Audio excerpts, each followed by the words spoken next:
Chapter 8 Energy. How do you make sure your brain is as healthy and energized as it can be?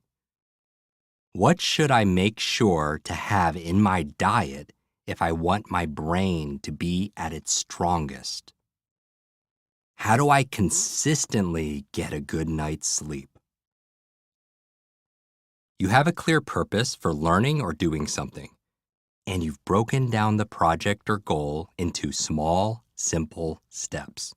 Does that guarantee sustainable, limitless motivation? For example, even if you have a reason to read daily and have a plan to read for just 5 minutes a day, what can keep you from doing so is fatigue. Mental and physical vitality is the fuel needed to drive your actions. We know the importance of time management. Well, motivation is all about energy management and optimization. You can't be motivated if you do not generate energy. My friend Brendan Burchard says the power plant doesn't have energy, it generates energy. Here are my 10 recommendations for generating limitless brain energy. For each tip, please rate on a scale of 1 to 10 how much attention you are putting into that specific area. You may be surprised by your answers. Number 1, a good brain diet. Resiliency expert Dr. Eva Selhub often likens the brain to a high-performance vehicle. Like an expensive car, she writes, your brain functions best when it gets only premium fuel. Eating high-quality foods that contain lots of vitamins, minerals, and antioxidants nourishes the brain and protects it from oxidative stress, the waste free radicals produced when the body uses oxygen, which can damage cells. She goes on to note that when your brain is forced to run on inferior fuel, it can't possibly do everything it was built to do. Refined sugar, for example, contributes to impaired brain function, leads to inflammation, and can even cause depression, something you might want to consider the next time you reach for a tub of ice cream to contend with a tough day. In my podcast interviews with Dr. Lisa Mosconi, a neuroscientist, integrative nutritionist, and author of Brain Food and the XX Brain, she explains why the dietary needs of the brain are different from those of other organs. The human brain requires 45 distinct nutrients to function best. While most of these nutrients are created by the brain itself, the rest are imported from our diet. Since we know for sure there's a direct connection between a good diet and a healthy brain, it's essential that you feed your brain with the best food nature has to offer. Here is a list of my top 10 favorite brain foods. Avocados. They provide monosaturated fat, which helps to maintain healthy blood flow. Blueberries. I call them brain berries. They protect your brain from oxidative stress and reduce the effects of brain aging. There have also been studies that show they can help with memory. Broccoli. A great source of vitamin K, which is known to improve cognitive function and memory. Eggs. They provide memory-improving and brain-boosting choline. Green leafy vegetables. These are good sources of vitamin E, which reduces the effects of brain aging, and folate, which has been shown to improve memory. Wild salmon, sardines, caviar. They're rich in omega-3 essential fatty acids, which help reduce the effects of brain aging. Turmeric. It helps reduce inflammation. and boost antioxidant levels while also improving your brain's oxygen intake. There's also some indication that turmeric helps to reduce cognitive decay. Walnuts. They provide high levels of antioxidants and vitamin E that protect your neurons and protect against brain aging. They also contain high levels of zinc and magnesium, which are really good for your mood. Notice walnuts look like a human brain. Dark chocolate. It helps with your focus and your concentration and stimulates endorphins. Chocolate also has flavonoids, which has been shown to improve cognitive function. The darker here, the better, as the darkest chocolate has the least sugar, and we've already talked about how sugar is something to eat sparingly. And finally, water. Your brain is about 80% water. Dehydration can cause brain fog, fatigue, and slower reaction and thinking speed. Studies show that well-hydrated people score better on brain power tests. For a quick video on how to memorize this list, forwards and backwards, go to limitlessbook.com/resources. If you're the kind of person who hates hearing you need to eat your vegetables, employing this list might require a bit of an adjustment. But here's some good news, because there's evidence to show that your brain runs very well with a little bit of dark chocolate in the mix. Remember, what you eat matters, especially for your gray matter. Quick start. What are your favorite brain foods? How can you incorporate one more into your daily diet? I met Mona Sharma when she was featured on Facebook's Red Table Talk as the nutritionist for Will Smith and his family, alongside Dr. Mark Hyman. She shared with me how the foods we eat can have a big impact on our energy, the quality of our health, and the function of our brains. Focusing on key ingredients like good quality omega-3 rich fats, vegetables loaded with antioxidants and phytonutrients, and spices to enhance our digestion and focus, and can support both short and long-term brain function. In the PDF in the resources, you will find a sample day of some of her go-to recipes to optimize brain power and vitality. These include morning brain tonic, morning magic smoothie, brain boost salad, easy roasted salmon and broccoli with Swiss chard, cocoa cinnamon ginger hot chocolate. Number 2, brain nutrients.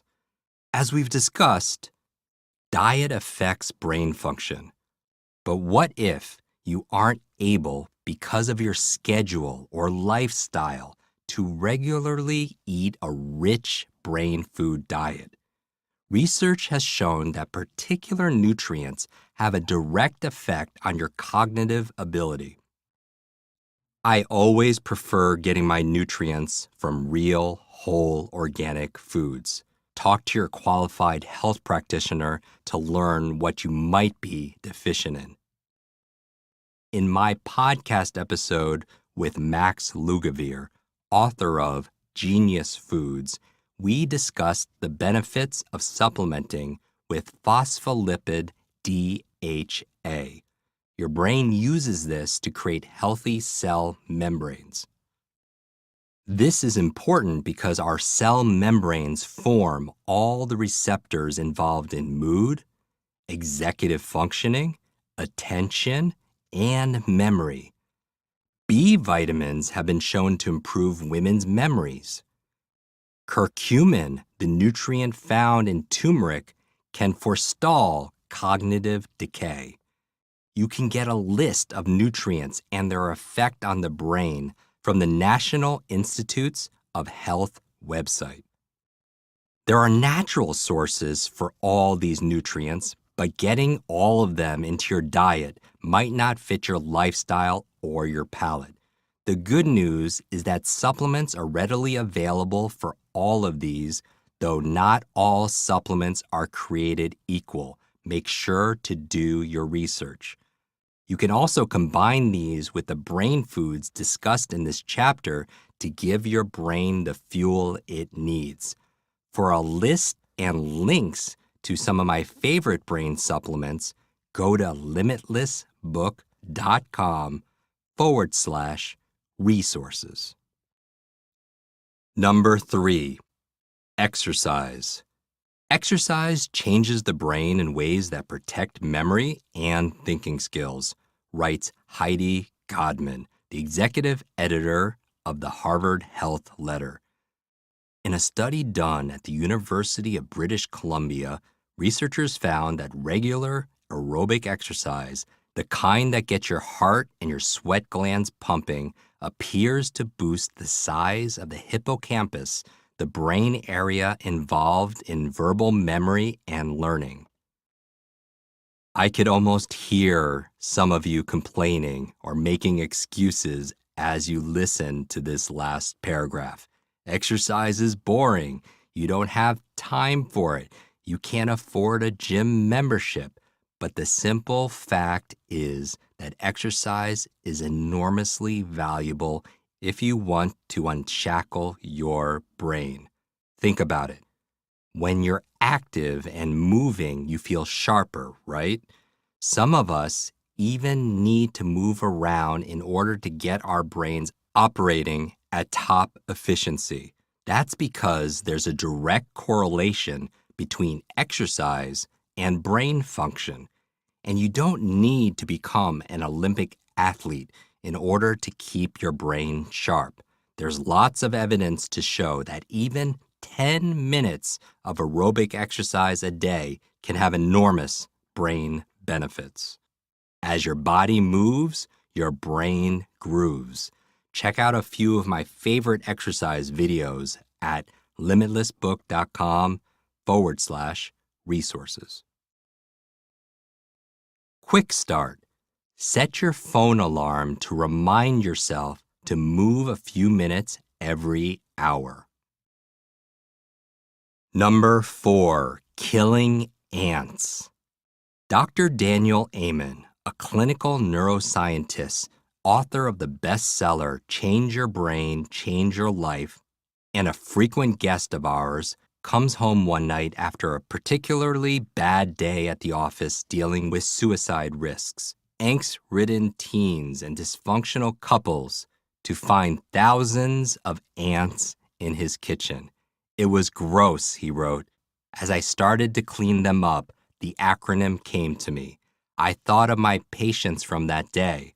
Like my infested kitchen, my patients' brains were also infested by the negative thoughts that were robbing them of their joy and stealing their happiness. The next day, I brought a can of ant spray to work as a visual aid and have been working diligently ever since to help my patients eradicate their ants. Ants are automatic negative thoughts. And if you're like most people, you place limitations on yourself in the form of these thoughts at least some of the time.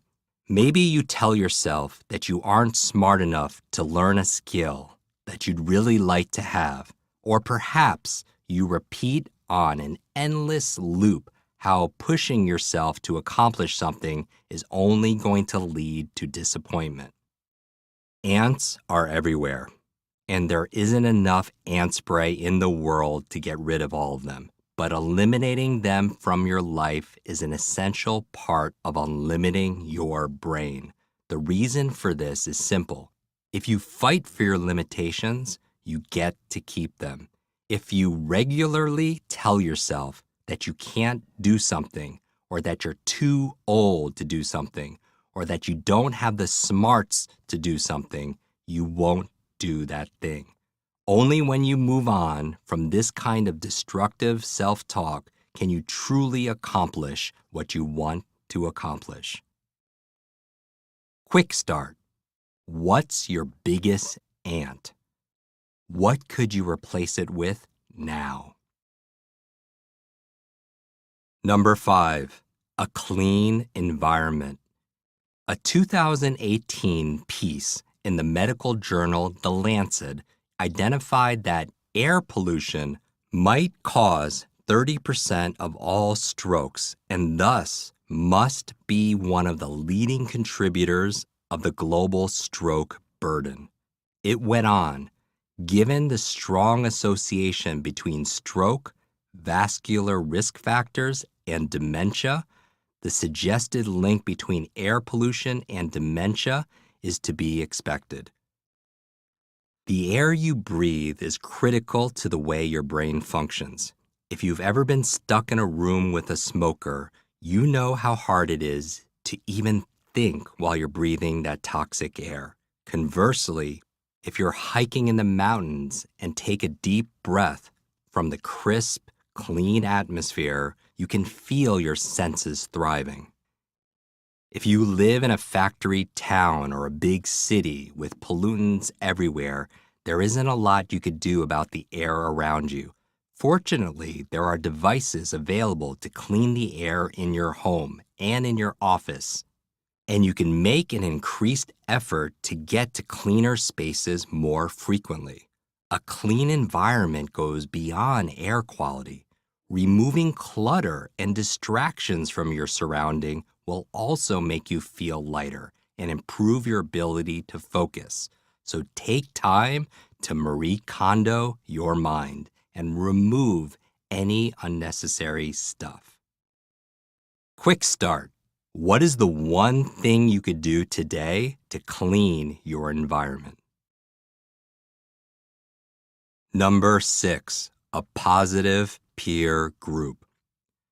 Your brain potential is not just related to your biological networks or your neurological networks. It is also related to your social networks. Who you spend time with is who you become.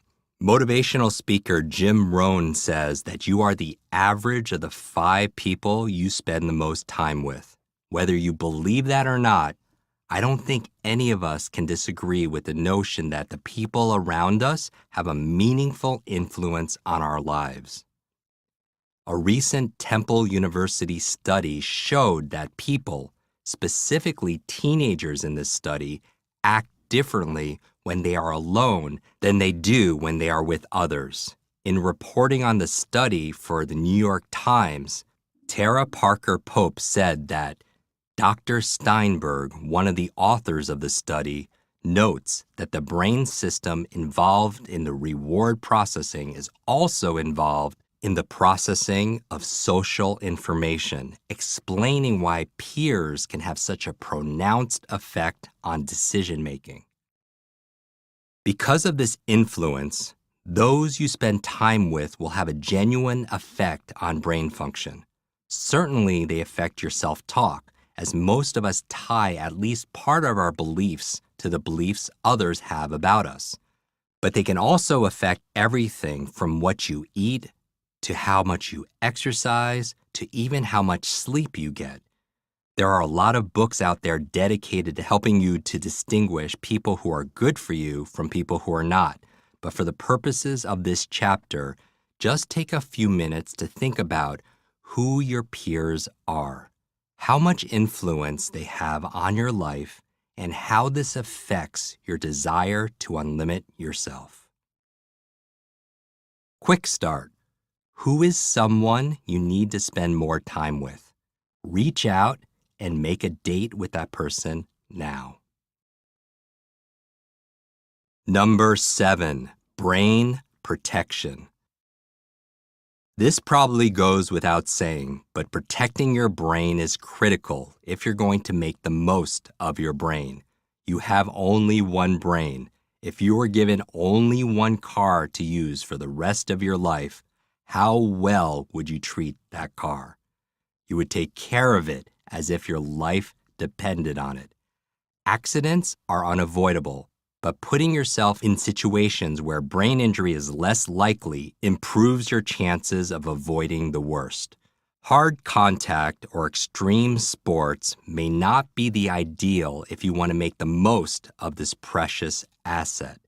Driving 20 miles an hour over the speed limit all the time on your motorcycle isn't advisable either. If you love these things too much to give up, at the very least, take as many precautions and use as many safety tools as you can. Number 8, new learnings. One of the most important things you can do for the health of your brain is to keep learning. We are all capable of expanding the capacities of our brains, even as we get older, which we discussed when we talked about neuroplasticity in Chapter 3. What this means is that as long as we keep learning, we continue to create new pathways in our brains. We keep our brains plastic and supple, capable of processing new information in relevant ways. This is especially true if we give ourselves genuine challenges in our learning. Attempting to master a new skill, to discover a new language, to embrace parts of our culture or cultures of others that are new to you, all keep these neurons firing and creating new pathways. By increasing the ways you use your brain, you increase the capabilities of your brain. Quick start. Create an ongoing to-learn list. What are some things on that list? Write 2 of them down in your notepad. Number 9, stress management. This is a big one. We all experience some level of stress in our everyday lives, sometimes a great deal of stress. Whenever we experience stress, a hormone known as cortisol is released to alleviate the physical rigors of stress on our bodies. If this happens occasionally, it's not a problem. But if it happens with great regularity, the buildup of cortisol in our brains can lead it to cease functioning properly. But there's more. There's evidence that chronic, persistent stress may actually rewire your brain, says a piece in the Harvard Health blog. Scientists have learned that animals that experience prolonged stress have less activity in the parts of their brain that handle higher-order tasks. For example, the prefrontal cortex and more activity in the primitive parts of their brain that are focused on survival, such as the amygdala. It's much like what would happen if you exercised one part of your body and not another. The part that was activated more often would become stronger, and the part that got less attention would get weaker. This is what appears to happen in the brain when it is under continuous stress. It essentially builds up the part of the brain designed to handle threats, and the part of the brain tasked with more complex thought takes a back seat. With such clear evidence that stress can be debilitating to your brain, finding ways to reduce or avoid stress becomes critical. I'm going to offer a number of suggestions in this area over the course of this book. Quick start. What is your favorite thing to do to cope with stress? When was the last time you did it? Number 10, sleep. If you want better focus, you need to get good sleep. If you want to be a clearer thinker, you need to get good sleep. If you want to make better decisions or have a better memory, you need to get good sleep. According to the National Institutes of Health, quality sleep and getting enough of it at the right times is as essential to survival as food and water. Without sleep, you can't form or maintain the pathways in your brain that let you learn and create new memories, and it's harder to concentrate and respond quickly. Sleep is important to a number of brain functions, including how nerve cells, neurons, communicate with each other. In fact, your brain and body stay remarkably active while you sleep. Recent findings suggest that sleep plays a housekeeping role that removes toxins in your brain that build up while you are awake. The takeaway? Getting enough sleep and getting enough quality sleep is essential if you're going to make the most of your brain. Sleep is not a choice. I know there are lots of people out there who say they don't need a lot of sleep, or that they don't have time for sleep, or even consider it a point of pride that their lives are so full of activity that they have no choice but to sacrifice sleep. That's a mistake. And if you're one of these people, it's something I want you to reconsider right now. Sleep is crucial to overall health and daily functioning, writes Dr. Jean Kim, a psychiatrist and clinical assistant professor of psychiatry at George Washington University. Increasing evidence has tied lack of sleep to a host of mental and physical disorders, including increased depression, irritability, impulsivity, cardiovascular disease, and more. One study noted that sleep actually functions as a sort of laundry cycle for the brain, where during sleep, blood vessels and lymphatic channels in the brain hyperperfuse and flush out metabolic buildup from the day and remove neurotoxins and distribute components that enhance cellular repair. In his TED Talk about sleep, Dr. Jeff Iliff of Oregon Health and Science University takes the laundry cycle metaphor even further. He notes that while we're awake, the brain is so busy doing other things, it doesn't have the capacity to clean itself of waste. The buildup of this waste, amyloid beta, is now being linked to the development of Alzheimer's disease. When the brain is awake and is at its most busy, it puts off clearing away the waste from the spaces between its cells until later. And then, when it goes to sleep and doesn't have to be as busy, it shifts into a kind of cleaning mode to clear away the waste from the spaces between its cells, the waste that's accumulated throughout the day. A little later in the talk, Iliff warns against doing something that so many of us do, sacrificing sleep until we get a chance to catch up. Like housework, it's a dirty and thankless job, but it's also important. In your house, if you stop cleaning your kitchen for a month, your home will become completely unlivable very quickly. But in the brain, the consequences of falling behind may be much greater than the embarrassment of dirty countertops. Because when it comes to cleaning the brain, it is the very health and function of the mind and the body that's at stake. Which is why understanding these very basic housekeeping functions of the brain today may be critical for preventing and treating diseases of the mind tomorrow. So, if you're one of the many people who have convinced themselves that there's a level of nobility in getting by with minimal sleep, it's time to revise your thinking.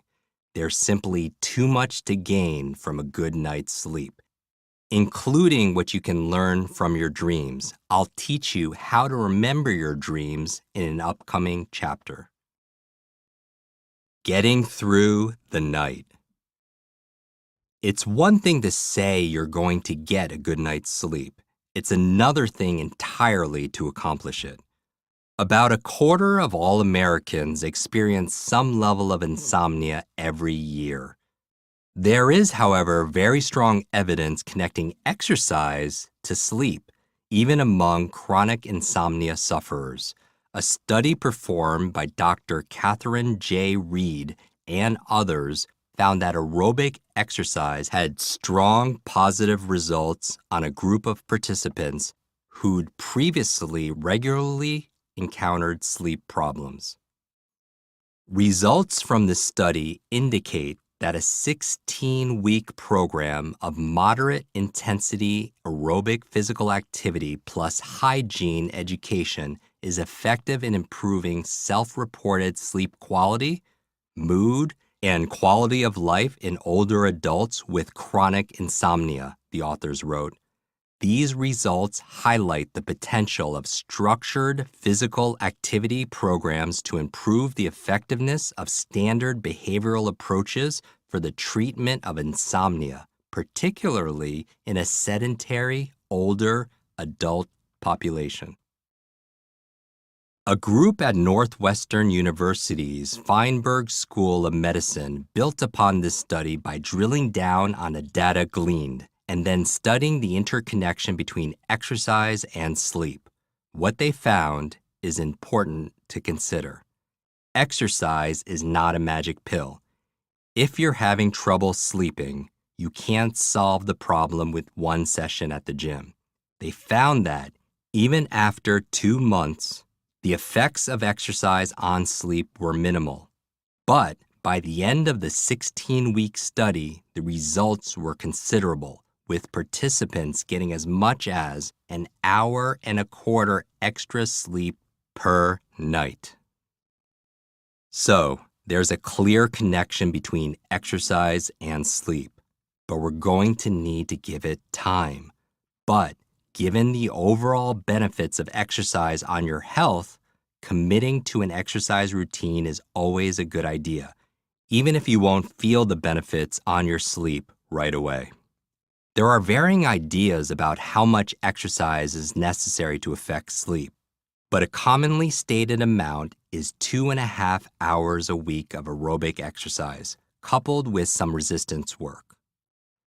Brisk walking, light biking, elliptical machine, anything that increases your heart rate so that you can still talk while exercising but have to catch your breath every few sentences or so is considered moderate exercise, recommends Dr. Christopher E. Klein of the University of Pittsburgh. Giving your mind a break. One of the many reasons why people have trouble sleeping is not being able to get your mind to turn off. We've all been there. You have a huge meeting coming up or something disruptive, either positive or negative, happening during the day, or you got a phone call just before bedtime that got you riled up. Your head hits the pillow, but you might as well be running laps around your house because your mind is busy with this inciting event. You wind up lying there for hours and sleep seems as unapproachable as Everest. Fortunately, you have a tool available to you at all times that can help you deal with this: meditation. The benefits of meditation are numerous, and there are many, many books out there that detail them, including everything from boosting immune function to decreasing anxiety to actually increasing your gray matter. One of those many benefits is helping with insomnia. In a study performed by Dr. David S. Black and others, a group of older adults with sleep problems were introduced to mindfulness meditation through 6 two-hour sessions. By the end of these sessions, this group showed meaningful improvement with insomnia. If meditation seems foreign to you, and if that's the case, you're in the vast majority, as less than 15% of Americans meditate, it's likely because you've heard that meditation is difficult or that it requires you to completely blank your mind. Ariel Garten, creator of Muse, a headband that assists in meditation, clarifies that this isn't about emptying your mind, but rather training your mind to be aware in the present moment. She told me that you can choose any time and any place to meditate, and that you can feel the benefits from it with as little as 3 minutes spent with eyes closed, taking deep breaths and then releasing those breaths, counting as you go. Another tool she advocates is focused attention, a super simple process of placing all your attention on your breathing. When your mind wanders from your breathing, as it invariably will, just notice this and bring it back. This technique promises to demystify meditation for anyone who thinks you need to be a Zen master to get anything out of it.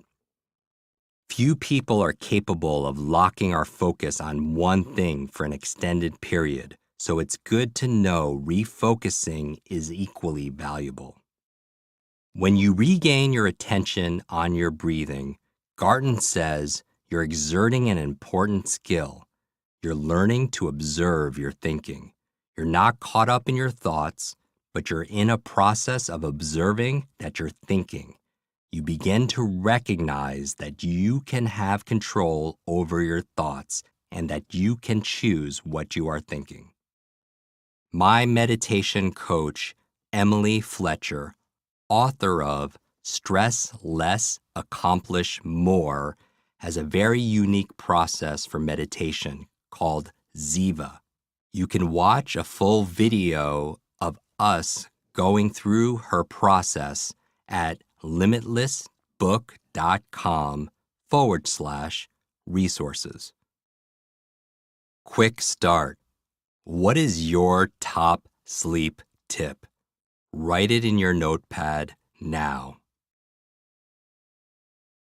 Before we move on, fueling your brain is fundamental to becoming limitless, and we have lots more to get to in order to make this happen. But first, let's stop and focus on a few things from this chapter. Put a shopping list together for all the brain foods you don't currently have in your home. I realize that not all of these foods are going to be compatible with your palate, but really try to include as many as you can. Then, take this list with you to the store. Even better, watch the video in your resources on how to memorize your list. Spend time identifying your ants, automatic negative thoughts. What limitations are you placing on yourself? Give yourself a few minutes with this. What are you telling yourself you can't do? Write this down. Think about how you'd like to expand your learning. What have you always wanted to master that you haven't found the time to master? Is it a different language, computer coding, a new sales or marketing technique? What can you do to fit that into your life right now? And finally, if you want to go deeper in these 10 areas, here are a few suggestions of some of my favorite podcast episodes you will find linked in the resource section. A good brain diet.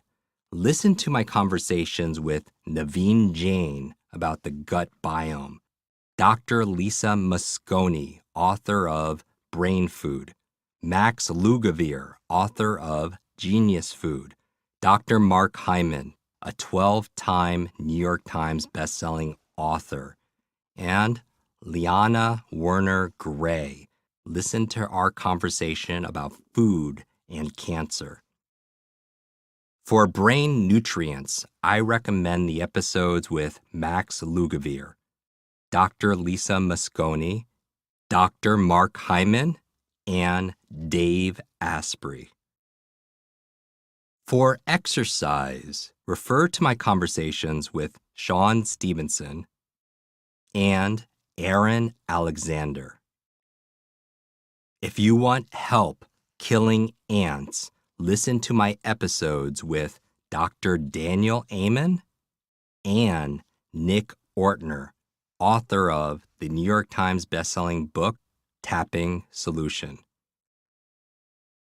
If you want some advanced tips on how to clean your environment, listen to my interview with Ben Greenfield and Julia Roy. For a positive peer group, listen to my interviews with Simon Sinek, Dr. Guy Winch, and Brendan Burchard. For brain protection, listen to Dr. Joe Mercola and Ben Greenfield. If you want to boost new learnings, listen to my episodes with Danica McKellar and Dr. B.J. Fogg. Stress management, my interviews with Emily Fletcher, Jay Shetty, and Nick Ortner. And then finally, to optimize your sleep, I highly recommend you listen to my conversations with Dr. Michael Bruce, Dr. Greg Wells, Sean Stevenson, Dr. Jay Corsandi, and Dave Asprey. You can listen to all these episodes on the podcast link in the resource section of the book.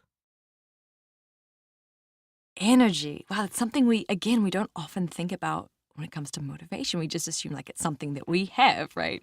So energy and cultivating energy, this is powerful. Something that really stuck out to me through all of those really helpful frames and suggestions was what you talked about when it comes to people. Mm-hmm. I know for a lot of people who are listening to this book, starting to do the work of it, changes happen really quickly, powerful changes. And sometimes one of the biggest things that can hold us back or make us afraid of changing more is that we start getting feedback from other people. And some of it's Right. positive. I'm sure, Sure. you'll have friends who are like, wow, it's so exciting. But the truth is, like, sometimes we're in old behavior patterns with Mhm. family and friends, and our rapid transformation terrifies them. Yeah. And they might criticize us or make fun of us even, start mocking the work that we're doing. What advice do you have for people about navigating, the changing social dynamics that occur Yeah. when you start to evolve? Yeah, when we talked about the 10 keys for unlocking more brain energy, one of them was a positive peer group, for sure. And the people around us, they could either encourage us and support us and challenge us and educate us and lift us up. And there's some people that are more vampires. I say so. Some people are batteries included. Some people are batteries not included. And they take your batteries and they take your energy and your dreams. But sometimes it's true. I believe that sometimes the people who care about us the most are the ones that we give them the power to hold us back. And now notice I'm saying they're not holding us back, but we give them the power to hold us back. As you mentioned, family and friends, they could be well-intentioned. They could be like, oh, I don't want you to get your hopes up, right? It could sound very benign. I don't want to get your hopes up. I don't want you to get hurt. And some of them have a deep fear that they see you progressing. You're like, why are you going to another conference? Or why are you listening to another podcast or reading all those books? Why don't you just relax? And they want to bring you to their set point on their thermostat. And it takes a level of willpower, a level of self-esteem, and a level of also boundaries. Sometimes self-care and self-love is just realizing that if you say yes to somebody, you're not saying no to yourself. And put boundaries on those things that are important. And you got to stand guard to the doors of your mind. And your friends and your family could be sincere, but they could also be sincerely wrong. And that's a big challenge. And so I'm not saying love your family, love your friends, of course. But when I'm saying a positive peer group that energizes you, you could decide who your peer group is, the people that have influence on how you see the world, on how you feel about yourself. And I think we all need somebody to encourage us, to challenge us, to cheerlead for us. And if you haven't found that person, then be that person for somebody else. And certainly be that person for you.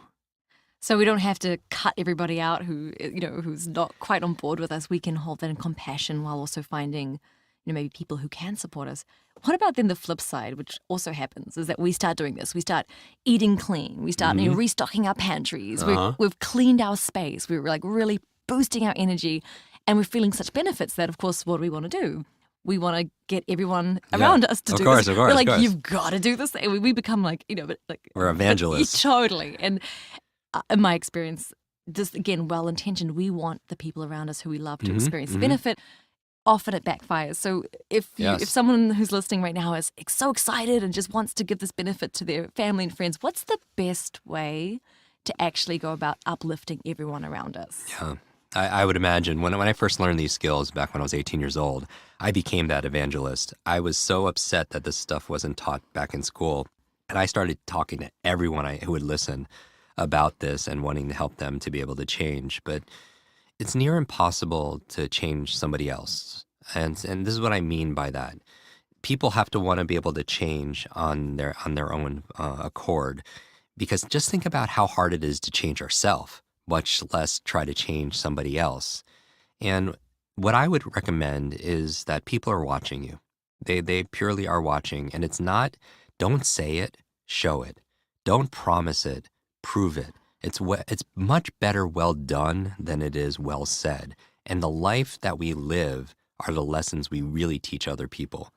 Because people watching and you're telling them, oh, I'm going to do this celery juice every morning. I want to meditate 20 minutes a day and everything. They're watching you. And that could go back to the power of the discussion we were talking about before of motivation.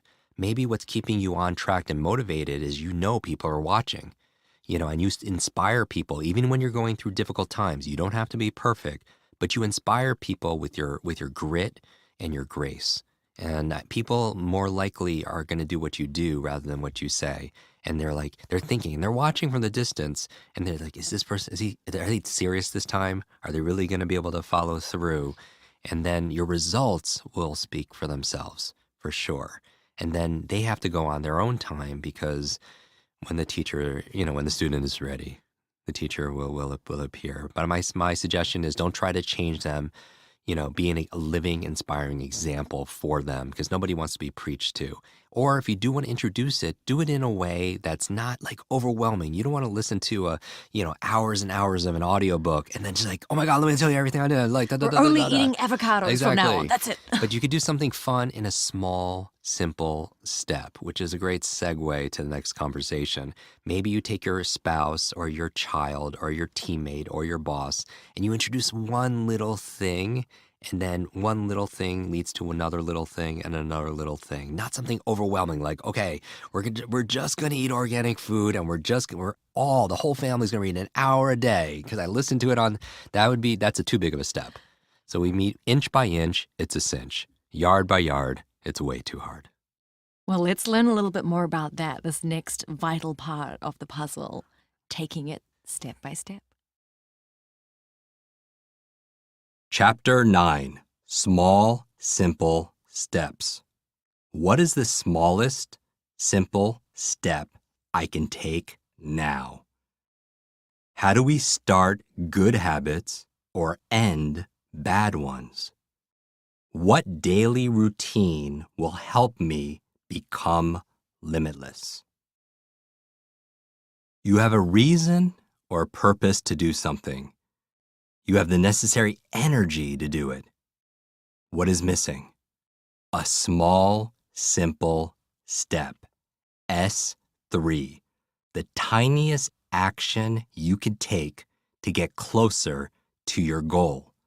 One that requires minimal effort or energy. Over time, these become habits.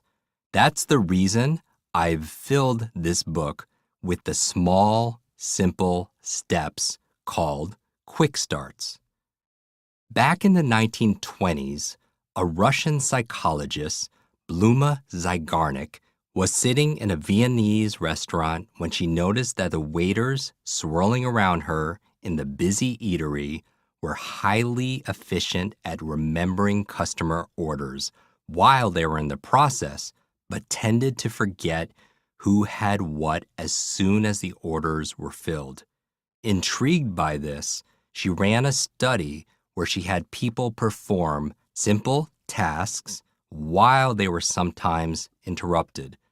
Afterward, she queried participants about which task they remembered and which they did not, finding that those who had been interrupted were twice as likely to remember the things they'd been doing when they'd been interrupted than the things they'd been able to complete without interruption.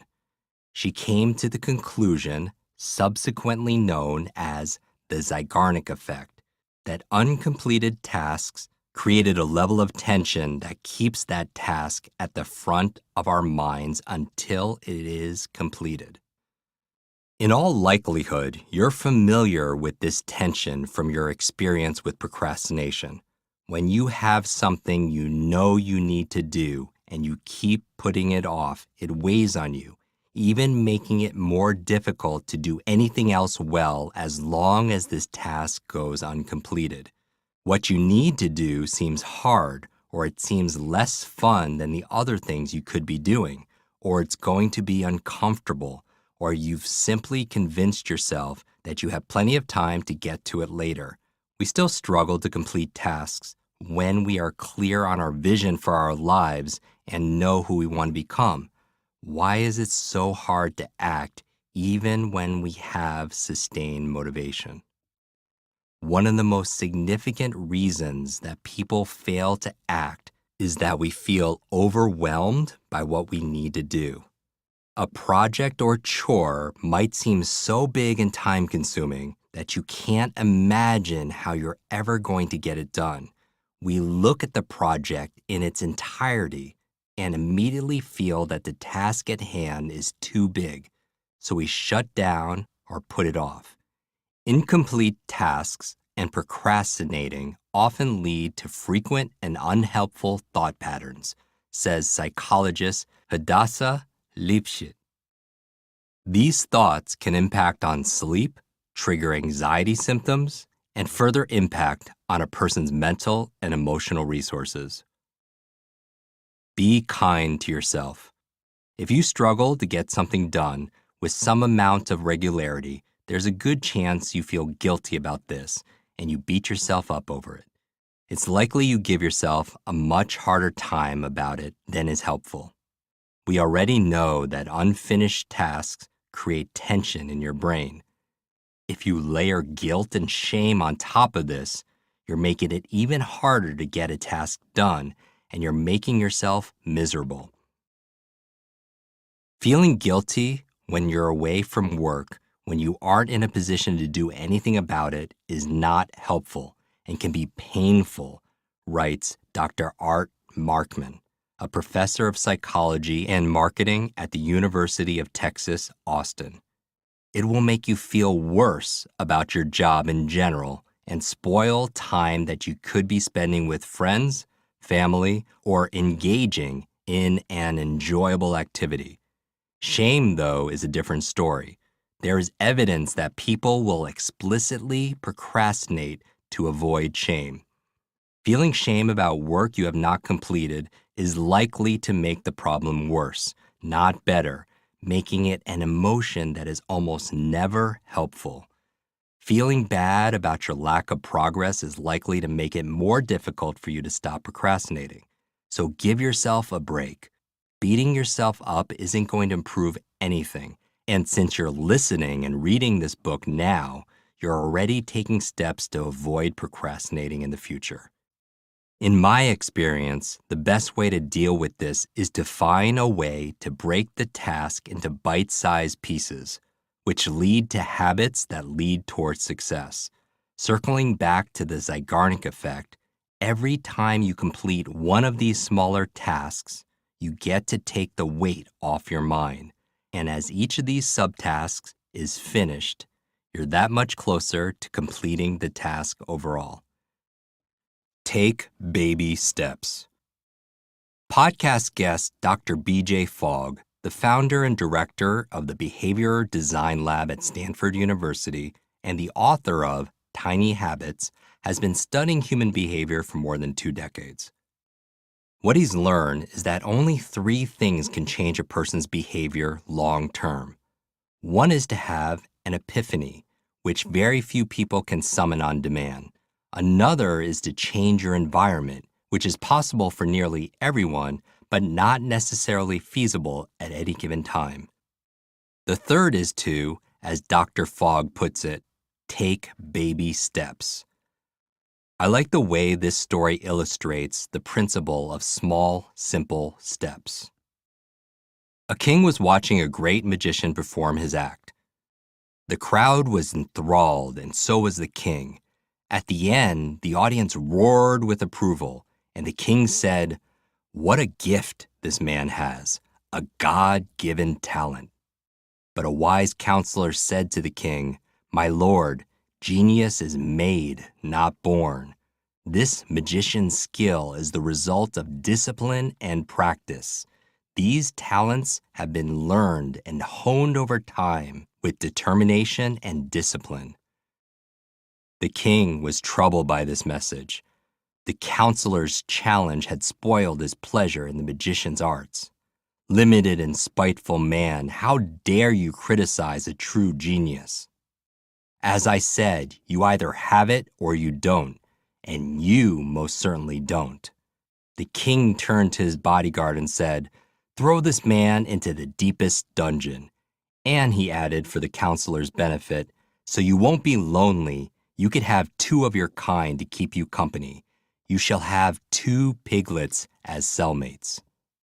From the very first day of his imprisonment, the wise counselor practiced running up the steps of his cell to the prison door, carrying in each hand a piglet. As the days turned into weeks and the weeks into months, the piglet steadily grew into sturdy boars. And with every day of practice, the wise counselor increased his power and strength. One day, the king remembered the wise counselor and was curious to see how imprisonment had humbled him. He had the wise counselor summoned. When the prisoner appeared, he was now a man of powerful physique, carrying a boar on each arm. The king exclaimed, "What a gift this man has, a God-given talent." The wise counselor replied, "My lord, genius is made, not born. My skill is the result of discipline and practice.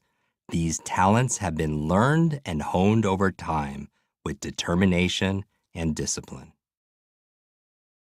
One of the only things that is likely to change your behavior is to make incremental progress. You really don't want to make dinner? Make something simple for your family to snack on while you cook dinner later. You're having trouble writing that big speech for next month's conference? Just write the keynote to the speech now. You're overwhelmed by the amount of reading you need to do for your economics class? Set a goal for yourself of reading the first chapter. Like the wise counselor, you must take it one step at a time, one day at a time. What you'll notice in all of these scenarios is 2 things. One is that they present you with something achievable, a win on the way to reaching the championship of getting this job done. The other is that they all put you in a situation where you're likely to get even more accomplished. Already in the kitchen now, so you might as well finish making dinner. You've gotten through the keynote and you're on a roll, so maybe it makes sense to draft some more pages. The first chapter of your economics text wasn't nearly as dry as it seemed from the outside, and you already have the book open. You can handle a few more chapters. By breaking a task that you're procrastinating about into smaller pieces, the path to getting it done becomes clear. The best way to deal with the tension between what you want and what you've done so far to achieve it is to remember what the Zeigarnik effect teaches us. You're not going to be able to ease your mind about the task until you complete it. So get yourself moving towards completion. Start somewhere, anywhere. Even if you don't have the energy or motivation to get the entire thing done, get started on getting it done. You'll be thankful for the relief. Quick start. Think about an important task you've been putting off. What is it? How can you break it down into small, simple steps that you can do each day? On autopilot. Small, simple steps repeated lead to habits. Our habits are a core part of who we are. Various studies have shown that somewhere between 40 and 50% of what we do every day is the product of a habit. That means that half our lives are governed by what scientists term automaticity. This percentage might sound high to you. It certainly did for me the first time I heard it, but consider how many things you do every day without really thinking about them. You brush your teeth without thinking about it. You check your phone at predictable intervals. You drive to the office and you don't particularly recall how you got there. You zip up your jacket, you get a glass out of the cupboard, and click on the TV remote automatically. This, of course, is essential to how we conduct our lives. Can you imagine how overwhelming it would be if you had to think about every single thing you did? If even brushing your teeth required some conscious level of calculation, you'd be exhausted by 10 in the morning. Without habit loops, our brains would shut down, overwhelmed by the minutiae of daily life, writes Charles Duhigg in his best-selling book, The Power of Habit. People whose basal ganglia are damaged by injury or disease often become mentally paralyzed. They have trouble performing basic activities, such as opening a door or deciding what to eat. They lose the ability to ignore insignificant details. One study, for example, found that patients with basal ganglia injuries couldn't recognize facial expressions, including fear and disgust, because they were perpetually uncertain about which part of the face to focus on. James Clear, author of the best-selling book Atomic Habits, says, "The habits you repeat or don't repeat every day largely determine your health, wealth, and happiness. Knowing how to change your habits means knowing how to confidently own and manage your days, focus on the behaviors that have the highest impact, and reverse engineer the life you want." All habits serve you in some way, Clear told me. As you go through life, you face a variety of problems. You need to tie your shoe. Your brain is automating the solution to that problem. That's what a habit is. It's the solution to a reoccurring problem that you face throughout life, one you've employed so many times that you can do it without thinking. If the solution doesn't work anymore, then your brain will update it. Clear identifies the habit loop as having 4 components: a cue, a craving, a response, and a reward. Using the example of turning on a light when you enter a room, the cue is walking into the room and finding it dark. The craving is the feeling that there would be some value in the room not being dark. The response is flipping on the light switch, and the reward is that the room is no longer dark. You could apply this loop to any of your habits, such as getting your mail when you come home from work. The cue is reaching your driveway or front door at the end of the day. The craving is hoping there's something in the mailbox. The response is going to the mailbox to find out. The reward is getting the mail out of your mailbox. You probably didn't think about any of this until you actually had the mail in your hands.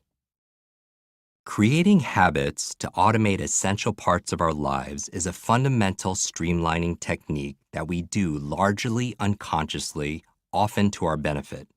Of course, we also automate all kinds of things that we'd probably be better off not turning into habits.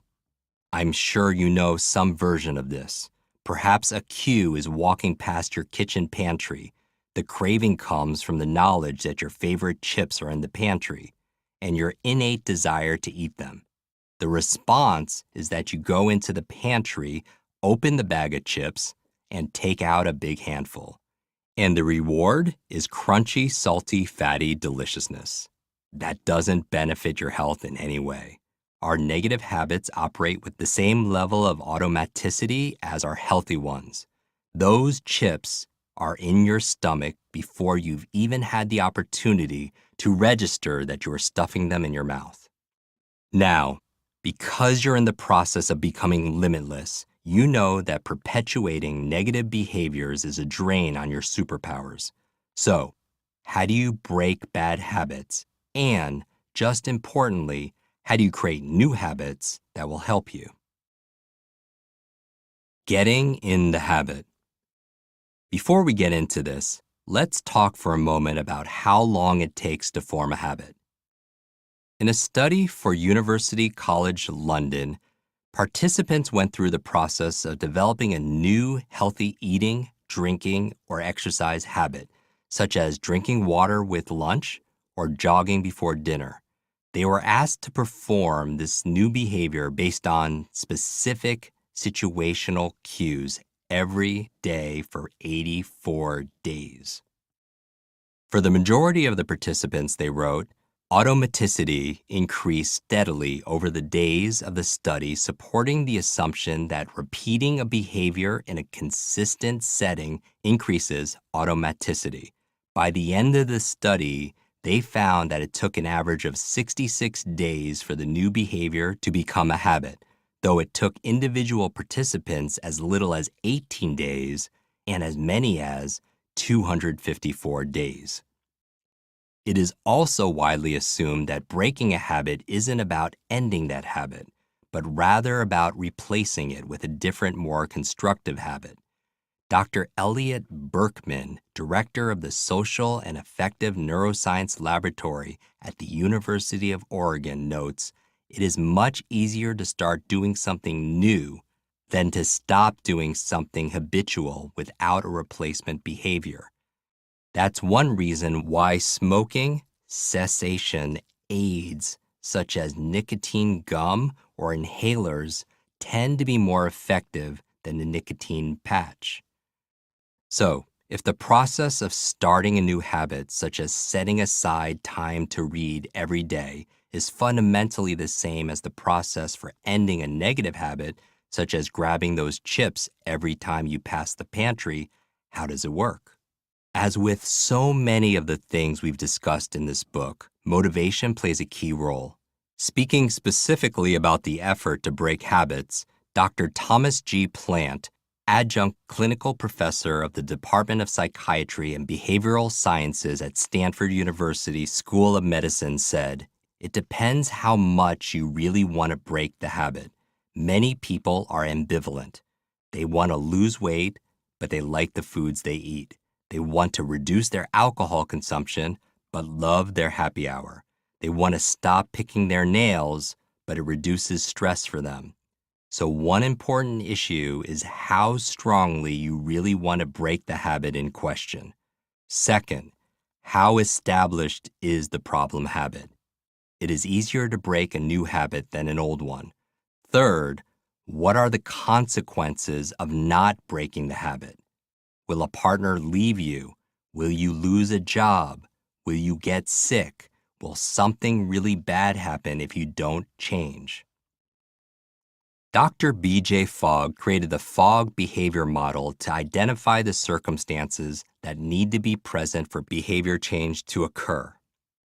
For a target behavior to happen, he notes, a person must have sufficient motivation, sufficient ability, and an effective prompt. All three factors must be present at the same instant for the behavior to occur. In other words, you need three things in place in order to develop a habit. You need the desire to do it, since it's exceedingly difficult to make habitual anything you really don't want to do. You need the skills to do it, since it's nearly impossible to make a habit out of anything you don't have the capacity to accomplish. And you need something to get the habit loop started, what James Clear and others refer to as the cue. Let's look at each element in turn. Motivation. We've talked about motivation already, but it's worth revisiting the subject here to see it from Fogg's perspective.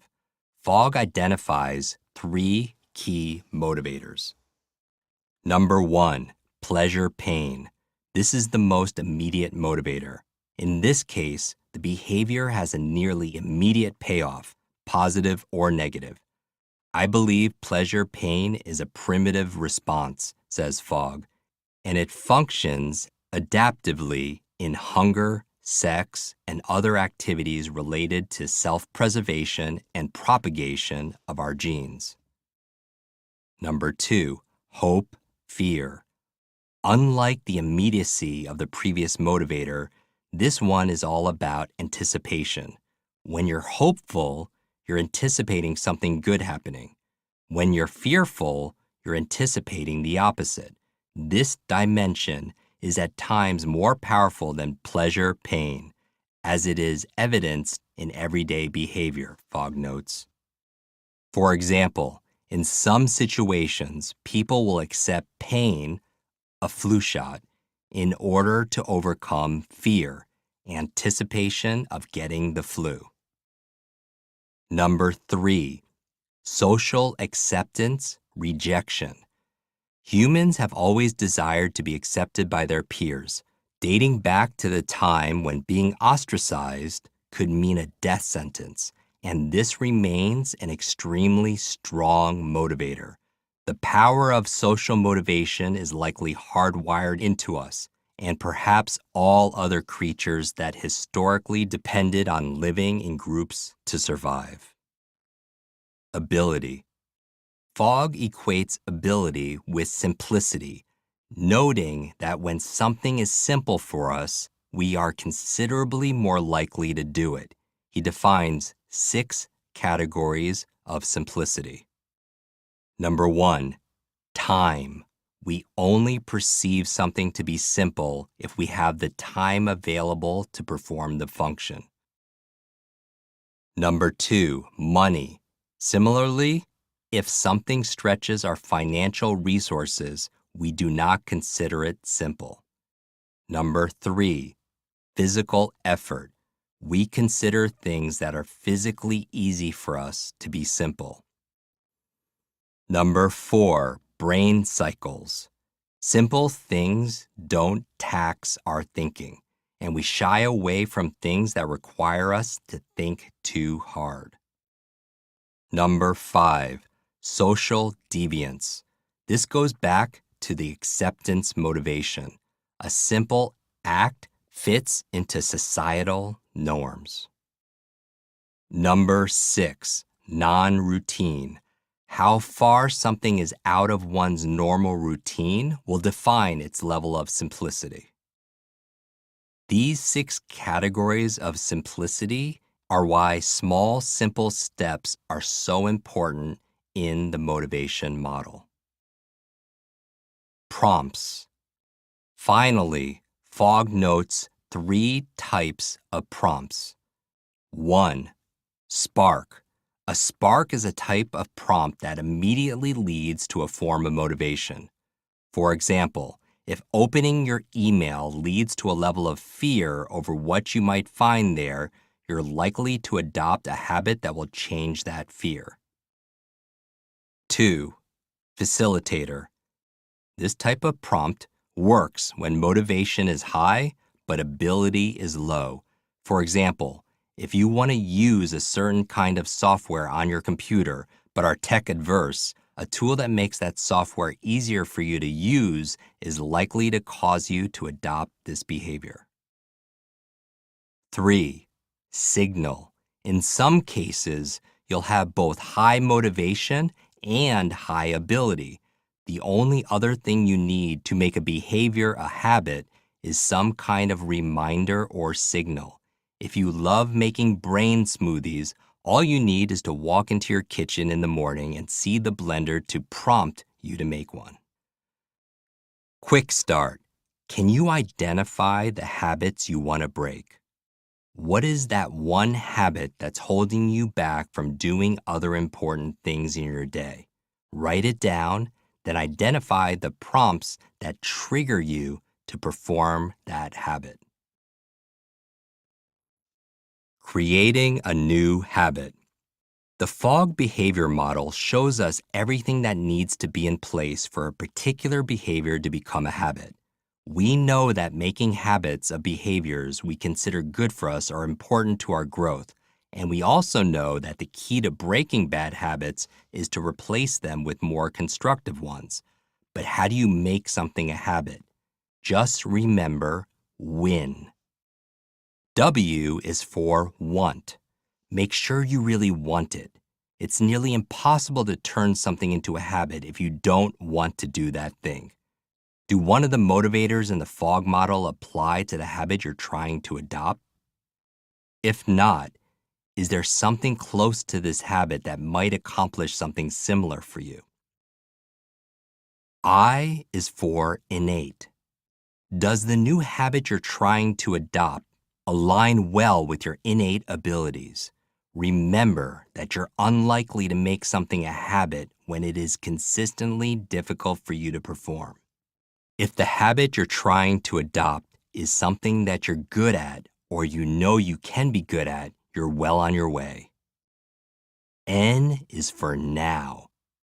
Create a prompt for yourself that encourages you to perform the new habit now. This can be anything from a reminder on your phone to placing something in your office that makes you remember to set aside time to do what you're setting out to do. Growing your life one habit at a time. In case you're still wondering how much of an effect establishing good habits can have on your life, let me share a story about one of our clients. Zhang suffered from schizophrenia and depression. He often heard voices telling him to hurt himself or others, and he endured several stints in psychiatric wards because of this. After finding the right medication and emerging from his latest round of treatment, he discovered my podcast and learned some of the tactics that I teach in my school. He started listening on a regular basis and participated in the Quick Challenge, a series of exercises I take people through to introduce novelty to their thinking and therefore keep their brains tuned for learning. At first, this was hard for Zhang, but he focused on doing just two particular challenges: brushing his teeth with the opposite hand and taking a cold shower every morning. He increased his time under the cold water by 1 minute each week, and in doing so, discovered that being able to do something hard, like standing under freezing cold water for several minutes each morning, made him realize that there were areas in his life in which he was fighting for his limitations. Building from these quick challenge experiences, he started applying what he was learning about habits and behavior change to other areas. Zhang's life improved dramatically. He took his driver's license test and passed. He changed his diet, cut out sugary drinks, and started taking a 5-minute jog in the park every morning. He started reading books, the first being Mindset by Carol Dweck. And as he read, he listened to Baroque music to pace his reading and distract himself from hallucinations.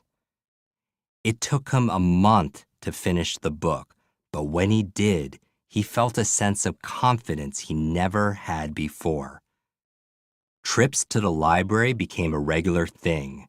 Zhang has even taken his learning to the next level and enrolled in computer science classes at a local college. And the best part is that he now believes he is a lifelong learner.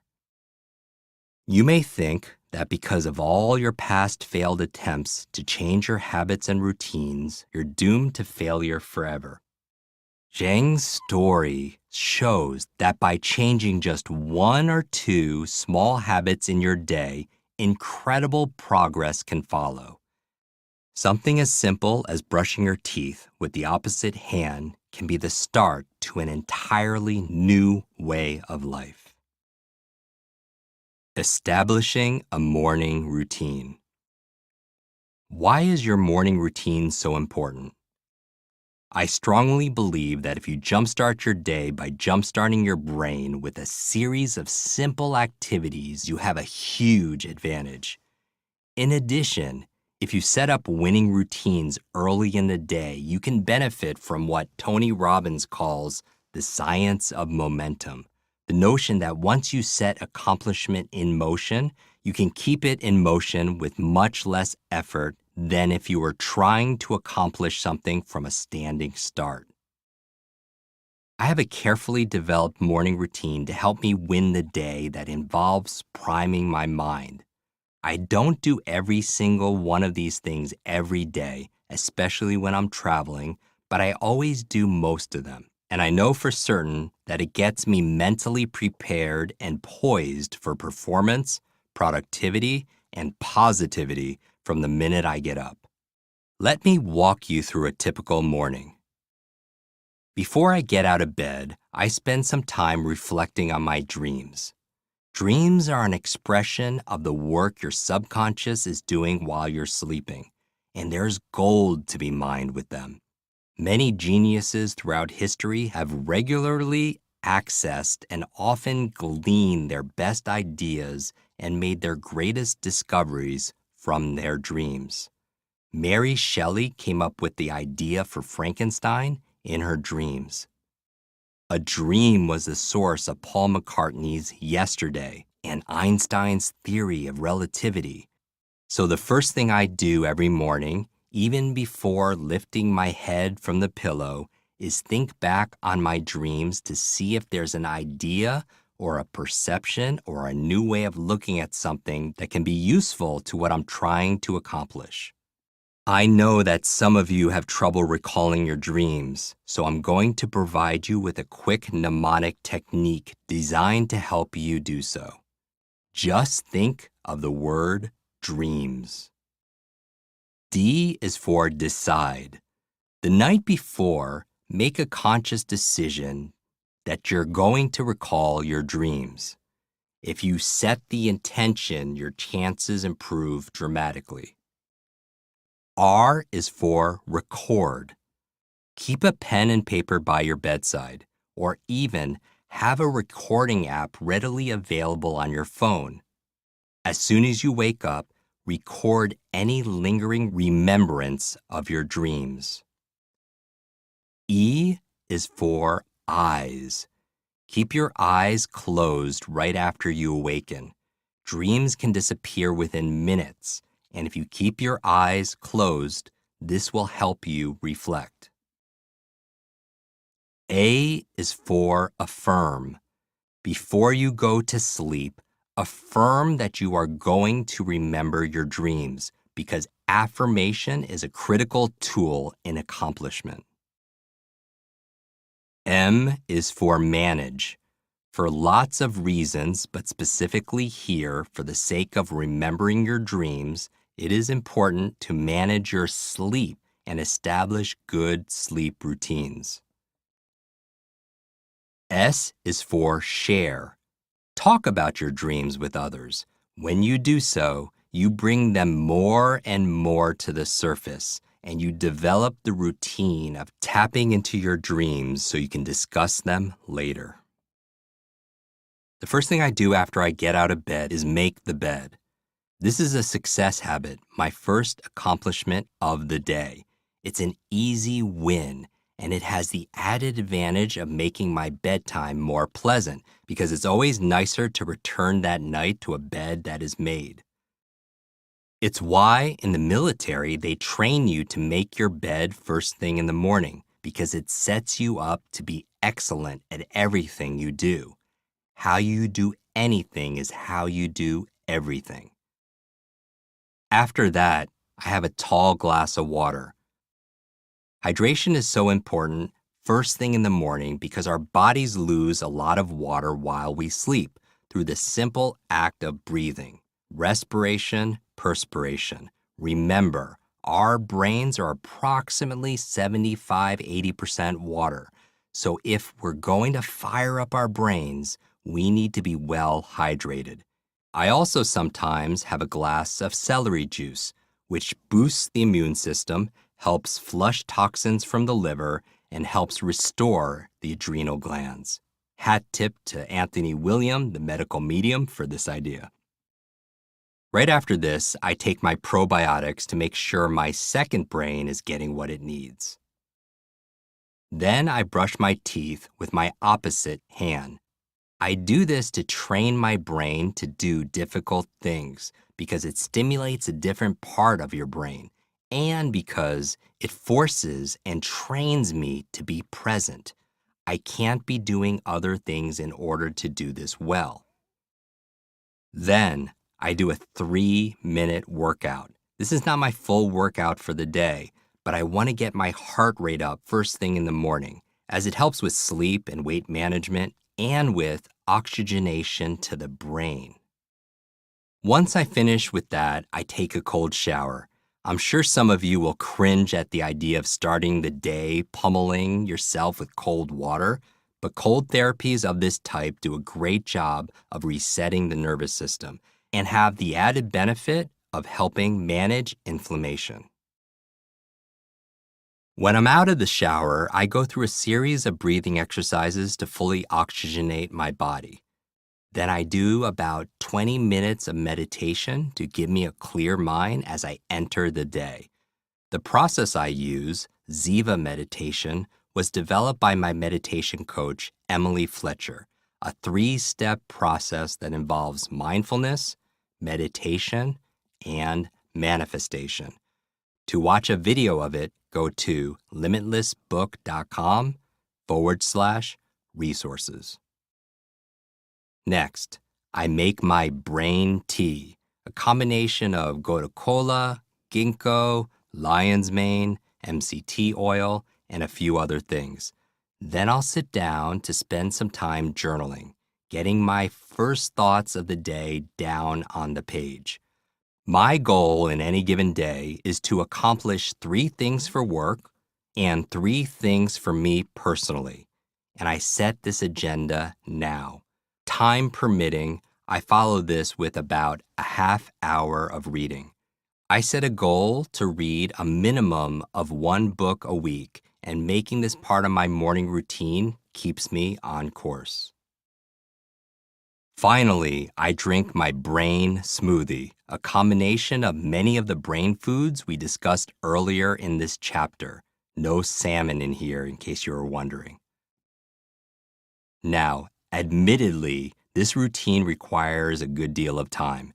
As I mentioned, I can't get to all of it every day, and I can appreciate if it seems like more than you can handle, particularly if you need to get others started on their day. But if your goal in reading this book is upgrading your brain, then some variation on a morning routine of this type is an integral part of the process. Here are the keys. Check in on your dreams before you get out of bed.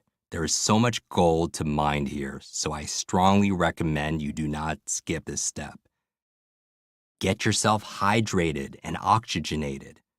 Nourish yourself with some of the brain foods mentioned in this chapter. Set a plan for the day. If you do at least these 4 things, you'll be well on your way to revving up your brain to operate at a high octane level. Build as many of these things into the start of your day as you can. The most important thing is having a productive morning routine. I can't stress enough how much of an impact getting your day off to the right start has on how the day goes for you overall. Quick start. Create your new morning routine. Remember, it doesn't have to be a lot. Even a simple 3-step routine can help jumpstart your morning. What are 3 things you will always do when you first wake up to set up your day to win? Write them down in your notepad.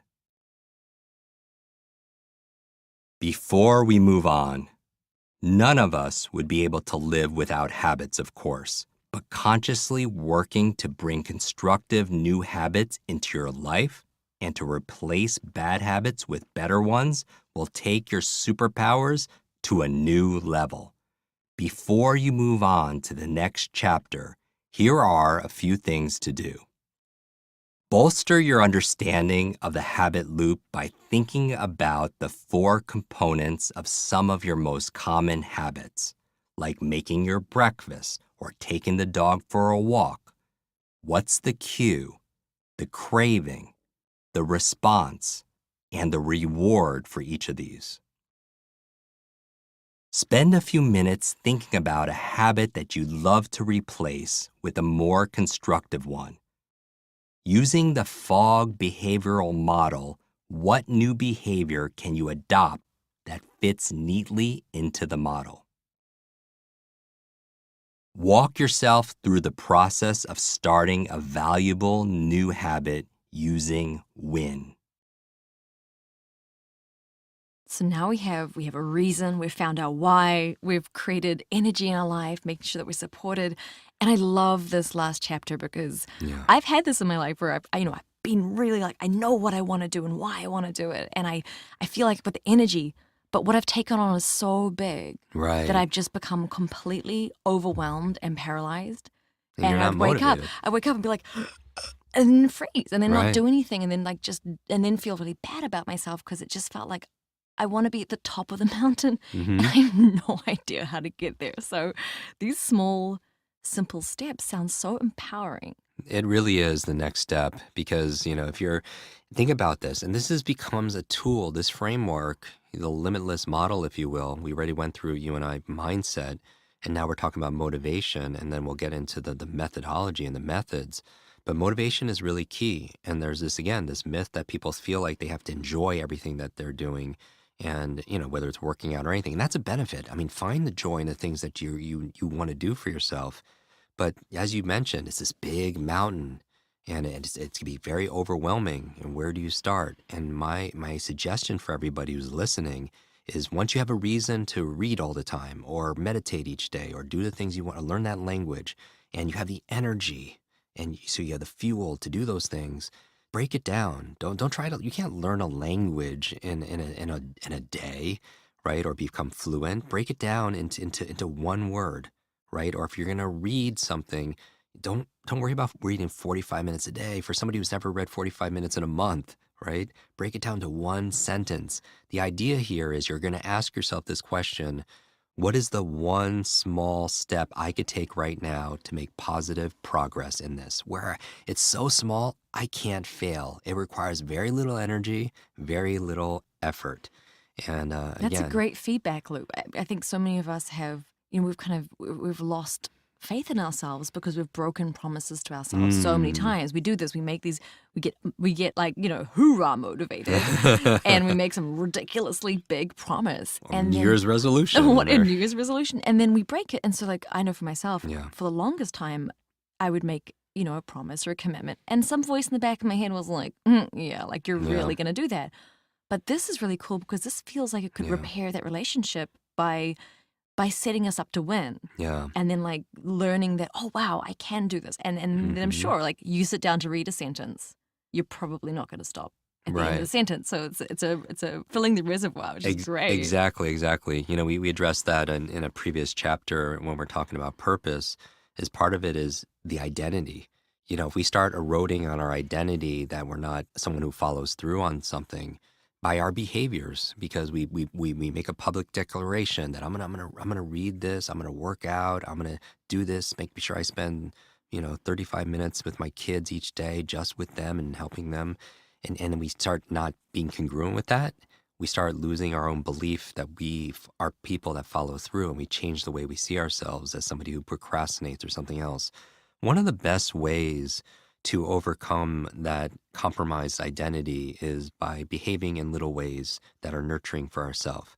So, for example, there are a lot of studies on self-compassion saying that when you have self-compassion, when you are kind to yourself, you're more likely to follow through in the future, as opposed to what a lot of people do, and I'm guilty of this sometimes as well, where you didn't do that thing you promised and you beat yourself up for it and you're hard on yourself.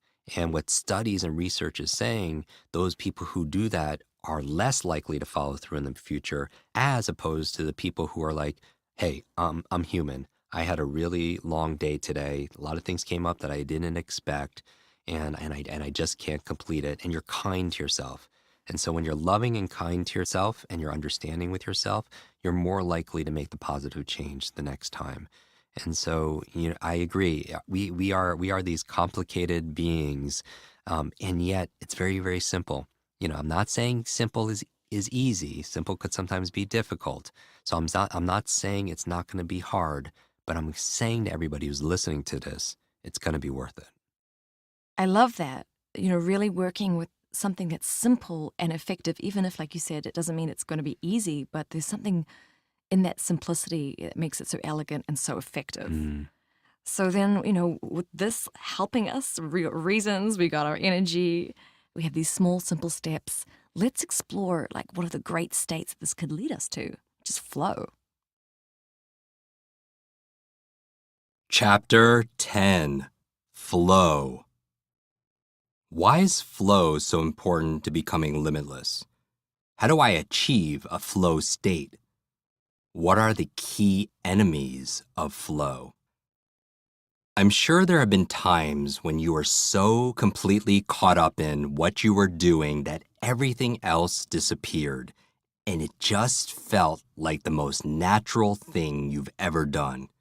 Time probably melted away for you during these experiences.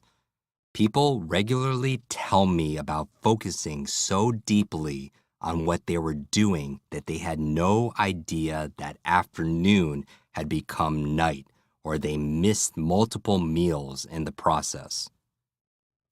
This experience is flow. In his groundbreaking book, Flow: The Psychology of Optimal Experience, psychologist Mihai Csikszentmihalyi describes flow as the state in which people are so involved in an activity that nothing else seems to matter. The experience itself is so enjoyable that people will do it even at great cost for the sheer sake of doing it. To Csikszentmihalyi, flow is an expression of optimal experience. Dr. Csikszentmihalyi describes flow as having 8 characteristics. 1. Absolute concentration. 2. Total focus on goals. 3. The sense that time is either speeding up or slowing down. 4. A feeling of reward from the experience. 5. A sense of effortlessness. 6. The experience is challenging, but not overly so. 7. Your actions almost seem to be happening on their own. 8. You feel comfort with what you are doing. As you've likely experienced yourself, being in a flow state dramatically boosts your productivity. Reports have suggested that flow can make you as much as 5 times more productive. The people at McKinsey have even imagined a workforce where flow is commonplace. When we ask executives during the peak performance exercise how much more productive they were at their peak than they were on average, for example, we get a range of answers, but the most common at senior levels is an increase of 5 times. Most report that they and their employees are in the zone at work less than 10% of the time, though some claim to experience these feelings as much as 50% of it. If employees working in a high IQ, high EQ, and high MQ environment are 5 times more productive at their peak than they are on average, consider what even a relatively modest 20 percentage point increase in peak time would yield in overall workplace productivity. It would almost double. Winning with flow. Patrick, a member of our community, struggled constantly with ADHD, and an inability to focus. It had been a problem for him throughout his life. He was easily distracted, or in the reverse, he was hyper-focused to the detriment of everything and everyone around him. He even experienced this during his Brazilian Jiu-Jitsu tournaments.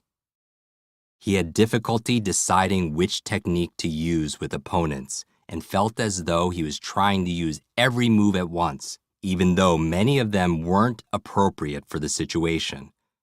His inability to focus affected his work, his family life, and his favorite sport, and he felt a high level of stress nearly all the time.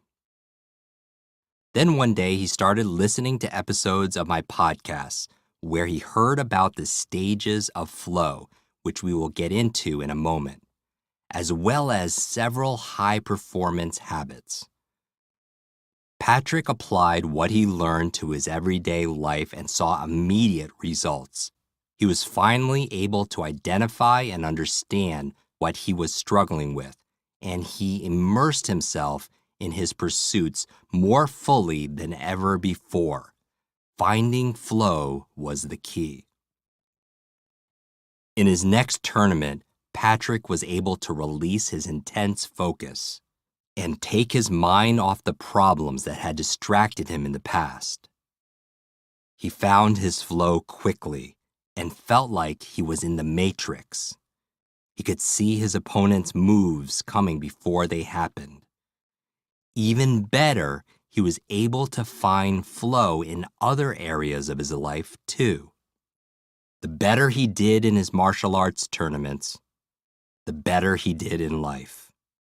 Patrick finally felt a release from the stress that dogged him endlessly, at last believing that he could let go and enjoy his life more. The 4 stages of flow. The flow state has a predictable arc to it. Our podcast guest, Stephen Kotler, founder of the Flow Research Collective and the author of The Rise of Superman, has identified the 4 stages of flow. Stage 1, struggle. This is where you're digging deep to assess whatever it is you need to reach the flow state. It could be a workout regimen, extensive research, an intense bout of brainstorming, or anything else you are focusing on. Warning, this often feels like a struggle and, in fact, the opposite of flow. Stage 2, relaxation. This is the break you take before fully diving into flow. It is an essential step as it keeps you from burning out over the struggle you've been through. This break, a walk, some breathing, anything that helps you relax, is decidedly different from a distraction such as moving on to another task or checking sports scores. Stage 3, flow. This is the stage that Kotler describes as the Superman experience. This is that flow state that hopefully you've experienced at various points in your life, where you're doing your absolute best work and it almost seems to be happening automatically. Stage 4, consolidation.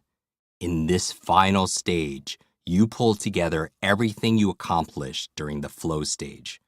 Often, this is accompanied by feeling somewhat let down.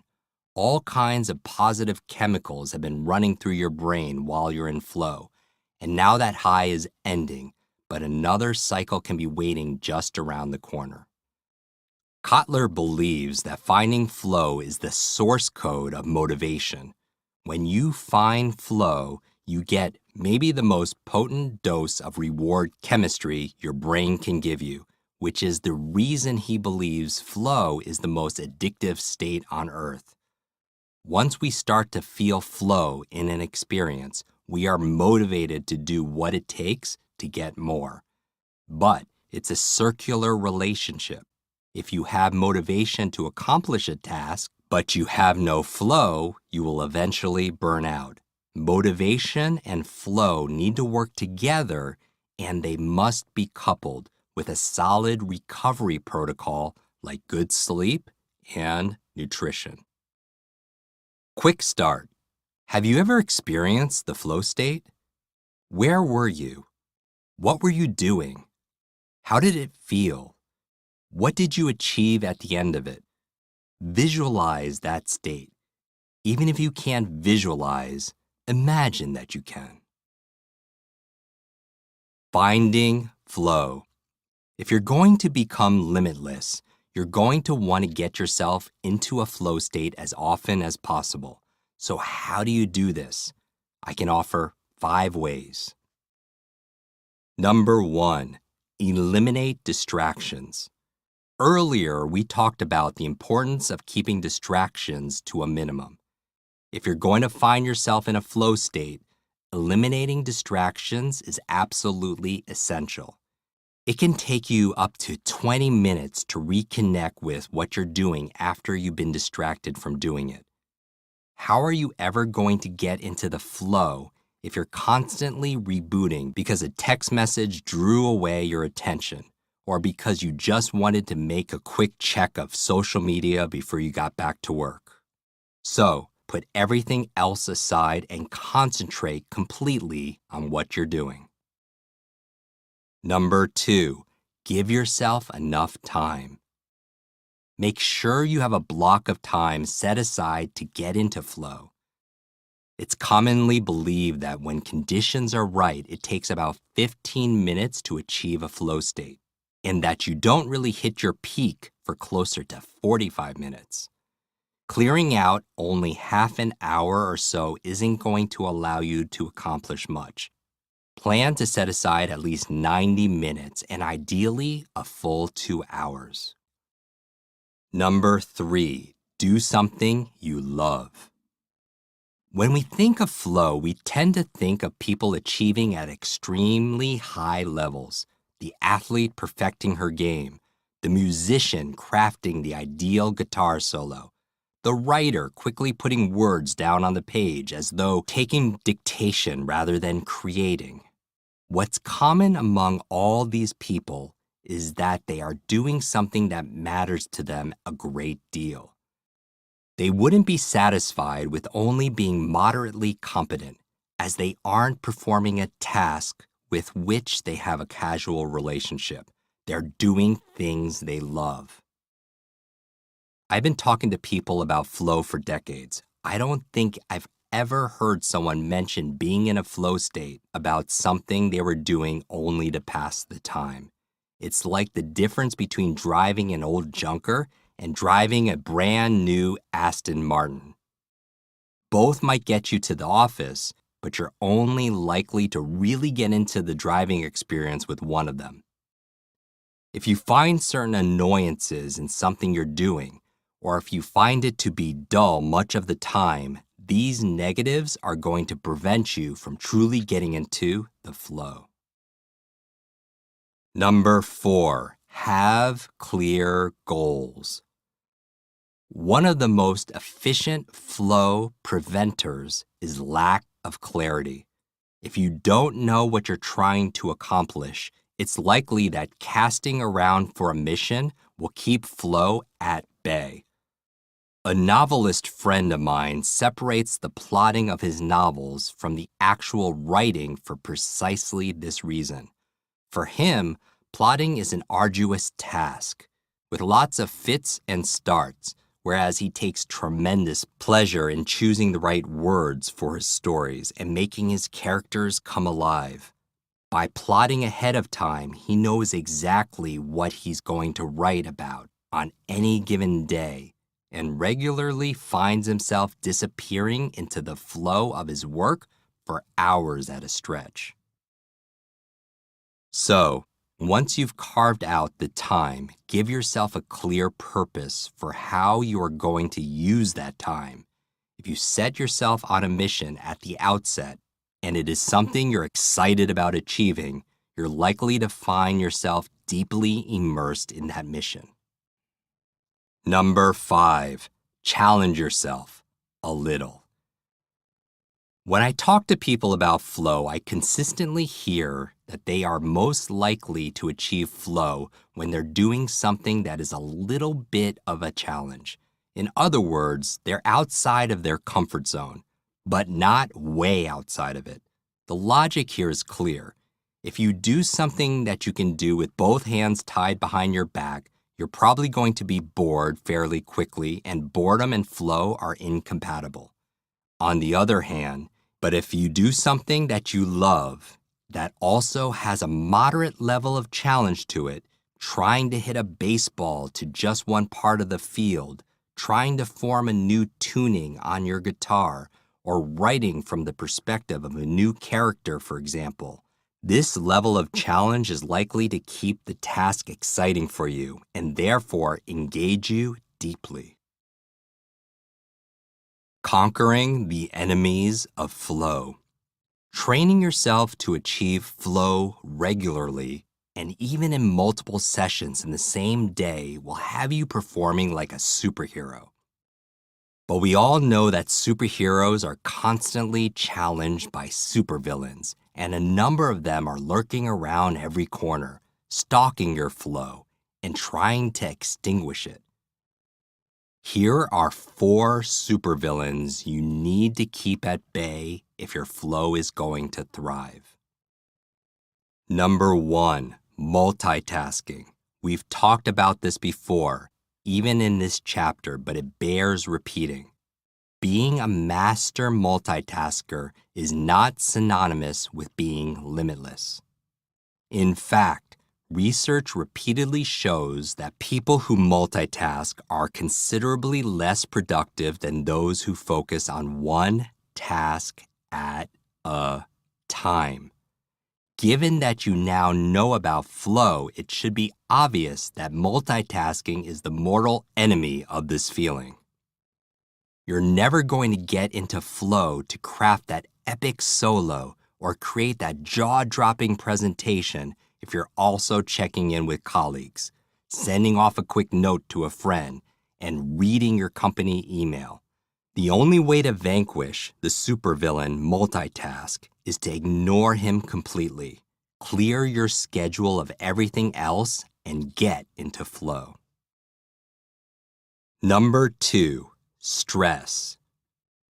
This is a particularly deadly supervillain, and one that sometimes requires a monumental battle to defeat. If you have lots of outside stressors in your life, deadlines, relationship issues, family problems, worries about your job security, etc., they're likely to sneak up on you at any given moment. I'm sure you've had the experience of thinking about something entirely different when you're suddenly ambushed by an anxious reminder that you're facing some troubles at home. Once that thought is in your head, any opportunities for flow are crushed. Defeating this supervillain requires 2 expert moves. The first is to look the supervillain in the eye before you start and ask yourself if there's anything that you absolutely must deal with before you can get into flow. If the answer is yes, address that first. But in all likelihood, the answer will be no. It isn't that the stressors aren't real, but they often don't need your immediate attention, and they aren't going to be worse 2 hours from now. If that's the case, contend with this supervillain by putting up your force field. Make your space impenetrable by outside stressors so you can concentrate completely on the task at hand. Number 3, fear of failure. Perfectionism reduces creativity and innovation, writes Hara Estroff Marano, editor-at-large and the former editor-in-chief of Psychology Today. It is a steady source of negative emotions. Rather than reaching towards something positive, those in its grip are forced on the very thing they most want to avoid, negative evaluation.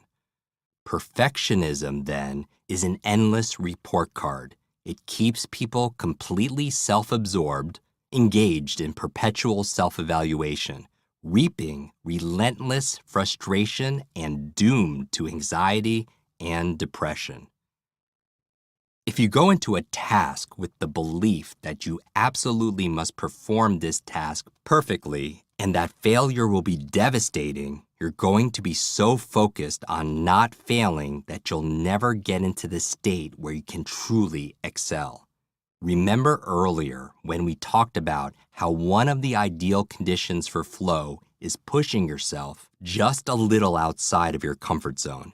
When you do this, you increase the odds that you're not going to get everything right the first time. If you allow the supervillain of perfectionism to master you at this point, your flow will be forfeit. To best this villain, you need to convince yourself that lack of perfection is not only okay, but it is a clear sign that you're pushing yourself in ways that you must. Number 4, lack of conviction. Nearly as devilish a supervillain as perfectionism is a lack of belief in what you're doing. The brain perceives uncertainty as a threat, which sparks the release of cortisol, a stress hormone that disrupts memory, depresses the immune system, and increases the risk of high blood pressure and depression, writes Travis Bradberry, president of TalentSmart. If you don't believe you're going to accomplish anything of importance, you're guaranteed that will be the outcome. If you go into a task doubting your ability to complete it, ask yourself these questions. Do I have the necessary skills to do this? Do I have all the information I need to do this? Do I have enough passion for this project to do this?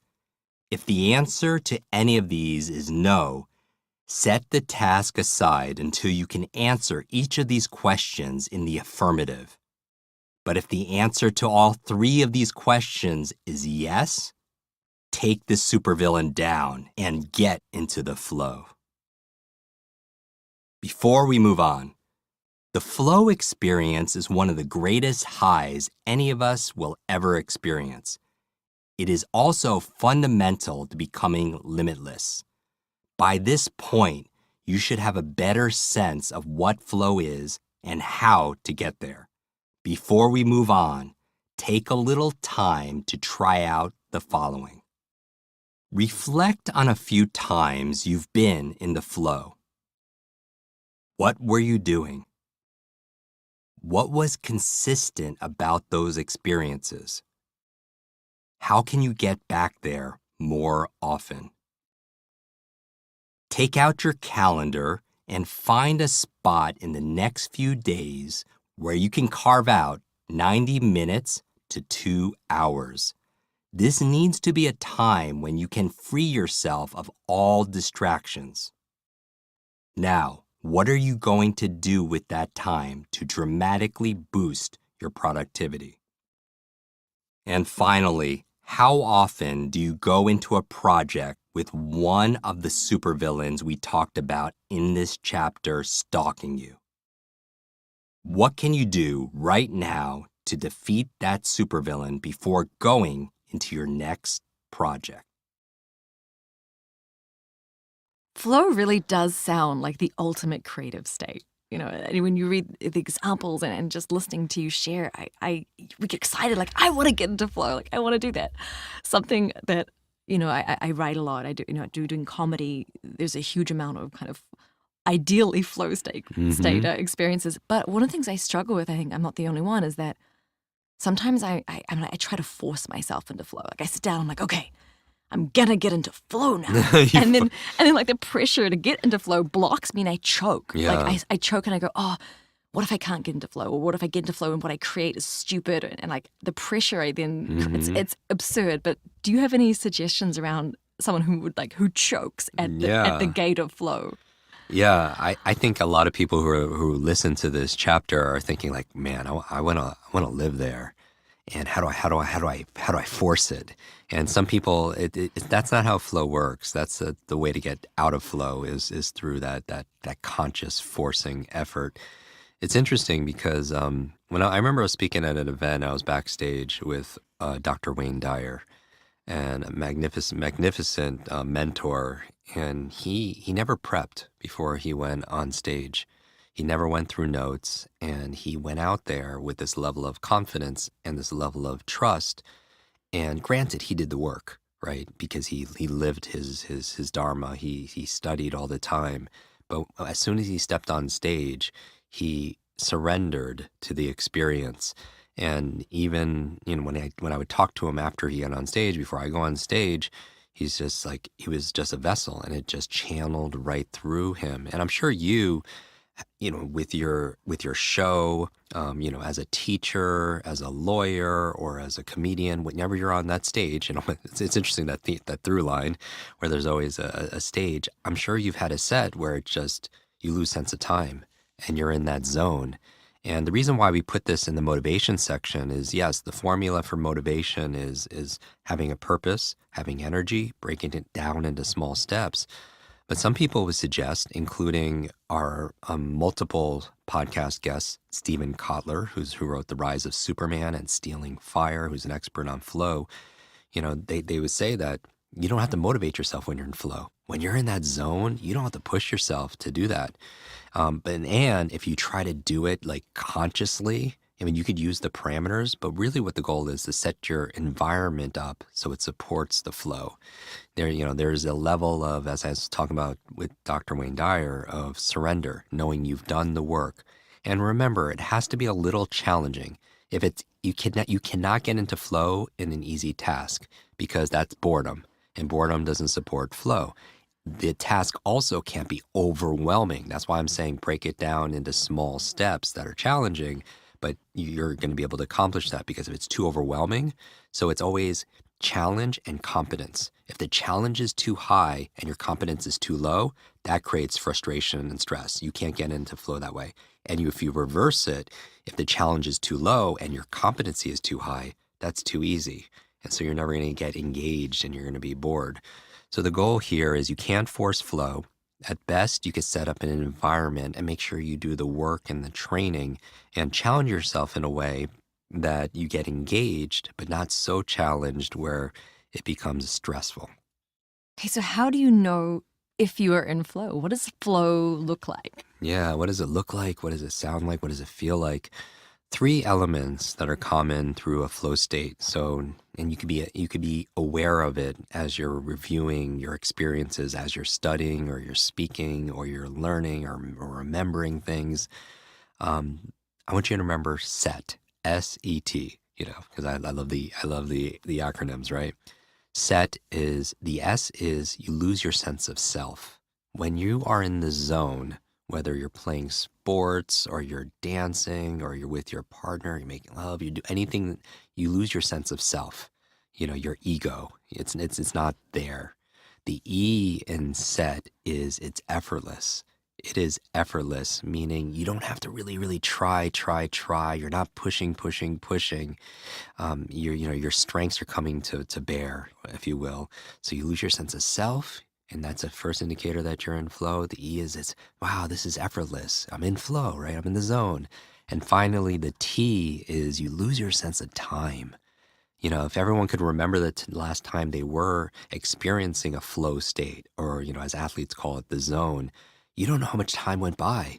Was it 5 minutes, or was it an hour that went by? So there's this time distortion where time either shrinks or it expands, but you lose your sense of time, your sense of self, and the effort is pretty effortless. So just be aware of it. And the more you could cultivate it, it's similar to conversations you and I have had about lucid dreaming. You can't force a lucid dream, to be able to do that, but you can set that intention. But in your dreams, you lose sense of time and all these wonderful things, a wonderful altered state to be able to cultivate and train.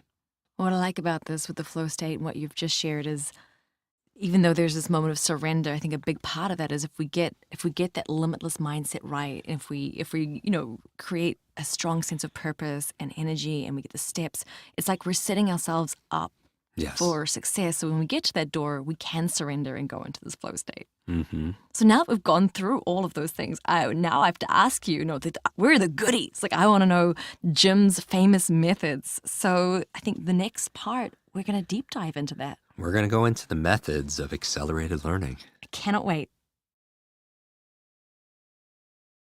Part 4. Limitless Methods. The How. Method. Noun. A specific process for accomplishing something, especially an orderly, logical, or systematic way of instruction. By this point, you've discovered how to unleash 2 of the elements necessary to become limitless. We've learned how to approach every day with a productive mindset, and you've learned how to do so with an optimal level of motivation. But there's one more M that differentiates limitless people from those who are encumbered by their limitations. Methods. Methods are the procedures or processes for accomplishing something. In this context, method is the process of learning how to learn, also called meta-learning. When we go through the education system, we are taught very antiquated and inefficient ways of learning, such as subvocalization and rote memorization. As I mentioned at the start of this book, when I was struggling as the boy with the broken brain, I wasn't incapable of learning. History has laid testament to that. But I wasn't succeeding at learning in the way I was being taught. It wasn't until I mastered a new way of learning, methods you will see over the course of the coming chapters, that I could finally use my brain to excel. In this section, you are going to learn the science of accelerated learning and meta-learning in 5 invaluable areas: focus, study, memory, speed reading, and thinking. These are the 5 flagship programs that we teach to individuals and organizations at our company, Quick Learning. Take special note of the lead-in questions at the start of these chapters, and make sure you do all the exercises I've included. Once you start using these tools, I think you'll find yourself using them all the time, and I think you'll be amazed at what they unlock for you. Chapter 11. Focus. What can I learn from what I'm like when I'm most focused? How can I increase my ability to concentrate? How do I limit my distractions and calm my busy mind? What's the difference between someone performing at superhero levels and someone failing to ever discover their superpowers? In many cases, it's a matter of focus. I'm sure you've had numerous times in your life when you've really locked in on a task. Maybe it was writing a report that mattered a great deal to you. Maybe it was having a session with a mentor you love. Maybe it was attacking a bowl of your favorite ice cream. How did you do with these tasks? In all likelihood, you crushed them, writing one of the best reports of your life, learning huge amounts from your mentor, and devouring that ice cream like it was the last dessert in the world. This happened because you were able to train your focus on the task at hand. Get right on that task and not let anything distract you from that task. So why do most of us have only so much ability to maintain focus? Simply, I think it's because we were never taught to do so. Certainly, I don't recall having a focus class when I was in elementary school. Do you remember when you were a kid and you went outside on a sunny day with a magnifying glass? How cool was it to hover the glass over a leaf, see an intensely bright spot appear on the leaf, and watch as the leaf started to smoke and burn? What you were able to do was focus a greater level of the sun's intensity on that leaf. And where that bright spot appeared, things were their hottest. Interestingly, when we talk about someone being intelligent, we often call them bright. Going back to our magnifying glass analogy, maybe what we're really saying isn't that this person is much more intelligent than most other people.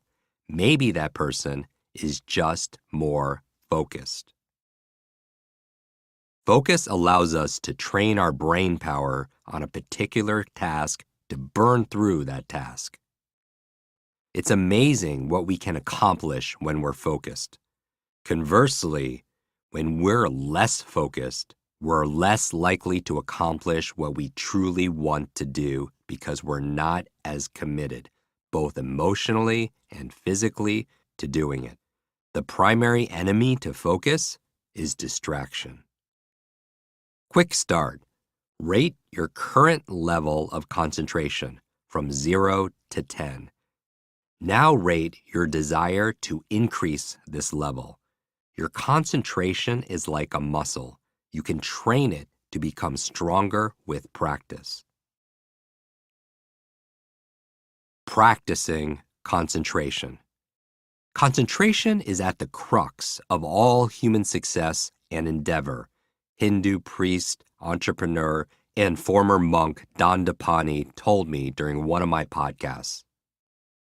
If you can't concentrate, you can't manifest. What Dandapani is saying is that concentration is a critical component of anything you want to accomplish. But, like so many other things we've discussed already, we've never really been taught how to concentrate. Sure, our parents and our teachers might have implored us to concentrate harder, maybe even criticizing our lack of focus with a question such as, "Why can't you just concentrate?" But the simple answer to that is that most of us never learned how. Dandapani points out that concentration is like a muscle that gets stronger the more you exercise it. Concentration is something you can learn and something you can practice to get better at, he said. However, what most of us practice instead is distraction. We allow our minds to jump from thought to thought, often using technology to help us practice distraction until we're experts at it. And we should be, because we often get a dozen or more hours of practice a day. Just imagine what it would be like if we practiced concentration for even a fraction of that time. Dandapani has a remarkably clear way of looking at this. I define concentration as my ability to keep my awareness on one thing for an extended period of time. Every time my concentration drifts, I use my willpower to bring my awareness back. Most of us think of lack of concentration as a function of our mind bouncing from place to place. Dandapani has a different and more helpful metaphor. To him, it isn't your mind that's moving, it's your awareness. He sees awareness as a glowing ball of light that moves to different parts of your mind. In order to excel at concentration, you need to make yourself keep that ball of light trained on one spot in your mind for an extended period. This won't be easy at first, but a conscious effort to exercise your willpower in this way is likely to lead to impressive results. You can work on this during nearly any pursuit. If you're having a conversation with someone, make a concerted effort to pay attention to nothing other than the conversation. If you notice your awareness drifting away from the conversation, refocus your glowing ball of light. If you're reading a report for work, train your eyes on the words as though nothing else exists. Again, if you notice the light of your awareness beginning to shine on something else, bring that ball back to the report. If you make the commitment to practice concentration an hour or so a day, it will soon become second nature. Whenever possible, try to do one thing at a time. We've talked a bit about multitasking already, but for now, just remember that multitasking is a grossly inefficient way to get anything done. If at all feasible, allow yourself to do whatever you're doing to the exclusion of everything else. If you're on the phone, don't scroll through social media at the same time. If you're making breakfast, don't also work on your to-do list for the day. By doing one thing at a time, your concentration muscle will become incredibly strong, and your focus will reach limitless levels. Another key to boosting your concentration is decluttering your environment. A Princeton University study found that multiple stimuli present in the visual field at the same time compete for neural representation by mutually suppressing their evoked activity throughout the visual cortex, providing a neural correlate for the limited processing capacity of the visual system. In layperson's terms, what this means is that the physical clutter in your surroundings compete for your attention, which results in decreased performance and increased anxiety and stress levels. So, if you want to become a master at concentration, divest yourself of the potential for distraction whenever concentration is critical. If you're working on your computer, shut down every application and every open tab other than the ones you absolutely need to perform the task at hand. Limit the number of items in your physical workspace as well. While I think many of us consider a desk piled with books, magazines, papers, pictures of our kids, and souvenirs from our vacations to be cozy and even the sign of an active mind, every single one of these items creates a pull away from your concentration. Family heirlooms are wonderful, and you already know how I feel about books. Just limit the number of things that share residence with the place where you need to be the most productive. Calming your busy mind. Unlimiting your focus requires more than just getting to the tasks at hand. And we've already discussed focus requires an ability to set aside distractions and give your attention to what you're doing. But is that even possible anymore? Most of us are working on multiple devices at the same time, often with multiple applications running on each of those devices. We have meetings to attend, emails and texts to answer, social media statuses to update, and multiple projects in play. Yet precisely because of this, it's more important than ever to find ways to bring calm to your mind. You might not even realize it, but all the input you're getting on any given day is causing you a considerable amount of stress. If you're like many people, you might even think of this as a positive thing because it means that you're busy, and being busy, you're making a meaningful contribution to the world. While this might be true, it is in spite of this anxiety rather than because of it. Anxious thoughts can overwhelm you, making it difficult to make decisions and take action to deal with whatever issue bothers you, writes psychologist Melanie Greenberg, PhD, author of The Stress-Proof Brain. Anxiety can also lead to overthinking, which makes you more anxious, which leads to more overthinking, and so on. How can you get out of this vicious cycle? Repressing anxious thoughts won't work. They will just pop up again, sometimes with more intensity. Juliet Funt is the CEO of the consulting firm Whitespace at work. She describes Whitespace as the thinking time, the strategic pause that's in between the busyness.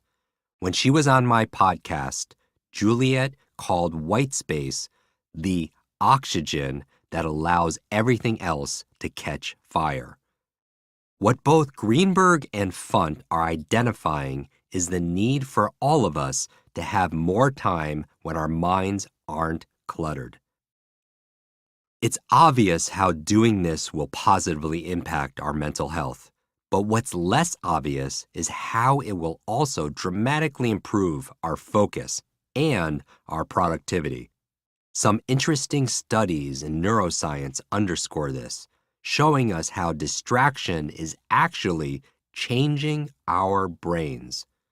One from University College London compared the brains of heavy media multitaskers with those of light media multitaskers and found that the anterior cingulate cortex, ACC, which is involved in focus, was smaller among the former group.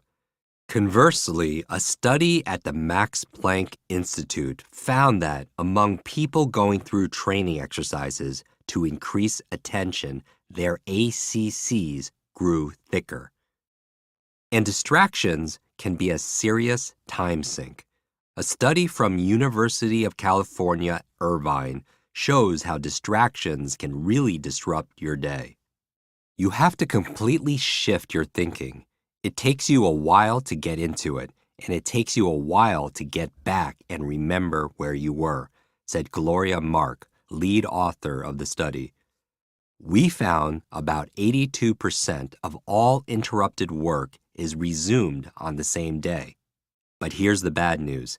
It takes an average of 23 minutes and 15 seconds to get back to the task.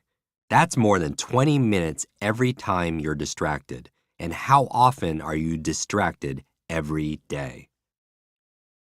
Tools like meditation, yoga, and certain martial arts can be tremendously valuable in helping you calm your busy mind. But if you're in the middle of the day and can't afford to get away for more than a few minutes, there are still some things you can do. 3 important ones are: number 1, breathe. We've already talked about the value of taking deep, cleansing breaths as part of your morning routine. But doing the same thing is valuable whenever you need to recenter yourself. Holistic health expert Andrew Weil, MD, developed a breathing tool that he calls the 4-7-8 method. It works like this. Exhale completely through your mouth, making a whoosh sound. Close your mouth and inhale quietly through your nose to a mental count of 4. Now hold your breath for a count of 7. Then exhale completely through your mouth, making a whoosh sound to a count of 8. This is 1 breath. Now inhale again and repeat the cycle 3 more times for a total of 4 breaths. Number 2, do something that has been causing you stress. This goes back to what we talked about earlier regarding procrastination. As we now all know, thanks to Bluma Zygarnik, things weighing on our minds are going to continue weighing on our minds until we deal with them. If you're having trouble focusing, or if your mind is operating on a dozen planes at the same time, it's very possible the reason this is happening is because there's something that you need to do that you've been avoiding doing. If that's the case, do a little 4-7-8 breathing, deal with the stressful task, and then you can get back to everything else you want to do with increased focus. Quick start. What is one important thing that you're avoiding that is affecting your focus? Number 3, Schedule time for distractions. It might be a challenge for you to turn off your phone and your email when you need to focus, but if you can convince yourself to do these things, great. They're relatively easy to do. What's likely to be considerably harder is to avoid letting worries and obligations get in the way of whatever you're trying to accomplish in that moment. There's a reason you're seeing these things as worries or obligations, and that makes them much harder to push out of your mind. Addressing one of your concerns head on, as we just discussed, is one way to deal with this. But there are going to be situations where that's simply not possible. Instead, what if you set aside a specific time in your schedule to move these worries and obligations to the forefront of your mind? Simply saying, "I'll worry about that later," isn't likely to keep that worry from creeping back 20 minutes from now. But saying, "I'll worry about that at 4:15 very well might. Quick start. Schedule your next distraction time.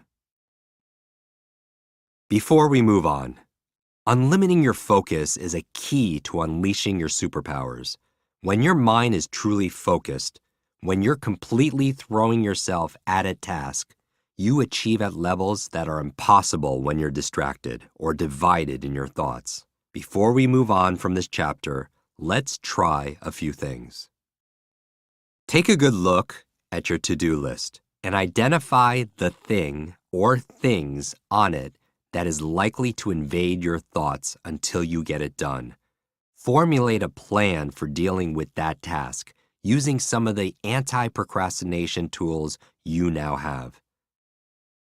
Do something right now that changes your productivity environment so you can do a better job of staying on task. And finally, practice a technique for calming your busy mind. Does it work for you? If so, commit to using it regularly. So focus is the first of 5 methodologies. And I just want to ask you, why is focus up front? Why is this number 1?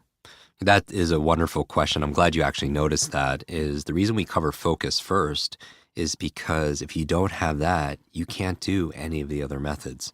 So the future methods we're talking about are things like study, but you can't study if you don't have focus.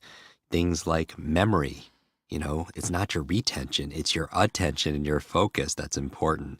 Things like speed reading. If your mind's going everywhere and you're easily distracted, your mind's wandering, you're not going to be able to read better and smarter, and also thinking. How are you going to be able to think and solve problems and be creative and make good decisions if you can't concentrate? So focus is what we start with, but I'm glad you pointed that out. That's how important focus is. So focus is our foundation for all the methods going forward.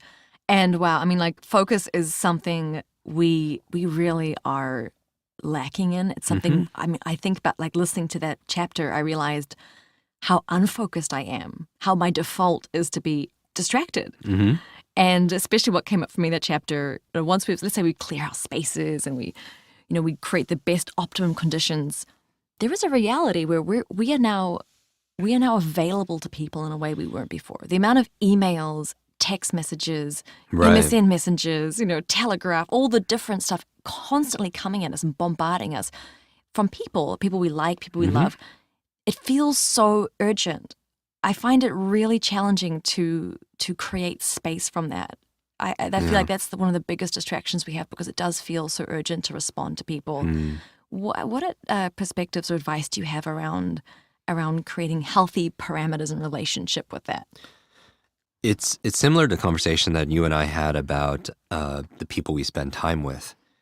It's yes, it's driven by technology, but people could also give you energy or take energy away. They could also help you to focus, or they could be distracting also as well. But you're right, the way we opened up the book and we talked about technology and how it's driving all this amazing innovation and change and progress. And there's this thing called digital distraction, app notifications, social media alerts. And again, I love technology because it allows us to connect and learn and empower and support each other. And I want to know what all my friends are doing, of course. But absolutely, it could get out of hand when we don't put some kind of consciousness into it, bringing mindfulness into the technology. When it comes to our focus, we know that it's very difficult to, if not impossible, to multitask. And the goal is to really do one thing. And everything seems important. A lot of times, and I know most people who are listening to this, they bought the book also as well, because there's things in the book that we're not going through on the audio, and there are things in the audio that obviously are not in the book. But if you are the kind of person who reads a book and you highlight everything, right? You know, the people who just like highlight everything so the book like glows in the dark. And if everything is important, then nothing becomes important. And the same thing with our focus. If if you are easily distracted, right? When you think about distraction, the opposite of distraction, it's distraction. You're losing traction in something. And that presupposes you have traction going towards something else. And so a lot of times when people are checking their phones, they're not really distracted because it's not taking them away from something else. Do you know what I mean? Like, it's okay to go on your phone and be distracted if that's what you want to do, if it's not pulling you from something that's important in that moment, right? So you could use that time, and as we gave suggestions, schedule your distraction time. But what that presupposes, if you're distracted, is that you have a goal or you have something you should be working on. And a lot of people are watching and binge watching videos, and it's not a distraction because it's not taking them away from something that they have an intention to do. Now you set that intention, now it becomes a distraction. If it's taking away from that business plan or your videos that you need to make, or preparing for that presentation at work or studying for school, then it is a real distraction. And so how do you do it? Again, the power of questions goes a long way. Ask yourself, what is the best use of this moment right now? That's a question to help with your reticular activating system to focus on. Right now, there's probably a 1 billion, 2 billion stimuli you and I could be focusing on right now in the moment. Primarily, our brain is a deletion device. It's trying to keep all that information out. What comes in are the things that are important to us. But here's the thing, not everything has equal importance, as you mentioned. And so you have to be intelligent and stand guard to your mind as you would for negative things, is what's urgent and what's important. And if it's not, what I suggest is don't resist it. Don't try not to think about going out Friday night. Don't try not to think. That's like trying not to think of a big purple giraffe. You know, if I said, Mia, do not think of a big purple giraffe in this studio, a big purple giraffe, do not think about it. I'm in trouble. Exactly. So the mind can't process negatives. And the more you resist it, the more it persists. So what you resist persists. So don't try not to think about the party Saturday night or picking up the dry cleaning. What I would suggest is just write it down so that you have it captured somewhere. You've acknowledged that it's there and it's important. Your mind could go to rest and not have to have the Zeigarnik effect, kind of obsess about it, and you can focus on the thing at hand. Now, another really important question is this, or principle, I would say. When it comes to your focus and it comes to your productivity, the most important thing is to keep the most important thing the most important thing. I'm going to say that again because this is like I hope it lands for everyone listening. The most important thing is to keep the most important thing the most important thing. And that really is the essence of focus. The people who are extraordinary, they are outstanding. They are limitless, if you will. They're getting really good at the things that matter. They're not majoring in minor things. And that's why when it comes to your focus, we know things like the 80-20 rule, right? Pareto's principle. Pareto's principle is saying 20% of your efforts give you 80% of the rewards. And so focus on those 20% that gives you most of the rewards instead of focusing on the 80% of things in life that are only giving you 20% back. It's the equivalent of when I was talking about the power plant story, that you turn one screw and all of a sudden the entire power plant turns on. What are those little things that will make the biggest difference in your life? And so focus on that. Dr. Stephen Covey, who wrote a great book called The 7 Habits of Highly Effective People, said, you have to put first things first. First things first. And that helps you to laser focus. And could the most important thing change moment to moment, for instance? Like, I'm just thinking for people who balance family, relationships, and work, for instance, where maybe the most important thing ultimately is family, but Mm-hmm. maybe for the next 2 hours, the most important thing is the task, Yes. and they'll call their family back in 2 hours. Like, is that important to It is. change It it? is. It is absolutely important because we're not. Here's the thing with words again, is that my goal for me is not. This is my personal approach for life management, if you will, is not balance because words have a feeling to it. We all use the word balance, and most people do. For me, when I think of balance, I'm like on a balance beam. I'm trying to keep everything evenly weighted because that's what balance means, even weights.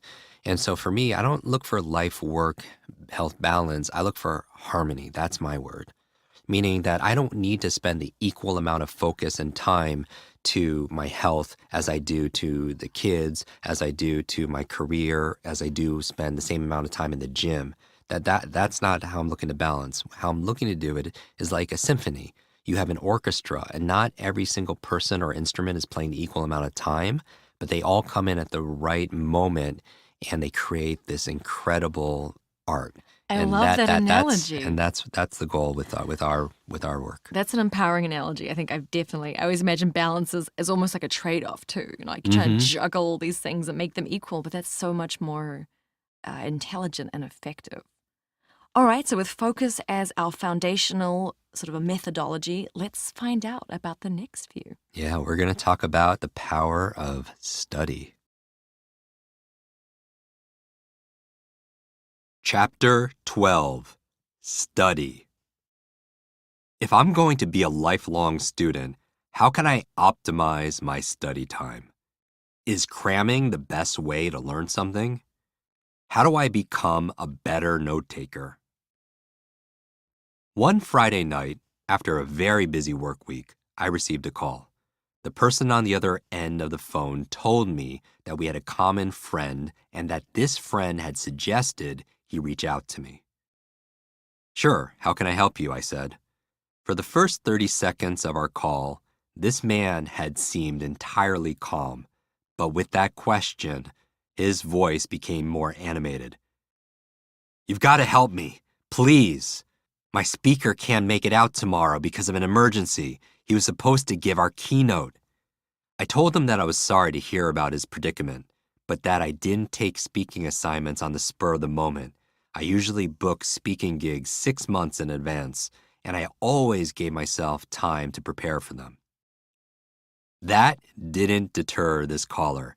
He said that our mutual friend had raved about speeches he'd seen me give, and that if anyone could deliver a strong presentation on short notice, it was me. Please, save me, he said with even more emotion in his voice. This guy's plight was starting to get to me. I happened to be free on Saturday, and the conference he was throwing was in Manhattan, where I lived. I decided to ask him the topic of the keynote. When he told me, I stared at the phone as though the caller were speaking to me in an alien language. Why are you calling me about this? I said. I know nothing about that topic. Yes, but the speaker who canceled has a book. I'm not sure how that matters. The caller responded so quickly that it was clear he'd already prepared this argument. I've heard you're a speed reader. I was thinking that you could come in a little early, study the book, and then give the speech. This scenario was so completely outlandish that I did the only thing I could do under the circumstances. I took the engagement. How could I turn down a challenge like that? We agreed on the particulars. He told me a bit more about the audience to whom I'd be speaking, and then I hung up, asking myself what just happened. I got to the conference center the next morning at 10 a.m. The man who'd called me the night before handed me a copy of the book and set me up in a quiet room. I was to deliver the keynote at 1 p.m. Over the next 3 hours, I read the book, made a ton of notes, and laid out the basic parameters of the presentation I was about to give.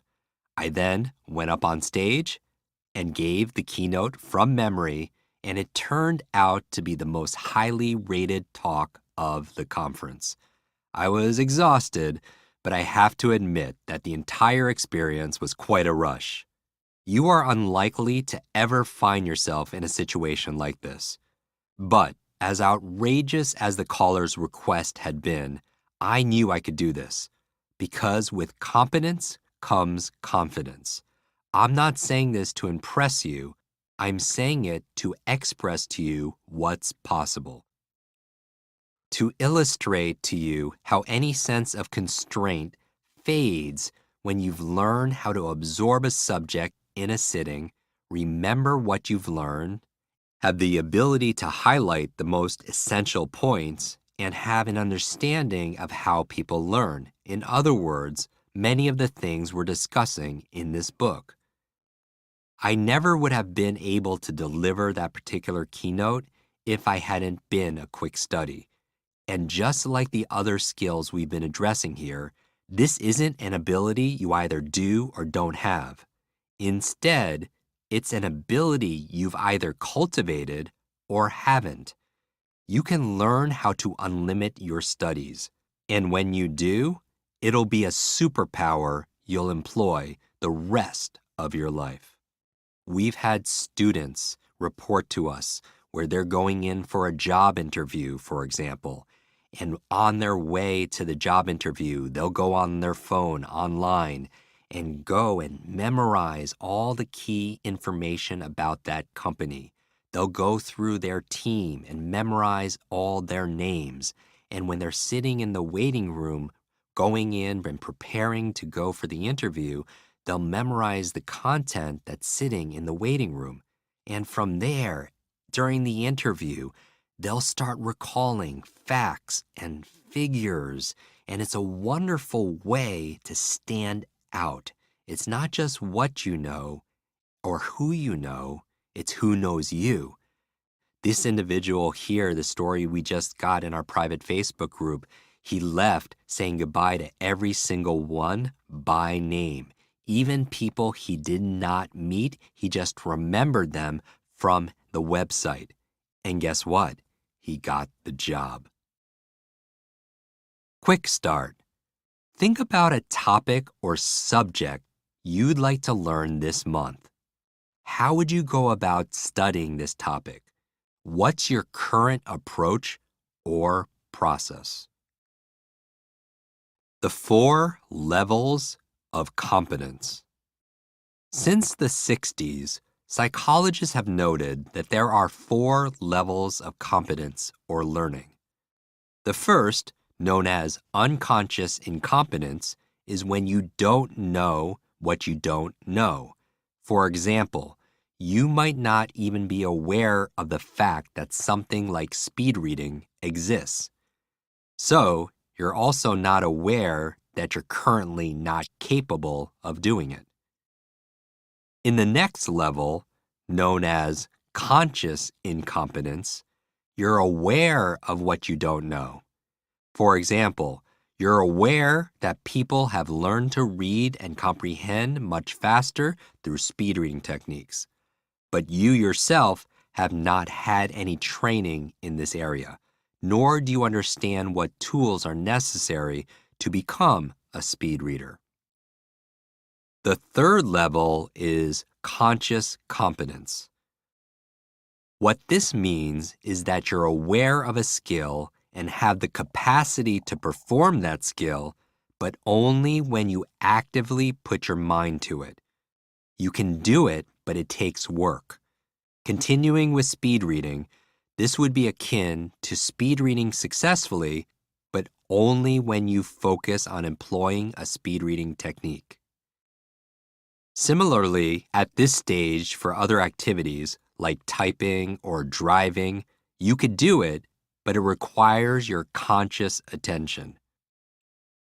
The fourth level, the one any lifelong learner is seeking, is unconscious competence.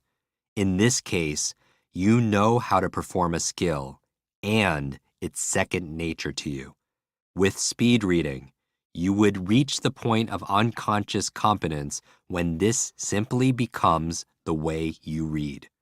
You're not making yourself read faster, you're just doing so.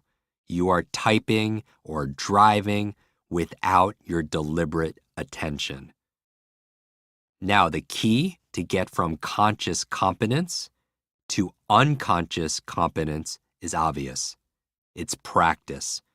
Practice makes progress. While the model psychologists use ends there, I would add a fifth level, true mastery. This is a step beyond unconscious competence to where it's second nature to perform a skill at an elite level. This is the level of being limitless. And if you're going to be a master, you're going to need to study like a superhero. How to study better. Why are most of us restrained in our ability to study? Most people do not know how to study effectively because they were never taught. Many people naturally assume they already know how to learn. The challenge is that most of the techniques you use now are old and ineffective. Many of them date back hundreds of years. We now live in a highly competitive information age where information is everywhere. Yet, we are still using the same methods to absorb and process it all. Today, our requirements for learning are much different. But most of us were taught that studying was all about reviewing material over and over and over so we could spit it back out during a test. We're going to talk in a moment about why cramming is such a bad idea, but suffice it to say the process is far from optimal.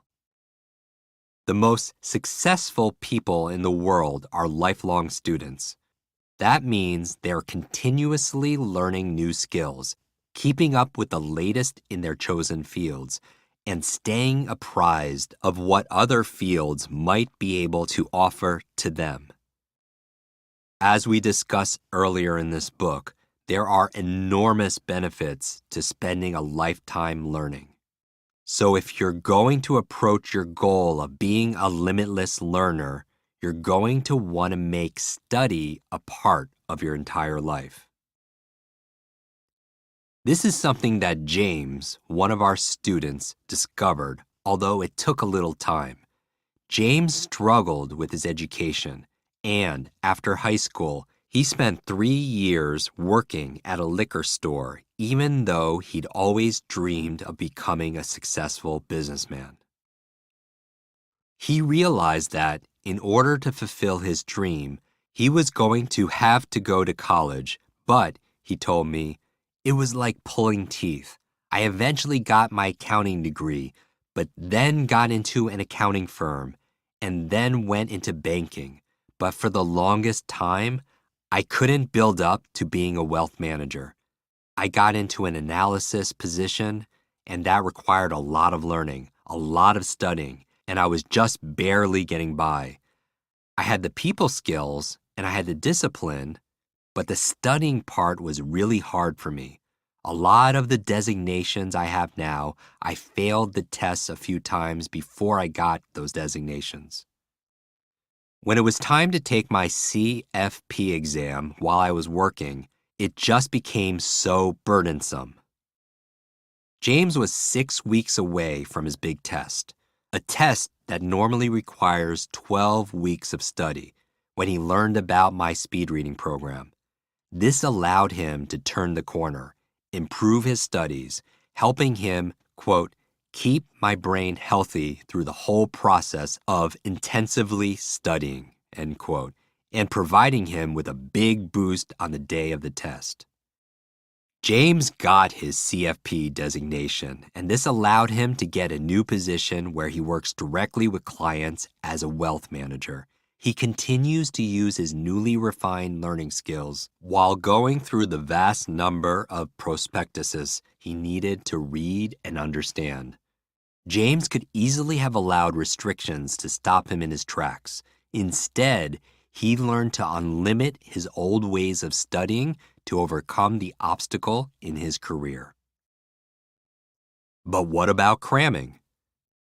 The all-nighter is an age-old study tradition that many people continue long after their school days are over. Much of this is due to procrastination and putting off the work that needs to be done for the big test or that big presentation. But many people also believe that cramming is their most effective form of preparation. Chances are good, however, that it is not.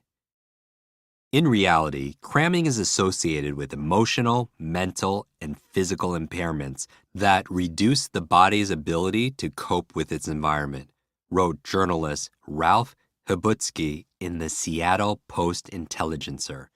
He cited a Harvard Medical School study that indicates that cramming leads to many unwanted side effects, including impaired mental function. In addition, cramming usually requires foregoing all or at least much of one's normal amount of sleep, and this could wind up undermining the very purpose of cramming. UCLA professor of psychiatry Andrew J. Foligny co-authored a study on cramming and came away with a clear connection between this byproduct of cramming and the expected results. No one is suggesting that students shouldn't study, he said, but an adequate amount of sleep is also critical for academic success. These results are consistent with emerging research suggesting that sleep deprivation impedes learning. In working with students of all ages, I have learned that cramming is rarely as useful as we would like it to be. Concentrating on one subject for many, many hours makes it less likely that you're going to retain the information. Earlier, we talked about the effect of primacy and recency on memory. If you tend to remember the first thing and the most recent thing best, cramming a huge amount of information between the first and the most recent thing is only going to lead to your having more things that you forget. We'll talk about a better alternative in a moment.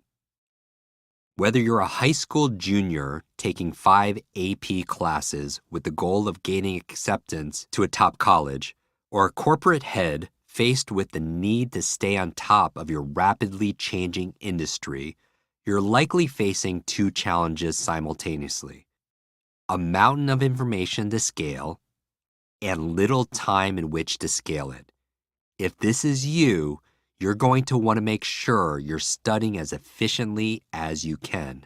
Over my years of helping people to learn faster and study better, here are 7 of my favorite simple habits to unlimit your studies.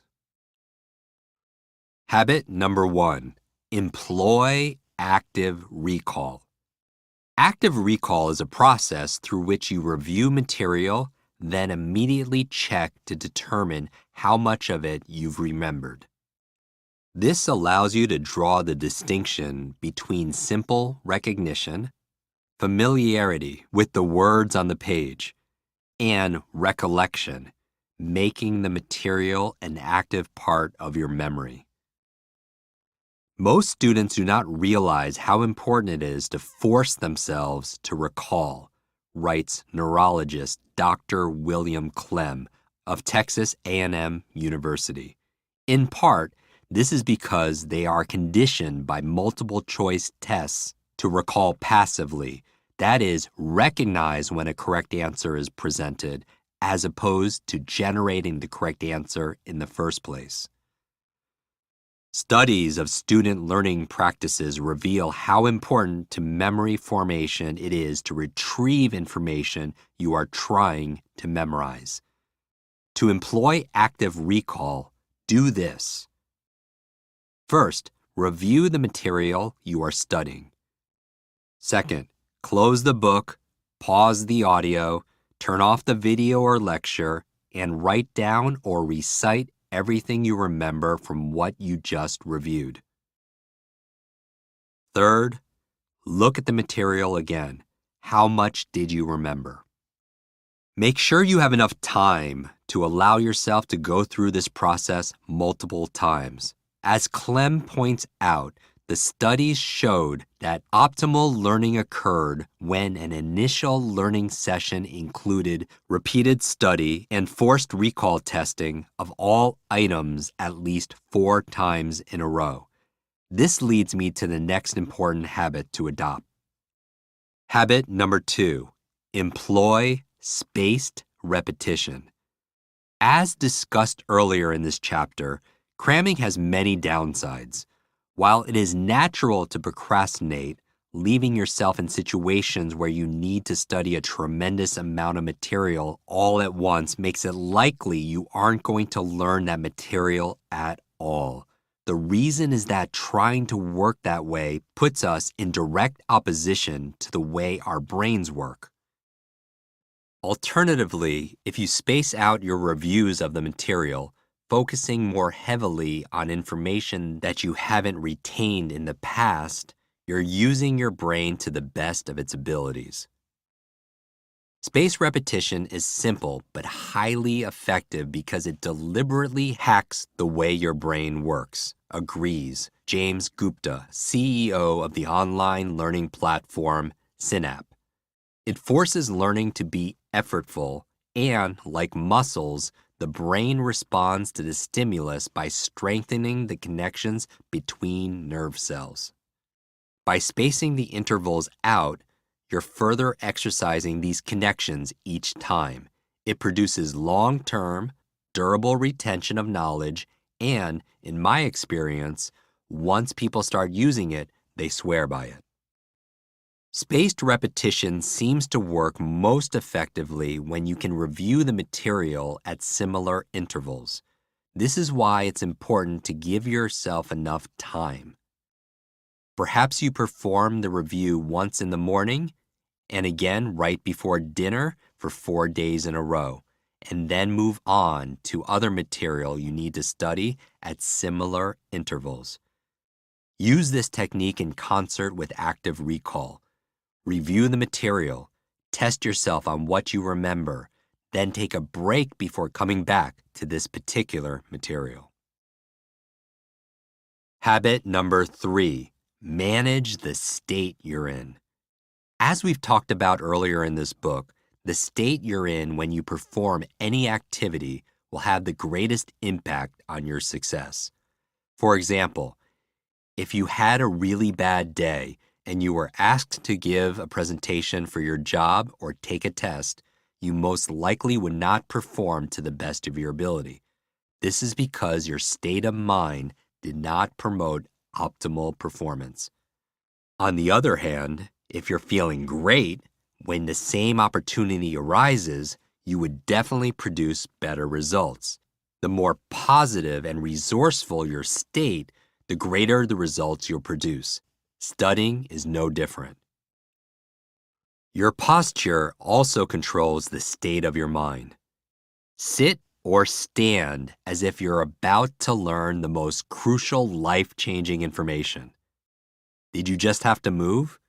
If you did, then notice how you feel more focused after you've changed your posture. When you sit or stand straight, it also facilitates breathing and the circulation of necessary oxygen to your brain and the rest of your body. If you are slumped over, it could stifle the breathing process and make you fatigued and tired. Quick start. While you are standing or sitting in a chair, slump over, look down, take short breaths, and put a frown on your face. Do this now. How motivated do you feel to achieve success? How productive do you think you are in this state? This is the posture of a lot of students while studying. Is it any wonder they dislike studying and have to work hard to achieve bare minimum results? Now, sit or stand up, straight, smile. How much better do you feel? Habit number 4. Use your sense of smell. I'm sure something like this has happened to you. You walk into a room and discover the air is filled with a particular scent. Maybe it's the smell of a specific spice baking in the oven. That scent immediately sends you back to a day with a childhood friend when she made a joke that was so funny that milk came out of your nose. Why would the smell of that spice trigger that memory? Because that smell was in the air when the event that you're remembering happened. The smells are especially effective at bringing memories to the forefront of our brains. The scent of rosemary has been shown to improve memory. Peppermint and lemon promotes concentration. The answer is likely due to brain anatomy, writes Jordan Gaines Lewis, postdoctoral researcher at Penn State College of Medicine. Incoming smells are first processed by the olfactory bulb, which starts inside the nose and runs along the bottom of the brain. The olfactory bulb has direct connections to two brain areas that are strongly implicated in emotion and memory, the amygdala and hippocampus. Interestingly, visual, auditory, and tactile information do not pass through these brain areas. This may be why olfaction, more than any other sense, is so successful at triggering emotions and memories. What this shows us is that smell is an enormously important yet underused memory tool. If a particular scent can rocket us back to our childhoods, a different scent can be used to accelerate our recall. If you're studying for a big test, put a bit of a particular essential oil on your wrist while you're studying, and then make sure you do the same thing before you take the test. If you do the same thing in preparing for a big meeting, the results should be similar. Obviously, you want to take other people into consideration, but you don't want to douse yourself with the scent, but just a touch is enough to heighten your recall. Habit number 5, music for the mind. Think about how you did some of your earliest learnings. Did you, like so many people, memorize the alphabet through song? Or perhaps you know how a bill gets through Congress because Schoolhouse Rock sang it to you. Parents have probably been teaching toddlers basic concepts through music for as long as music has been around. They do it because it works, and it works because there is strong science behind it. Numerous studies link music to learning.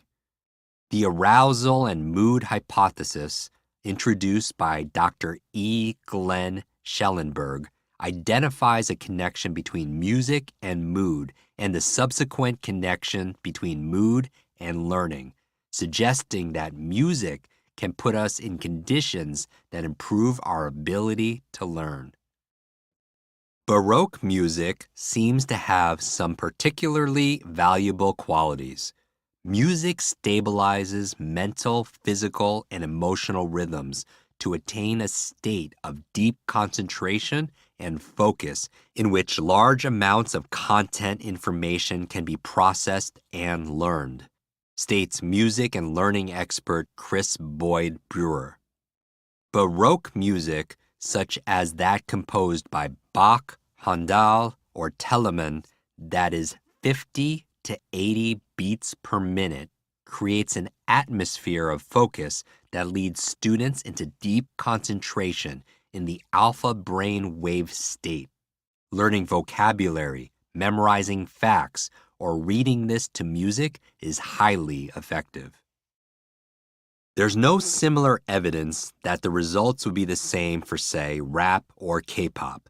But because one's reaction to music is such a personal thing, it's possible that this music would work for you as well. But since streaming music is so ubiquitous, I'd recommend adding a Baroque playlist as background to your study sessions. Amazon Music, Apple Music, and Spotify all have Baroque playlists. And if you wanted to explore further, each have classical music playlists, comprised largely of Baroque music, that have been specifically compiled for the purpose of studying. Habit number 6, listen with your whole brain. If you're going to unlimit your learning, you're going to want to make sure your listening skills are fully tuned up. There's a very strong connection between listening and learning, and more than a quarter of us are auditory learners, meaning that the primary way in which we learn is through hearing something. Listening is critical to learning, and we spend a large percentage of our waking time listening, but most of us are not particularly good at it. Plenty of studies examine this phenomenon, writes Bob Sullivan and Hugh Thompson in their book, The Plateau Effect. While listening is the core of most of our communications, the average adult listens nearly twice as much as he or she talks. Most people stink at it. Here's one typical result. Test takers were asked to sit through a 10-minute oral presentation and later to describe its content. Half of adults can't do it even moments after the talk, and 48 hours later, fully 75% of listeners can't recall the subject matter. One of the reasons we don't listen well is that we tend not to apply all our brain power to the exercise. Sullivan and Thompson, who conducted a study with Carnegie Mellon University on the nature of digital distractions, point out that the human brain has the capacity to digest as much as 400 words per minute of information. But even a speaker from New York City talks at about 125 words per minute. That means 3/4 of your brain could very well be doing something else while someone is speaking to you. To help you alleviate this problem, I've devised a tool that will help you listen with your whole brain. Just remember the acronym HEAR, H-E-A-R. H is for halt. In all likelihood, as you're listening to someone speak, there will be other things going on in the same space. Maybe there are people milling about. Maybe your phone is chirping, telling you you've just received a text. Maybe there's music playing in the room or a television in the background. Meanwhile, you're thinking about your to-do list, your next meeting, or what you're going to have for dinner that night. Do everything you can to tune all of this out and to be completely present with whomever you're listening to. Remember that listening involves more than just words a person is saying. Vocal inflection, body language, facial expressions, and more create additional context and provide additional information. You can absorb all of this only if you halt everything else. E is for empathy. If you can imagine yourself in the speaker's shoes, you're likely to learn more from this listening experience than if you do it dispassionately. Trying to understand where the speaker is coming from and why brings additional substance to what he or she might be saying and allows you to feel it from their perspective. A is for anticipate. Engage in the experience with a sense of anticipation. Remember that learning is state-dependent and that what you can learn from the speaker will become a long-term memory if you attach emotion to it. Your enthusiasm for what you're hearing will greatly increase your potential for truly hearing it. R is for review. If you have the opportunity to directly engage with the speaker, do so. Ask clarifying questions, or maybe even for a point to be repeated. If you're in the position to take notes, do so, and afterwards, reflect on what the speaker said. Paraphrase it in your mind and imagine yourself teaching it to someone else. Doing so will solidify it in your mind. Habit number 7, take note of taking notes. Studying under the best conditions will likely improve your retention considerably. And both in preparation for your studies and in concert with your studies, upgrading your note-taking ability is invaluable. The ultimate advantage of taking notes is that they customize the information you need to retain to your vocabulary and your mode of thinking. At their best, Notes allow you to organize and process information in a way that makes it most likely that you can use this information afterwards. But many people take notes ineffectively. Common pitfalls include concentrating so heavily on writing notes that you're not actually listening to the information, trying to write down every single thing you hear, and writing notes in such a way they won't be helpful to you the day later. It's easy to avoid all of these pitfalls once you are aware of them. So let's put a plan together for upgrading your note-taking ability. First of all, be sure that you understand the purpose of taking these notes. For example, the goal of taking notes in a mid-semester lecture might be very different than the notes you take in the review class before a final. Similarly, what you're trying to accomplish with the notes you take in a weekly meeting with your team is likely to be different from the notes you take in the week leading up to a major client presentation. By being clear on your intention with your notes, you are able to distinguish between information that is relevant to you and information that is not. I have a friend who is a writer and insists on transcribing every interview he does, even though it would be more time efficient to have a transcription service do it for him. The reason, he says, is that by doing it himself, he only transcribes the parts of the interview that he knows he's going to be able to use, therefore eliminating the possibility that these quotes will get lost among all the other conversations that might not be relevant to the book he's writing. What he's left with is nearly pure content. Likewise, if you take notes with a goal in mind, every note you take will have relevance. Once you're clear on your goals, take an active approach to note-taking. Listen with the intention of getting exactly what you need, and write your notes in ways that will benefit your recall later. If you're going to use abbreviations and shortcuts, use ones that are familiar to you. The last thing you want is for your own notes to be indecipherable to you later. Equally important is making sure that you use your own words whenever possible. As noted earlier, one of the key pitfalls to effective note-taking is trying to record everything. There are two obvious downsides to this. One is that it is impossible to write as quickly as most people speak. On average, people handwrite 10 to 12 words a minute, and the average speaker speaks at around 100 words a minute. Even if you are typing your notes, which I don't recommend as much, more on this shortly, you'd probably only be able to get down half of what the speaker was saying. But there's an even more fundamental downside. If you're copying what someone is saying verbatim, you're probably not processing any of it. That means that at the most essential moment of learning, you're utilizing most of your brain to the task of taking dictation.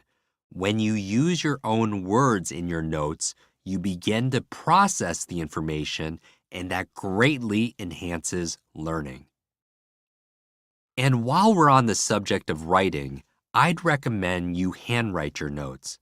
Even if you're using a tablet computer to store your notes, use an electronic pen to do so. For one thing, there are readily available programs that can convert your handwriting to text for later organization. But most importantly, handwriting requires you to start processing the material immediately, and that has proven to be more effective. The present research suggests that even when laptops are used solely to take notes, they may still be impairing learning because their use results in shallower processing, writes Pam A. Mueller and Daniel M. Oppenheimer in their study on this topic. We found that students who took notes on laptops performed worse on conceptual questions than students who took notes longhand. we show that whereas taking more notes can be beneficial, laptop note-takers' tendency to transcribe lectures verbatim rather than processing information and reframing it in their own words is detrimental to learning. Most importantly, make sure you are really listening. You're not there as a secretary. You're there as someone who is receiving information for later use. Therefore, it is important to actually hear what others are saying. Take note of what's being emphasized. Make sure you're understanding the points the speaker is making. And if the opportunity is available, ask questions. This can only happen if you're devoting at least as much attention to the information being delivered as you are to the recording of that information. While you're taking notes, use a method I call capture and create. On the left side of the paper, you're capturing, you're taking notes. On the right side, you're creating, you're making notes. You're writing your impressions of what you're capturing. How can I use this? Why must I use this? When will I use this? After your note-taking session is over, review your notes immediately. This will help you retain the information much more effectively than if you don't read your notes for days. As an added benefit, you'll be able to supplement your notes with anything you might have missed while taking them, because the information will still be fresh in your mind.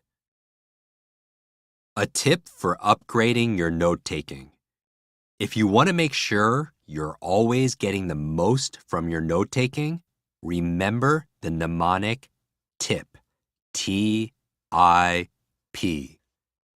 T is for think. Before you begin any session where you're going to be taking notes, think about what you're hoping to retain most from this session. This will help you filter the high-value information from the information that is less relevant to your goal. I is for identify. Listen carefully to the information being presented and identify what is most important in the context of your goal. Remember that attempting to write down everything is going to make it impossible to process the information at the time and will probably make studying harder. Identify what you need the most and write that down. P is for prioritize. As you review your notes after the presentation, prioritize the information that is most valuable to you, perhaps adding additional notes as necessary to make the priority information clearer or making an outline to highlight key points. Before we move on, if you acknowledge that unlimiting yourself means being a student for life, then how you go about your studies is vitally important. Before we move on to the next chapter, let's try a few things. Take your active recall out for a spin.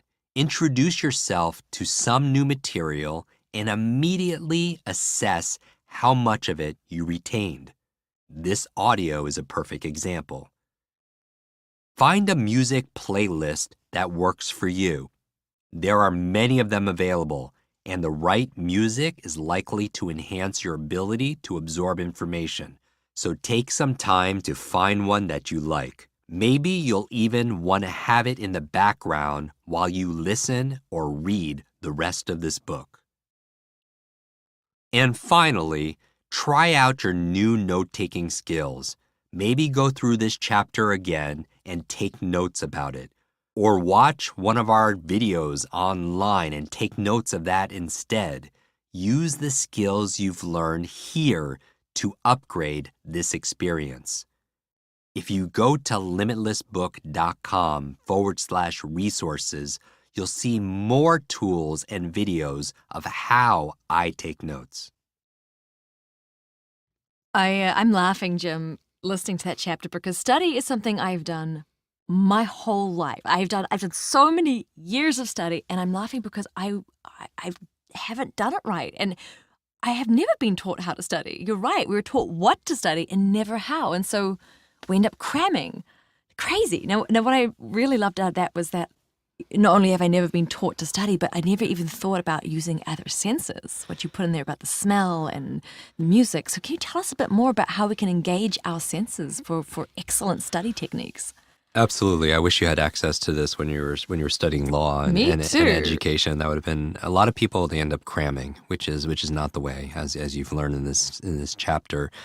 Yes, you could absolutely use senses to get more out of your studies. And so what we talked about in this chapter was using certain classical music that harmonizes with the resting heart rate to help you to relax, to put you in that alpha state where you could helps you to memorize facts and figures and foreign languages faster. Using the sense of smell is actually one of the most powerful ways to activate your memory because it goes right to your brain, one of the quickest ways. It's probably a survival mechanism where you needed to smell old food that could be not good for you or poison or something like that to keep you alive.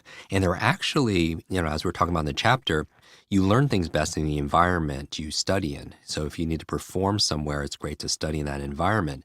But that's not always the case. You can't always study in that classroom to take the test in the classroom or study in that boardroom to give that presentation in the boardroom. But you could bring the environment with you. So you having certain senses, a chewing gum or a lip balm, something unique, you use it while you're studying. And then when you need to perform, use that same one and it'll trigger those memories. I love that. It's like a cue for you. It is like a perfect trigger when we talk about the power of habits. And there's certain senses that actually help you cognitively. Like it's been shown that lavender helps you to relax and helps you to sleep. There are certain things like peppermint helps you to concentrate better. So essential oils are very powerful. Rosemary has been shown to help with our memory. So there's all kinds of tools and resources to help us to be able to study better so we could be more limitless. I love this, a multi-dimensional way to engage our brains and the learning process. And when it comes to study, I was taught to rely simply on rote learning, which didn't work out great for me. And so I'm really excited to learn about this next chapter, memory, and how to really engage with that part of our brain. Chapter 13, Memory. What can I do to improve my memory right away? How do I keep a big chunk of information in my memory? How can I easily access this information when I need it? A few years back, I walked into our office early in the morning before anyone else had come in. The phone started ringing, so I went to answer it. Immediately, a woman's effusive voice sang out from the other end. "I love you, I love you, I love you." Trust me that this is not a common response I receive answering a call. "Whoa," I said, "who's this?" "It's Anne. I took your course." She then quickly declared, "I found it." Okay, she had me. "What did you find?" "I don't know what it is, but I've been doing all these exercises you've been teaching, and I've started to remember things, even when I'm not using the strategy and methods. I'm remembering names and conversations."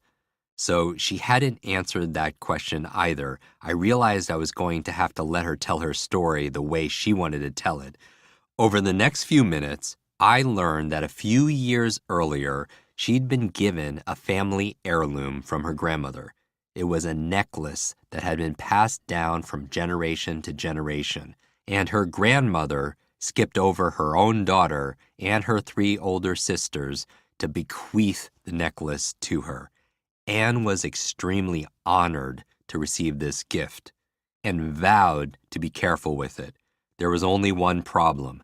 She'd been so concerned about keeping the necklace safe that she'd hidden it somewhere she couldn't remember in her house. When she realized she didn't know where the necklace was, she started searching, but to no avail. This led to monumental levels of angst and an enormous amount of guilt compounded by her family. After 3 years, She'd come to the conclusion that she'd either misplaced the heirloom forever or that someone had stolen it. Then, at 2 a.m. the morning of this call, she woke up out of a dead sleep. She went down 2 flights of stairs to her basement, ran over to her boiler, moved behind it, and reached into a crevice there. She pulled out the necklace and nearly died from the relief. That's an amazing story. Congratulations, I told her. I'm curious, though. I didn't teach you how to find misplaced items. That's not one of the things we covered in our class. Yes, but you did something way more valuable. I don't know what it is, but for the past few weeks, I'm just remembering all kinds of things, not just in the present, but stuff I hadn't thought about in years. Jim, thank you for giving me my brain back. What Anne was illustrating through her excitement is something I've been sharing with people for a long time. Yes, your brain is an organ, but it acts like a muscle. And it most significantly resembles a muscle in that it's a use it or lose it device. Our brains stay fit only when we make a concerted effort to keep them fit.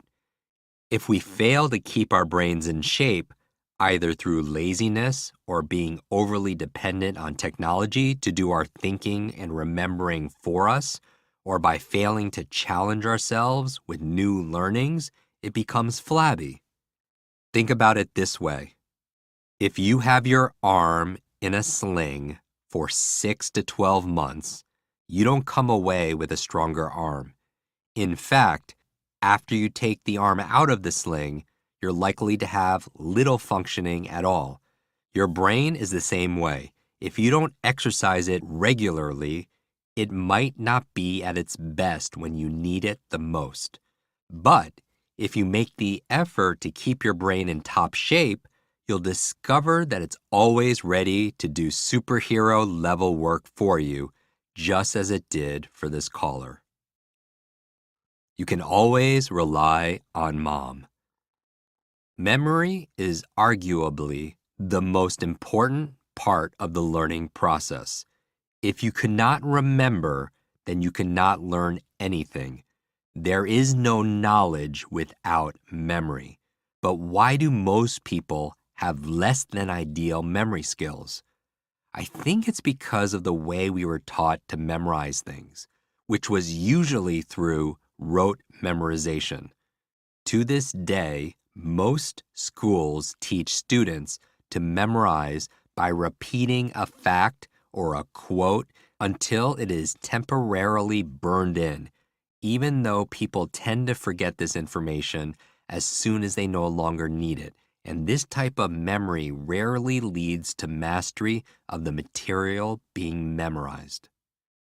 Your memory is one of your greatest assets. It supports you in every area of your life. I challenge you to do anything without utilizing your memory. If you did not have a memory, life would be extremely challenging to say the least. Imagine waking up each day and forgetting everything you ever knew. You would have to teach yourself how to get out of bed, how to get dressed, how to brush your teeth, how to eat your breakfast, how to drive your car. That would be quite inconvenient. Luckily, you were born with a great memory. You just need to be shown how to use it. Quick start. How would you rate your memory right now? What aspects would you like to improve? Take our memory assessment at limitlessbook.com/resources to understand more. If you're going to perform a major upgrade on your brain, you're going to want to unlimit your memory, as memory is such a fundamental part of most brain function. Since that's the case, let me reassure you with a very important fact. There's no such thing as a good or bad memory. There's only a trained memory and an untrained memory. If you have trouble remembering people's names, making presentations without notes, or even finding your car keys in the morning, it's extremely unlikely that this is because you're incapable of doing these things. Instead, you just haven't gotten the training. Joshua 4 is proof positive that memory can be trained. In 2005, Joshua was a journalist who had taken on an assignment of writing about the little-known world of mental athletes. Fascinated by what he saw in elite memorization contests, he wanted to discover more about the participants. To his surprise, he learned that almost every participant he interviewed described themselves as having a poor or average memory before they learned and practiced the principles of memorization. Now they were competing at the highest levels of the contest. It dawned on Four that there were no restrictions to memory and that memory can be trained just like athletic skill. He began to practice what he learned. 1 year later, he returned to the USA Memory Championship, but this time as a competitor. The day of the event, we had lunch together between competitions and marveled at the fact that often what appears to be genius can actually be learned. Later that day, Four placed number 1 and took home the trophy. He went on to write the groundbreaking book, Moonwalking with Einstein, The Art and Science of Remembering Everything. Why is memory so important if you're going to unlimit yourself? Because your memory serves as the foundation for every action you take now and every one you will take in the future. Imagine what it would be like if your computer had very little storage or had inconsistent access to what it had stored. Most functions would be nearly impossible to perform. You'd start to write an email message, and your computer might or might not have the addressee among your contacts and might or might not remember how to send the message after you'd written it. And the ones that did perform would take excruciatingly long while your computer figured out how to do it. While I've likened our brains to supercomputers, we all know they're so much more than that. Perhaps the most significant difference is our ability to reason, to consider the facts or the situation in front of us, and to act, innovate, or navigate through circumstances based on those facts and situations. The process of reasoning requires us to shift through rich stores of memories using tools that have been proven useful in the past to make informed and productive decisions. It's impossible to think creatively into the future without a sense of what is known, writes Dr. Eve Marder, professor of neuroscience at Brandeis University. We commonly say that we are looking for interdisciplinary and synthetic thinkers who can make connections between disparate fields and see new paths for discovery. I cannot imagine finding those creative leaders for the future among the legions of students who forget everything they have learned because they can just look it up. How does one know what to look up if one has forgotten so much? Dr. William R. Clem, who we met in Chapter 12, gives us 5 reasons why improving memory is essential. Number 1, memorization is discipline for the mind.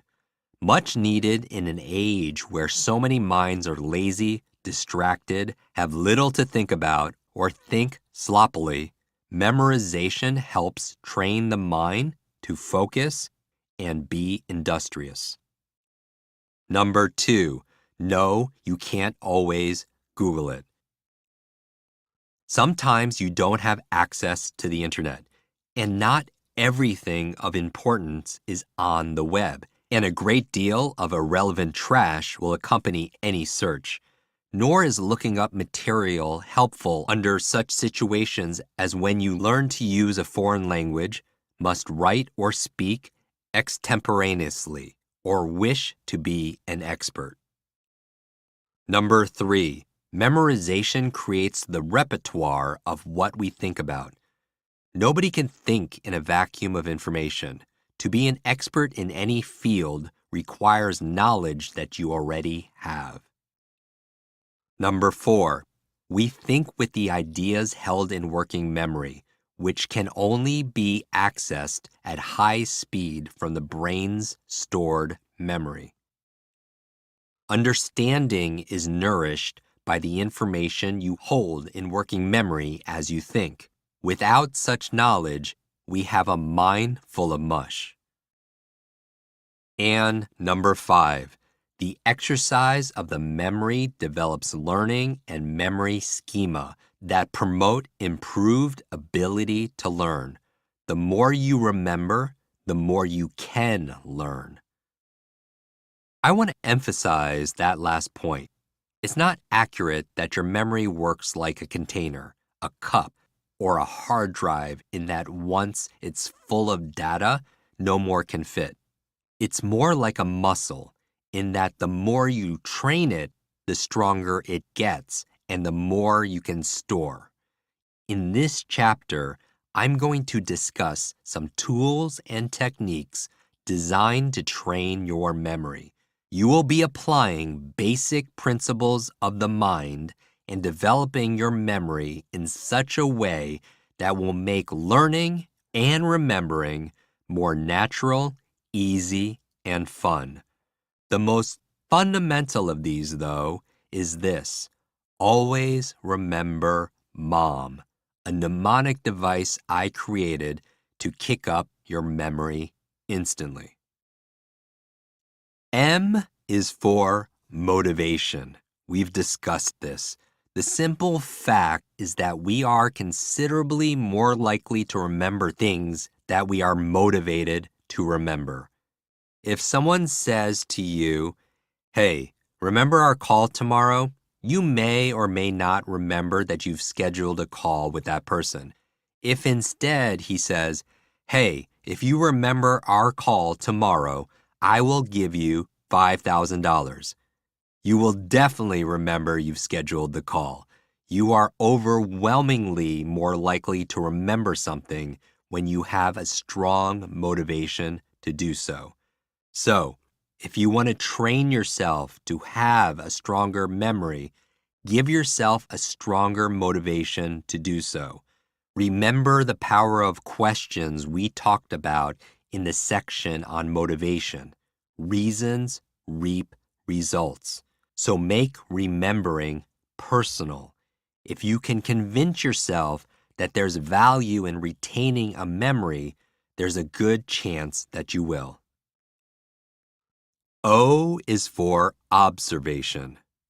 How often do you forget someone's name as soon as you hear it?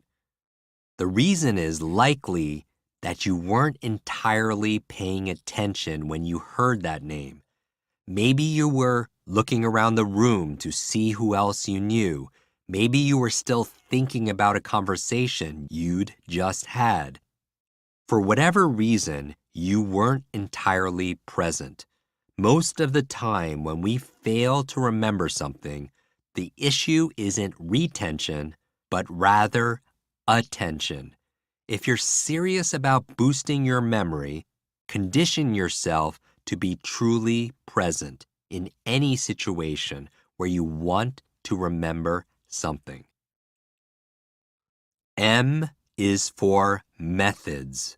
Over the course of this chapter, I'm going to provide you with a set of tools that you'll be able to use when you want to remember something. Make sure you're always carrying these around in your mental toolbox, and be sure to employ them to the point where they become second nature. The more memorable baker. The chances of remembering something increase dramatically if people can attach a reference point to the thing they are trying to remember. A number of years ago, after a study testing people's ability to put names to faces, researcher Gillian Cohen coined the name of what came to be known as the Baker-Baker paradox. In the study, participants were shown photographs of faces, offered the names and various details about the people in the photographs, and then asked to later recall the names. The study showed that people had far more trouble remembering last names than they did occupations, even when the last name and the occupation was the same word. So, for example, it turned out to be significantly easier for a participant to remember that someone was a baker than their last name was Baker. Let's go back to Joshua 4 in a moment for an explanation. When you hear that the man in the photo is a baker, that fact gets embedded in a whole network of ideas about what it means to be a baker. He cooks bread. He wears a big white hat. He smells good when he comes home from work. The name baker, on the other hand, is tethered only to a memory of the person's face. That link is tenuous, and should it dissolve, the name will float off irretrievably into the netherworld of lost memories. But when it comes to the man's profession, there are multiple strings to reel the memory back in. Even if you don't at first remember that the man is a baker, perhaps you get some vague sense of breadiness about him, or see some association between his face and a big white hat. Or maybe you conjure up a memory of your own neighborhood bakery. There are any number of knots in that tangle of associations that can be traced back to his profession. What the Baker-Baker paradox illustrates for us is that creating associations for ourselves is likely to boost our memories dramatically. The exercises on the following pages are tools along these lines that I have found particularly effective. Recalling a great deal of information.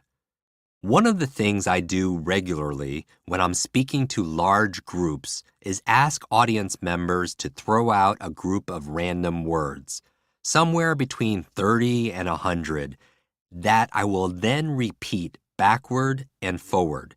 It never fails to get an odd reaction from the crowd, but that isn't what I'm looking for. Instead, I do this to get across a key point, that everyone has the capacity to do the same thing and more. We've already talked about the importance of memory in performing nearly all brain functions. If you're going to unlimit your brain and therefore unlimit yourself, you need to unlimit your memory. This means training your memory to the point where it can retain a great deal of information and allow you easy access to that information. What I do on stage with the list of 100 words might have the immediate impact of a parlor trick, but how I train myself to do this is through a technique that anyone can use to remember and access lots of information. Maybe, in your case, it's the specifications for your entire line of products. Or maybe it's a long string of mathematical formulas. Maybe it's the directions to all the stops on your swim practice carpool. Whatever it is, this tool can help. For the sake of this exercise, let's talk about how to memorize a list of words. The technique will be the same regardless, but it'll be easier to explain it to you if we can focus on a particular thing. Below, we have provided you with a list of simple words. Your assignment is to memorize them in the order they are given. Spend no more than 30 seconds looking at the list, then flip the page over, and good luck. I'll read this list to you right now. Fire hydrant, balloon, battery, barrel, board, diamond, night, ox, toothpaste, sign. Now, that was 10 words. What was the method you used to remember this list? Did you repeat the words in your head over and over? For instance, were you saying to yourself, fire hydrant, balloon, battery, fire hydrant, balloon, battery, fire hydrant, balloon, battery, barrel, etc.? Did you find that you needed to repeatedly say the words over and over again until they stayed in your head? Did you try to see the words as pictures in your mind? Most people use one or a combination of the first two methods described. The process of repeatedly saying or writing information down to remember it is called repetition learning, otherwise known as rote learning. You may have used rote learning in the second grade to remember your multiplication tables. You would say to yourself, 7 times 7 is 49. 7 times 7 is 49. 7 times 7, or you may have written it out. 7 times 7 equals 49. 7 times 7 equals 49. 7 times 7 equals 49. And you would continue to fill up your sheet of paper. This is also most likely the method you used in elementary school to learn how to spell. Your teacher may have asked you to spell a word like chair 50 times on a piece of paper.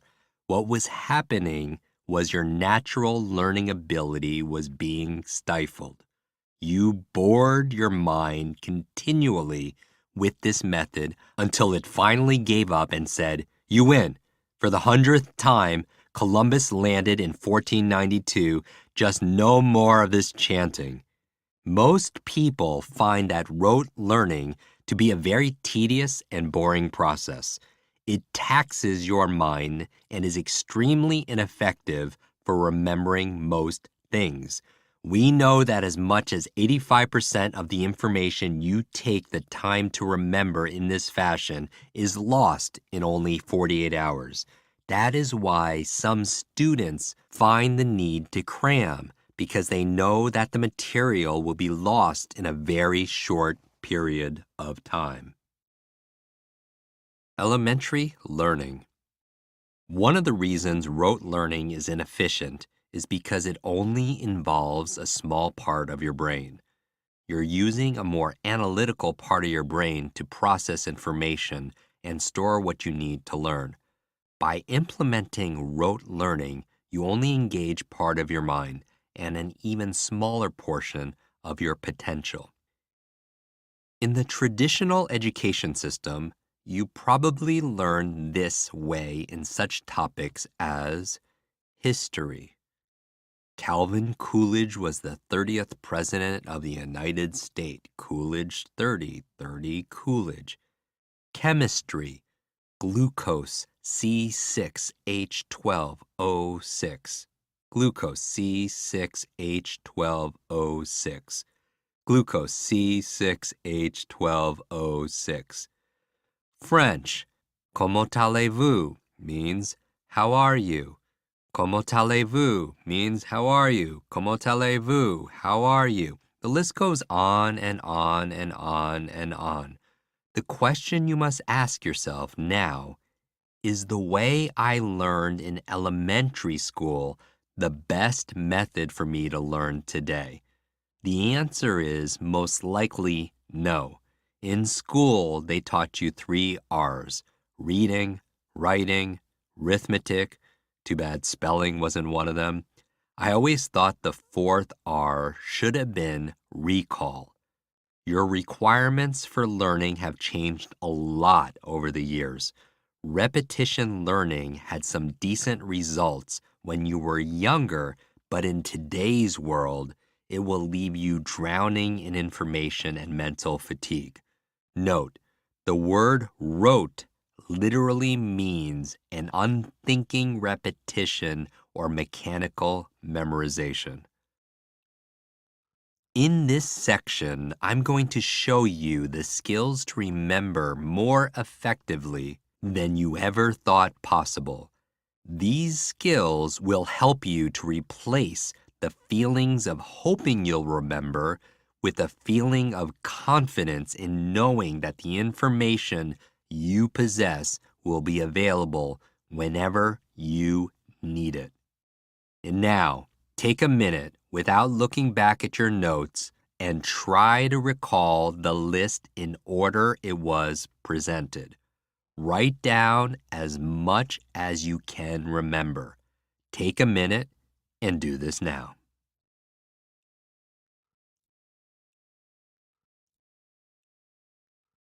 How did you do? If you are like most people, you probably were able to retain a few words on the list, and probably not in order. Quick start. Now, let's try something else. Take a minute and stretch. Take a few deep breaths, clear your mind, and relax more with every breath that leaves your body. Just take a moment and relax. When you are done, continue.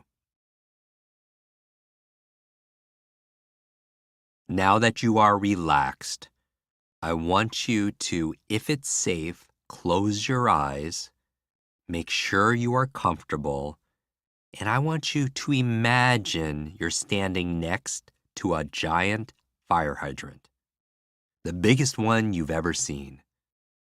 Now attach a bunch of balloons on top of that fire hydrant. Notice what color the balloons are. Say out loud what color your balloons are. Say it out loud now. Now, there are so many of these balloons, it takes the fire hydrant out of the ground and it floats up high and high in the sky. Then suddenly, it is hit with a barrage of batteries. Loads of batteries are coming and they pop the balloon. I want you to look at the batteries. What brand of batteries are they? Say it out loud. And you wonder, where did the batteries come from? The batteries are coming from a gigantic wooden barrel on the ground. There's somebody inside the barrel throwing all of these batteries out. And what's different about the barrel is on the side of the barrel is a gigantic surfboard, on the side of the barrel. And rolling down the board is a large diamond, not a 1 or 2 carat diamond. It's an 84 carat diamond, a big, brilliant, sparkling stone that's rolling down the board. And then it falls off and hits a knight in shining armor. It hits a knight in shining armor on the head. Imagine that. Imagine the diamond falling and hitting a knight in shining armor on the head. He gets knocked out cold. And what happens is an ox comes to wake him up. Can you imagine that? An ox comes and starts licking him on the head. An ox is doing that. And then afterwards, the ox starts brushing its teeth with toothpaste. Imagine that, toothpaste on the ox. Imagine the toothpaste all over the ox. Notice what brand of toothpaste it is. And when the toothpaste is done, the toothpaste animates and runs into a big neon sign that says, "Congratulations," on the sign. Now, I want you to take a moment with your eyes closed and review this little story. Review this little story in your mind. Close your eyes and start with the fire hydrant. Tied to the fire hydrant was what? And review the story in your mind.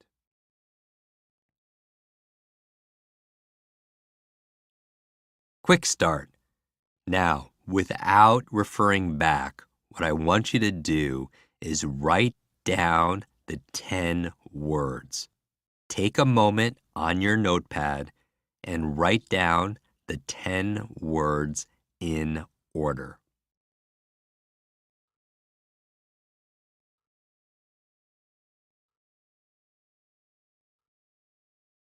As you may be aware, we turn your list into a story.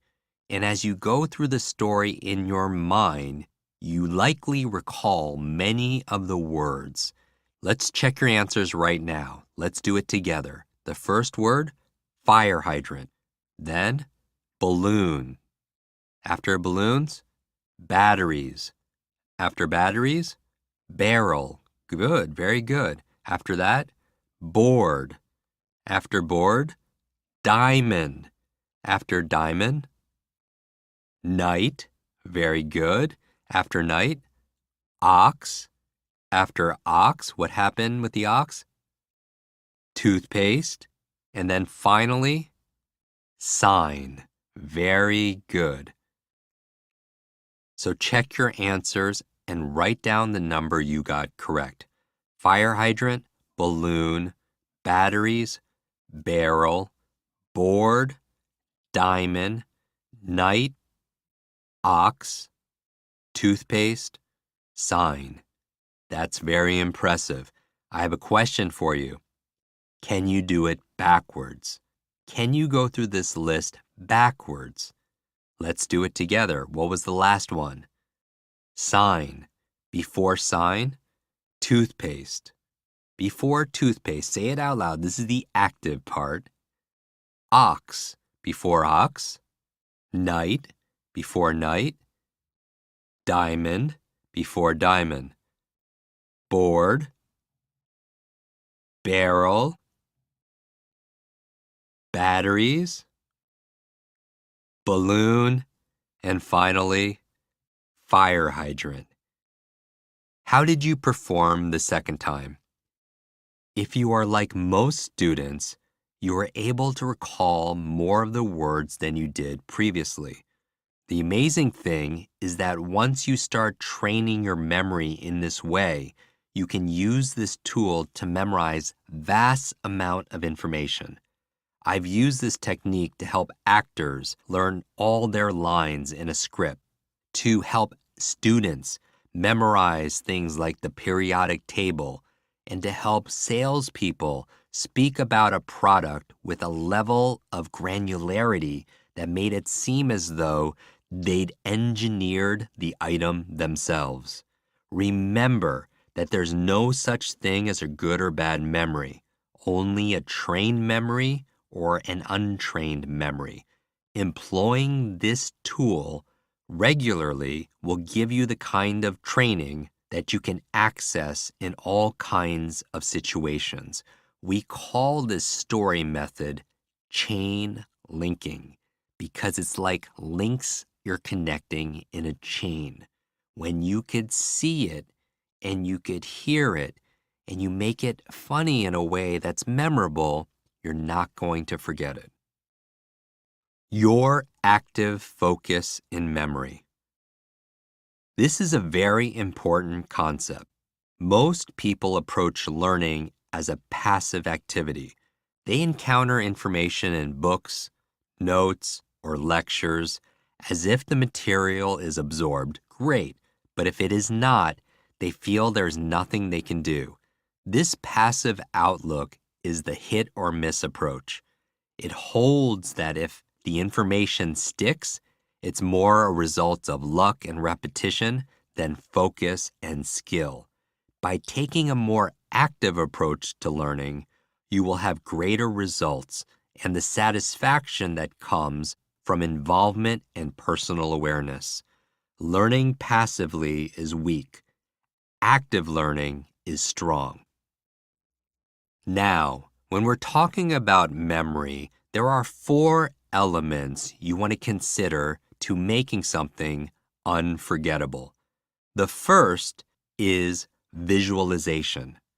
Your visual memory is very powerful. By seeing the pictures a story paints and not just the words that represent those pictures, you create a stronger means by which to remember. Thinking is done through the use of pictures. Do this now. Think of your bed. What did you visualize? Maybe you saw a queen-size mattress with a wooden headboard, navy blue sheets, and giant pillows. You probably did not see the words navy blue sheets and giant pillows in your mind. You saw pictures of them. This is how your mind thinks. If you doubt this, then ask yourself, do you frequently find yourself dreaming in words? Probably not. Remember, a picture is worth 1,000 words. The second element is association. This is the key to memory and all learning.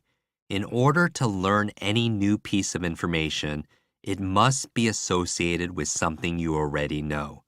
This is worth repeating.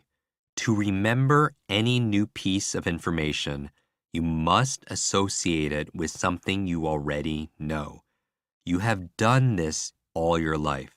You just might not have been aware of it. Here's a simple test. What comes to your mind when you think of a cherry? Perhaps red, sweet, fruit, pie, round, seeds, etc. These are words and pictures that you have learned to link to a cherry. You associated something you knew to something you did not know. You use association to ride a bike, eat your food, have a conversation, and to learn to do anything. In the same way, by making a story out of the words on your list, you associated them consciously for easier recall. Your mind is constantly making countless associations every minute, most of them without your conscious awareness. This is how you learn. Do you have a song that reminds you of a special person? That memory is an association. Do you have a smell that reminds you of a time in your childhood? That memory is an association. Why not use this information and make associations consciously to learn more effectively? Another element to your memory is emotion. We've discussed that. Adding emotion makes something more memorable. Information by itself is forgettable, but information combined with emotion becomes a long-term memory. When we add emotions to something, we make it adventurous, we make it action-filled, we make it humorous, and we're much more likely to remember it. As you go through and think about that story, it had action. You had a fire hydrant, then you had all these balloons, and then you had the action of batteries popping the balloon. And if any of this made you smile, it evoked an emotion, which helped you to remember it. And finally, another element that's important to your memory is location. We are really good at remembering places because as hunter-gatherers, we didn't need to remember numbers and words, but we needed to remember where things were. We needed to know where the clean water was, where the fertile soil was, where the food was. If you can associate something with a place, you're more likely to remember it. These are some of the keys to having a great memory. The rest of this chapter will be dedicated to showing you specific techniques and applications you can use in different situations. If you did not have much luck with your memory story, don't worry. This is understandable. You may just need a little practice. Most people have not used their imaginations since they were children. You may want to review the story a few times, as it will be a good workout for your creative mind. You could do this now. Do you still remember the words? You should truly be amazed. For most people, using rote methods, it takes anywhere from 10 to 30 minutes to memorize this list, and with only very temporary results. However, you'll find that this story, which took you no more than a couple of minutes to learn, will be available for you to recall days or even weeks from now without reviewing it, maybe not even once. This is the power of working smart and not hard. This is the power of your imagination. This is the power of your mind. Let's try it again. A quick memory exercise. I want you to ask a friend to give you a list of 10 random words. Or you can make a list yourself. To make this as random as possible, grab the nearest piece of printed media available to you, whether it's a book, a newspaper, a magazine, or a flyer from your local supermarket. Use the first substantive words in the first 10 paragraphs you see. In other words, don't use things like I, the, when, etc. Making sure not to use any word more than once.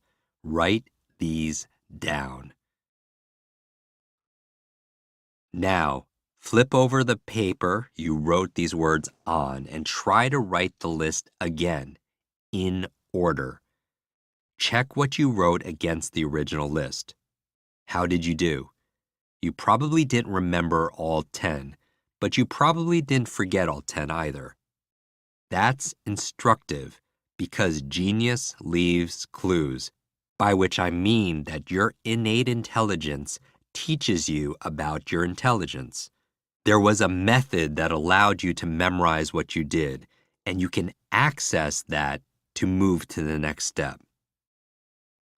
Tell yourself out loud which of the words you remembered and why you think you remembered those words. Doing so will help you to understand how you memorize things. For example, there's a good chance that you remembered the first word and the last word. This is the common phenomenon we discussed back in Chapter 4, known as primacy and recency, where people tend to remember the first thing as well as the most recent thing they heard in any given situation. What other words did you remember? Do these words have anything in common, such as did they all start with the same letter, or they're all action words? What does this tell you? Were the other words you memorized organized in any way? Did they evoke any kind of emotion in you? Was there something unique about any of the words you remembered? What you've likely learned by this point is that the words you were able to remember on your first pass had certain qualities about them. The words you didn't remember failed to have any quality that resonated with you. So let's create a process where every word has a memorable quality. First, tell yourself a story using these 10 words, moving from one word to the next. You're not trying to win a literacy competition with this story, and it doesn't matter if the story makes sense. What's important is that you provide some kind of imaginative detail for all the words on your list. For example, if one of your words is outside, imagine you're in a vast field and that you link your words in the story in the order in which they appear on your list by creating an image for each. Remember, the more emotional and exaggerated they are, the better you will recall.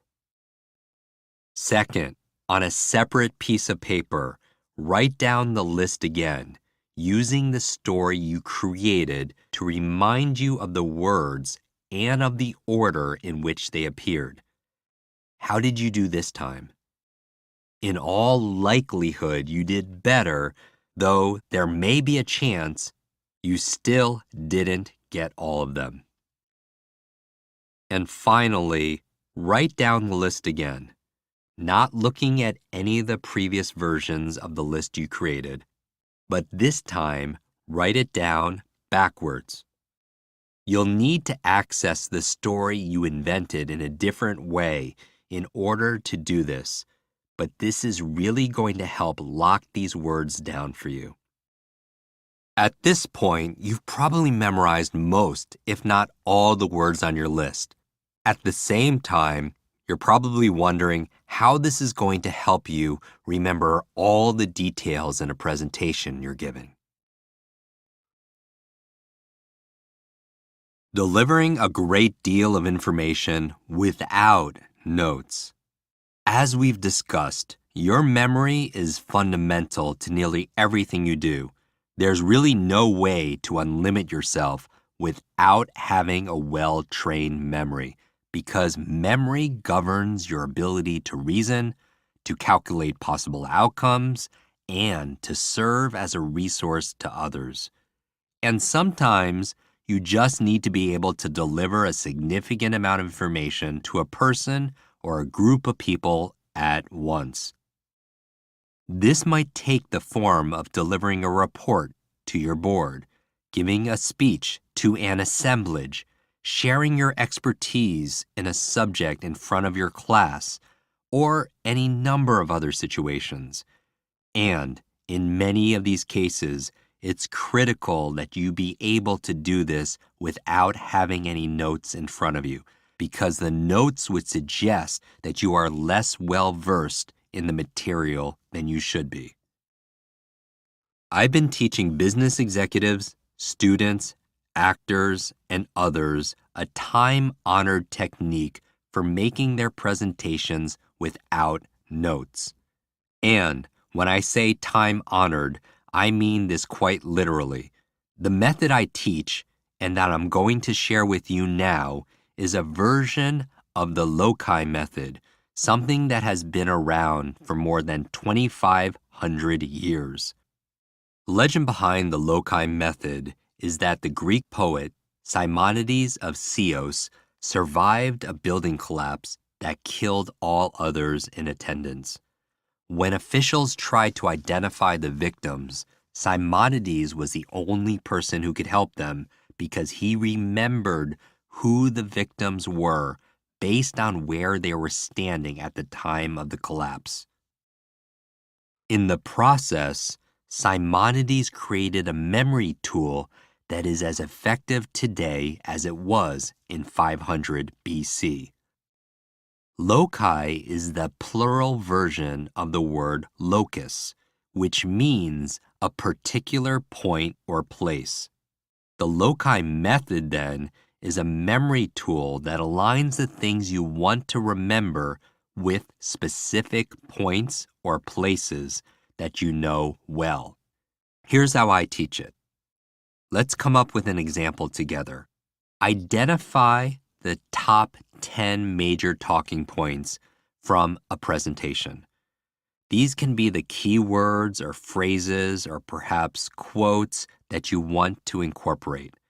They should not, however, be multiple paragraphs long, as that will make this process cumbersome and your presentation feel stiff and over-rehearsed. The assumption here is that you know your topic well and that you have some facility with the material. This method is designed to help bring each of the key points to the forefront of your mind when you need them. If you're struggling for 10 major key points, I want you to remember the 10 keys for energizing your brain in the chapter we covered on energy. What are the 10 keys? Now, imagine a place that you know well. This can be part of your home, a street that you walk often, a nearby park, or anything else with which you have a great deal of familiarity and that you can easily recall vividly. Now, consider a path through that location. If it's a room in your house, for example, imagine walking into that room and traveling through it. Identify 10 spots in this room that you can quickly see in your mind. Maybe the first place is the lamp in the corner that you see as you enter the room. And as you go clockwise, perhaps the second spot is the chair just to the side of the lamp. Maybe the next place is the side table next to the chair, and so on. Make this path as procedural as possible. Zigzagging around the space is likely to be less productive. Just see yourself walking through this space clockwise, noticing what you always notice as you pass each item. Once you've picked out your 10 places, assign a major talking point to each of these locations. Be sure to make the order of your talking points match the order in which you walk through the room. For example, using the room we just described, if the first thing you want to say is the keynote message to your entire presentation, assign that to the lamp. If the next major talking point is an essential product detail or key historical fact, assign that to the chair, and so on. In the case of the 10 keys for unlocking brain energy, if you were giving a presentation about it and the first tip you wanted to remember was brain food, put brain food in your first place. If the second is brain nutrients, put brain vitamins in the second place. And then you could add all of the other ones in any order you prefer. You could put sleep in the next if you like. You could put working out and exercise in the next place, and so on. Now practice your presentation, using your walk through the location as a tool for remembering each of the primary messages in the presentation. Each component of the presentation should come up to you as you need it. Another name for this process is called the memory palace, where you're walking around the palace of your home and remembering what you put in the first place, the second place, the third place. By the way, if you've ever found yourself saying that in a conversation, in the first place this, in the second place that, in the third place, and so on, the reason why you say that is it's based on this 2,500-year-old memory technique. The memory technique itself is hardly used. We're bringing it back with this book, but the languaging is still there. That's how people used to remember a lot of information at a time. As with all the tools, this memory tool might require some time for you to become an expert at it, but it will likely begin to help you immediately. With practice, you should find it possible for you to access large chunks of information without referring to your notes. Your recall will improve dramatically, and your speeches and reports will seem more natural. You can employ this approach whenever you need to memorize in bulk. Bonus tool number 1, a quick way to remember everyone's name. As we discussed earlier, failure to remember something like the name of a person you've just met is often a case of you not being attentive in that moment. Remembering mom, M-O-M, can be enormously helpful in that regard. But I also have a technique specifically geared to helping people remember names that you might find useful. The mnemonic here is be suave. B is for believe. Believing you're going to be able to do this is the essential first step. If you try hard enough to convince yourself you can't remember names, you'll succeed. Remember, if you fight for your limitations, you get to keep them. If you believe you can or you believe you can't, either way, you're right. Henry Ford said that. The E is for exercise. As with the other tools in this book, doing this is going to take some practice, but you should be able to become very good at this very quickly. So the bad news is it takes effort. The good news, it doesn't take as much as you think. S is for say it. When you hear a person's name for the first time, say it back. This will both confirm that you heard the name correctly and offer you the opportunity to hear the name twice. You want to do this because you don't want to have a 20-minute conversation with Ted and say goodbye, Ed. Say it from the start. U is for use it. During the course of your conversation with the person, use their name, but don't abuse it. Use it 3 or 4 times in the context of the conversation. This will help to lock it in. A is for ask. Ask where a person's name came from. This would be a little odd if you were asking about a name like Jim, but it's particularly helpful when meeting someone with a less common name. What can you ask about a person's name? How do you spell it? Where is it from? Who were you named after? Are you related to this person? What does your name mean? Remember, a name is the sweetest sound to a person's ears. V is for visualize. Visualization is an incredibly powerful memory tool, as we already saw with the loci method. Try to attach an image of a person's name. For example, if you meet someone named Mary, you can imagine the person wearing a wedding veil as you're saying hello. If a person's name is Mike, imagine they jump on the table and start singing karaoke on a mic. If a person's name is John, well, you get the idea. E stands for end. When you part ways with the person, end your conversation by saying the person's name. Because when you could walk into a room of 10 strangers and leave saying goodbye to every single one of them by name, they're all going to remember you. And that's a standout skill.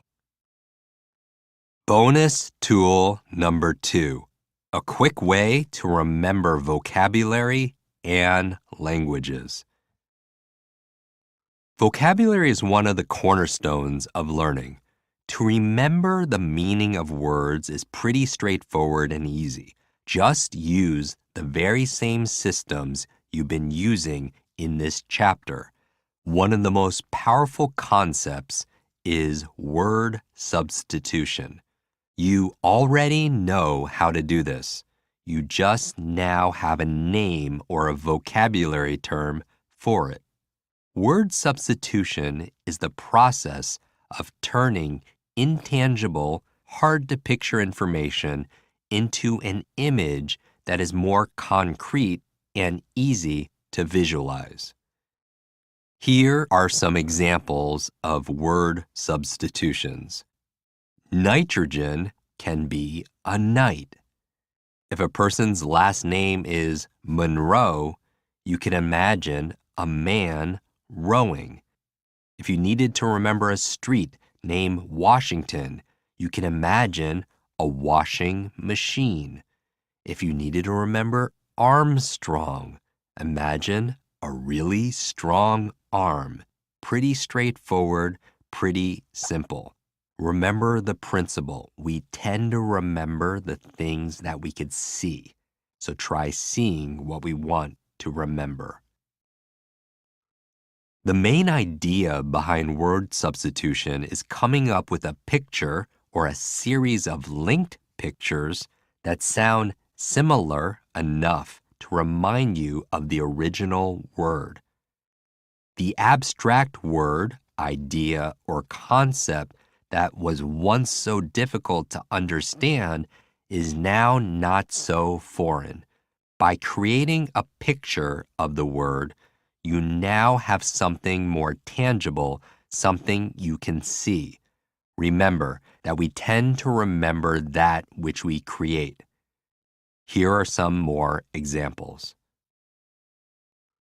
Cytology, the study of cells. So you want to turn it into a picture that you could remember. Imagine you see a towel with a huge G on it.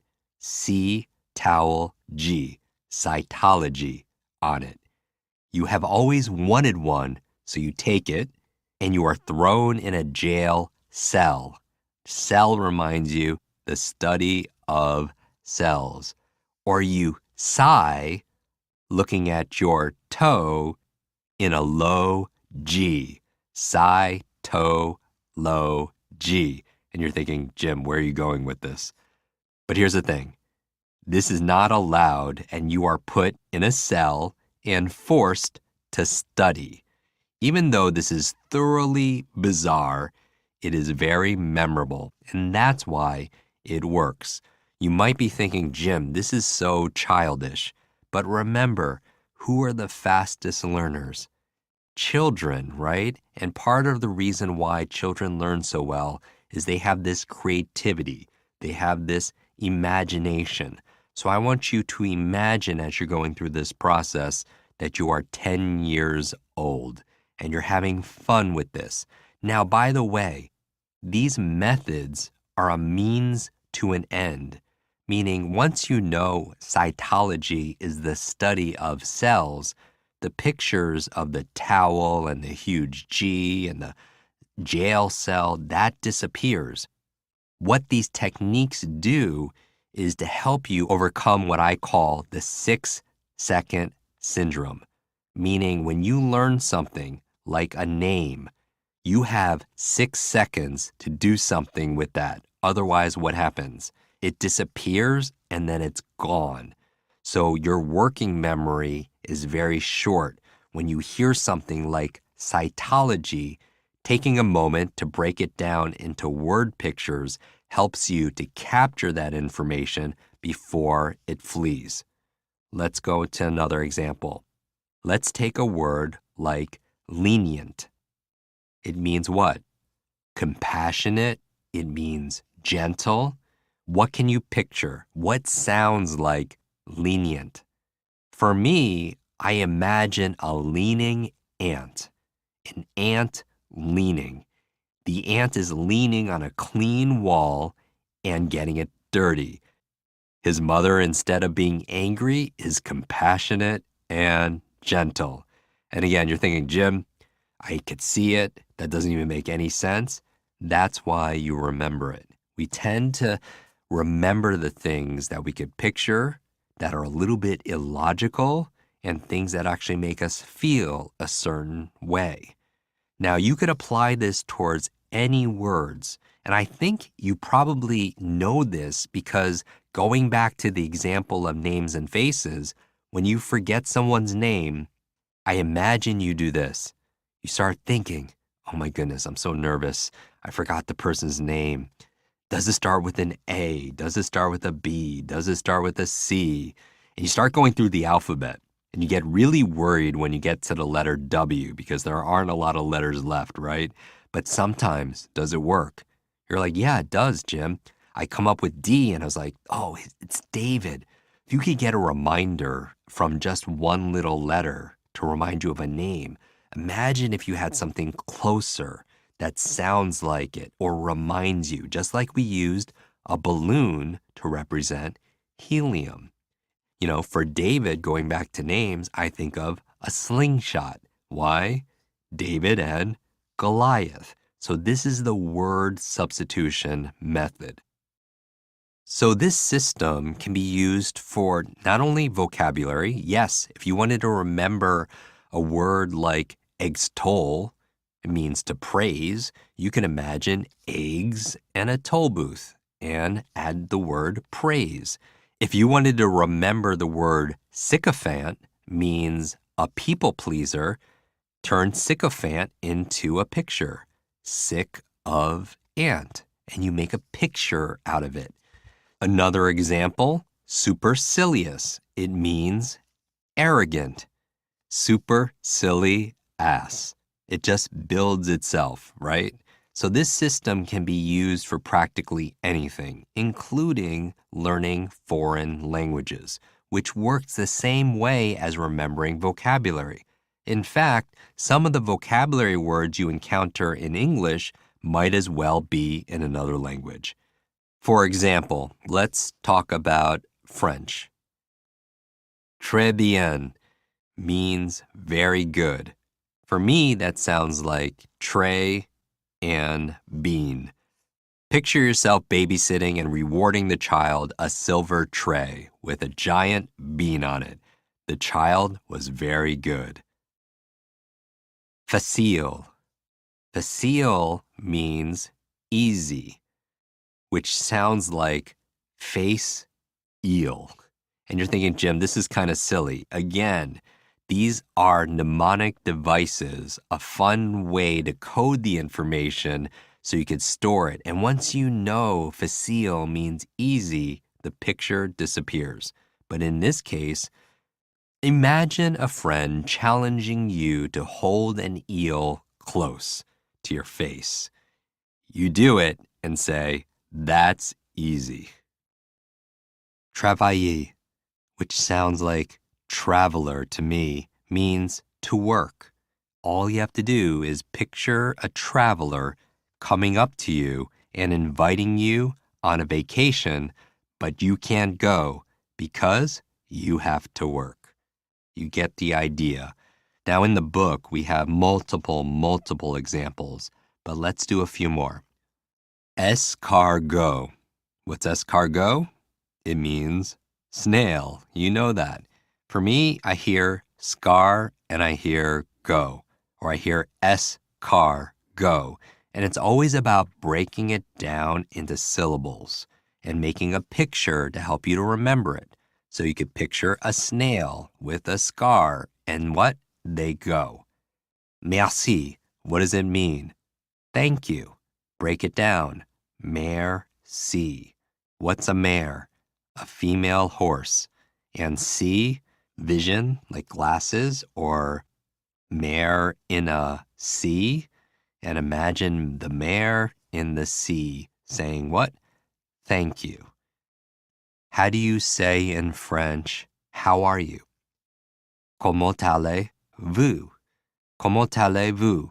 Imagine, just break it down into something that sounds just a little bit like it. For me, I imagine I'm in France. I see the Eiffel Tower in the background. I'm going to somebody and saying, how are you?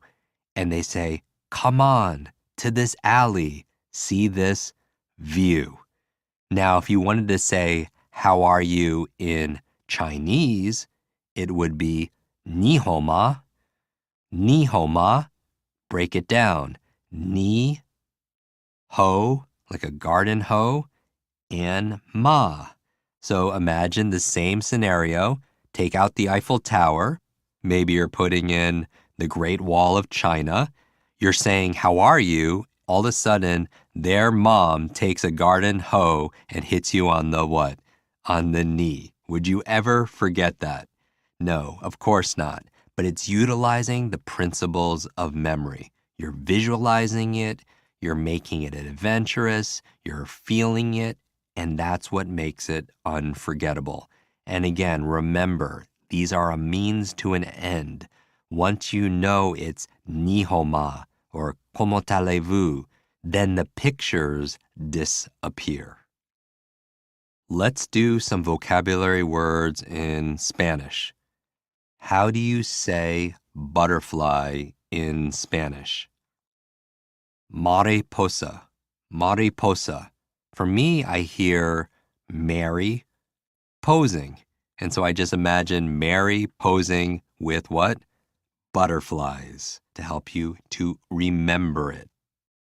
Aprender, for me, sounds like a blender, which means to learn. Picture yourself taking your books and putting them in a blender. How do you say eggs in Spanish? Huevos. I think waves and O's and eggs. There's just a story right there. Huevos, a bunch of waves and O's and eggs. So you could put these together in a fun, interesting way, and it's a shortcut as opposed to using the rote repetition where you're going huevos, eggs, huevos, eggs, huevos, eggs. It's not frequency, it's not duration, because both of those take time. It's intensity. Intensity is using action, exaggeration, making it illogical, making it outstanding, making it unusual, making it emotional. And that's how you learn. And so you don't have to take the time if you could use the intensity. So if you refer to the book, there are many, many examples. But the best thing you could do is really focus on the words you most want to learn. So what I would recommend you do is to go online, search the language that you're interested in picking up, the vocabulary words, and look at the most common words. Use the most common words first and use this word substitution as a way of practicing learning that language around the most used words, the ones used most frequently. Let's do a few more. Escuela, which means what in Spanish? It means school. A lot of education words here. For me, I think of what? Quail. Picture a quail with a giant Superman S on its chest going to where? School. One simple picture is worth what? 1,000 words.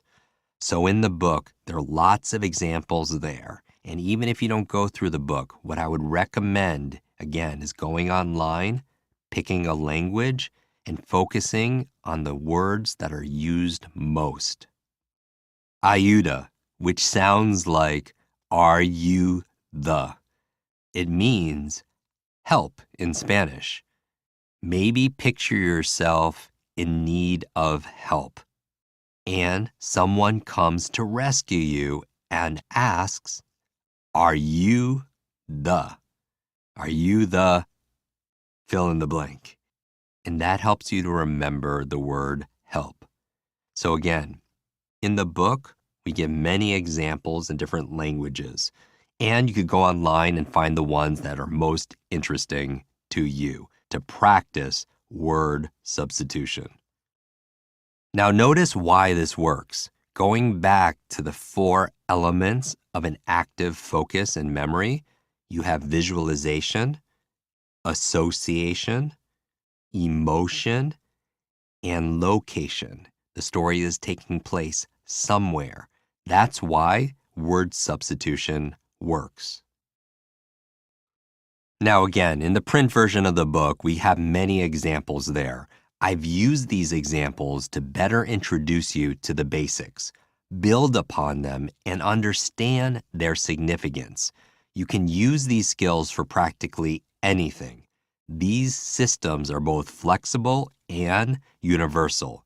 For example, if you want to remember whether a word is masculine or feminine, simply add the picture of a top hat for masculine words and maybe a dress for feminine words.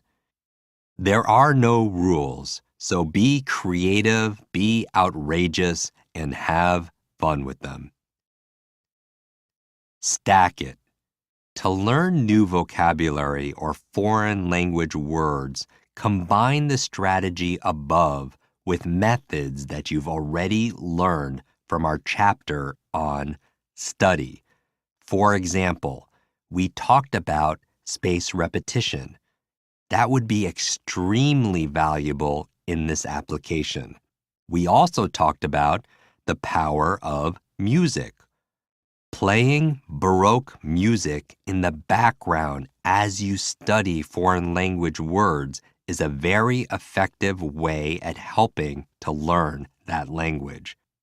Another technique, as you're learning these languages, use breathing patterns, rhythmic breath, or sense. Imagine as you're studying, you're using a unique lip balm or chewing gum or essential oil as you're studying the words, and when you're tested, use that same fragrance to help those memories come alive. The study techniques already in your toolbox will serve a bold new purpose here. Before we move on, I hope you can see now that having a well-trained memory is an essential part of unlimiting yourself. When your memory is finely tuned, you're exponentially stronger than if you're trying to get by with an untrained memory. This book covers the foundation to jumpstart your memory. Visit limitlessbook.com/resource to get the 3-part memory training videos as my gift to you. Before we move on to the next chapter, try a few things. Think about ways to provide yourself with greater motivation to remember. Simply thinking it would be nice to have a better memory is probably not enough. Consider ways in which you can try to be less influenced by distractions when you're in a situation where remembering something might be important. I'm going to give you some tools to help you with this later in this book. But what can you do right now to help you focus more? And finally, take each of these tools I've provided in this chapter out for a spin. There's a good chance you'll see a noticeable difference in your memory right away. Okay, so before we start our chat, I just want to show you something because I'm kind of blowing my mind right now. Fire hydrant, balloon, battery, barrel, on board, diamond, knight, ox, toothpaste is the only way to get by, and sign. That's amazing. And I'm here in studio and you don't even have it written down or anything. And this is just from that. And I tried the first time how we would normally, which is through rote. And same thing, like super ineffective. I'll be honest, like I was a little skeptical. Right. When you're like, oh, tell a story. I'm like, that seems strange. But my mind, it does it like this. But so I've got to ask, does this work, let's say, with something more technical? Yes, absolutely. So this technique, and we could hone in on this and notice that by telling the story, this chain linking method, that's how information was passed on through generations. We remember things not only that we hear, but stories allow us to see it and feel it. And that's really when you could use all of those senses, and we'll talk about more of that in the upcoming chapter on thinking, you remember it better. But you could absolutely use that same technique towards technical. Let's take something that everybody has experienced before. Let's take a subject in school. What class back in school was there a lot of memorization? Like what area? Probably like science. Science. Okay, so what area of science can you think of? Biology, physics, chemistry? Chemistry was intense. You remember in chemistry you had that thing on the wall? It was like probably generations old. It was that big table. Oh, the periodic table. The periodic table. Right. Oh yeah. So I think everyone, and we have people listening to this all over the world, and so I think everyone remembers that periodic table. Do you remember? You remember studying it. I remember studying it. I remember nothing about it. Yeah. Do you remember the elements? No. I think iron, Fe. It's one of those. And here's interesting. So I'm going to show you how to take this chain linking method. And if we could apply that towards memorizing something that is technical, so the periodic table is technical. If we could apply it towards something that's boring, because it's not the most thrilling thing in the world, and if we could apply it towards something that's not really relevant. I mean, obviously those elements are very relevant to our life. But not to my personal but right not now. To our personal. Yeah. So if you could use this chain linking technique that you just used and practiced in this chapter and apply it towards something that's difficult, that's boring and that's not relevant, wow, what else can you apply it towards things that you're actually interested in and that's easy, or something that you're passionate and you see a value in your career or something? So let's take the elements of the periodic table. I want everyone who's listening to do this with us. And so this is not scripted. I want you to think about the elements, and most people, do you remember most of them? Probably not, so I'll go through them. The first one is hydrogen, helium, lithium, beryllium, boron, carbon, nitrogen, oxygen, fluorine, neon. We'll stop there. That's the first 10. And you're like, Jim, you could be making these up, because I really don't remember any of these, but they sound familiar. And so how many do you remember in order? So I want everyone to just maybe take out a piece of paper, do this mental thought experiment with me. And how many do you remember in order? No checking your phone. So how do we do? How many? I'm embarrassed. I don't even want to say it out loud. By Yeah, the time so- you got to 10, I was like, wait, what was number? Like Yeah, hydrogen, exactly. And that's the thing. helium. Most people remember things through rote learning. As you mentioned, back in school, you repeat things. And rote is like Rotary, like the Rotary Club. The symbol is a wheel. So back in education, for 100, years plus, the teachers would say the first part of what they need to learn, and the students would repeat them. And that would be the full circle, the wheel. And then they would repeat it 50 times. And then your brain would be like, okay, this must be important. I'll remember it. The problem is it takes so much time. So when you use imagination, visualization, emotion, it gets easier. So let's use this chain linking method that we used previously to remember this. Now, the key here, everyone do this. The ultimate tip is TIP, turn into picture. When you could picture it, you're more likely to remember it. Just like in this chapter, we talked about names and faces. You tend to remember faces than you remember names, right? You go to someone and say, I remember your face, but I forgot your name. You never go to someone and say the opposite. I remember your name, but I forgot your face. It wouldn't make a lot of sense. There's a Chinese proverb again that goes, what I hear, I forget. What I see, I remember. What I do, I understand. I heard the name, or I heard the chemical element, I forgot it. But if you see it, I saw the face, I remember it, and going back to practice, you understand. So let's do it. All right, so we're going to turn everything into a picture and put it into a story. Now, you want to imagine that this is kind of like Pictionary. Come up with a picture that reminds or sounds like it. So when I'm thinking about the first element, hydrogen, what can you picture to remind, what sounds like? If you don't know what hydrogen is used for, hydrogen. What sounds like it that could just remind you? If you forgot what it was and I said a word and it's like, oh, that's close enough, I know it's not carbon. You know what I mean? So hydrogen. What can everyone think of? Like a fire hydrant. right? Fire hydrant. Yeah, fire hydrant. Hydrant. Good. Hydrant. So if you forgot what the first element was, I was like, well, this kind of sounds like hydrant. And you're like, oh, I could picture that. So everyone picture it right now. Picture a fire hydrant. Now, the second element on the periodic table is helium. When I say helium, what do you picture? What can you picture? Helium balloon. Helium balloon. Of Now, here's the course. technique. You tie the two things together like that's the element. Chain linking is like each memory is like a link of a chain. And you add it and add it and add it, and you make a story. So imagine, now the key though is you hear it, you see it, and you need to feel it. So imagine using what I call the vowels. You want A, E, I, O, U. A is action, E is exaggeration, I is illogical. You want to make it O, outstanding, U, a little unusual. What could you picture in the story?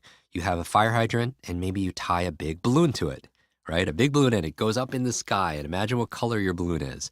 Now, the next element is lithium. Lithium are used in Phone batteries. batteries, exactly. So I want you to imagine batteries coming and they're flying through the air and they pop the balloon. Can you imagine that? Yes. Yes? You look like this is a little familiar to you. The story is a little bit familiar. It's like blowing my mind. I didn't see the connection. I'm Yeah. like, wow. And so you're like, Jim, oh my God, we did this story already. And so you taught me the periodic table, because after that, the batteries that are popping the balloon and lithium batteries. So that reminds me of lithium as the third element. And in the next element is beryllium. Beryllium. So the batteries are coming from the barrel. In the side of the barrel, you have a board, right? And that's to remind you of boron. And rolling down the board is is a diamond. And the diamond is reminds you of carbon, because the diamond is made out of carbon. Now, obviously, this is a made up list. I designed it this way. But if you didn't use a diamond, you can imagine a car full of bonbons rolling down the board. And then the diamond falls on whose head? It falls on Night, right? It falls on a knight's head.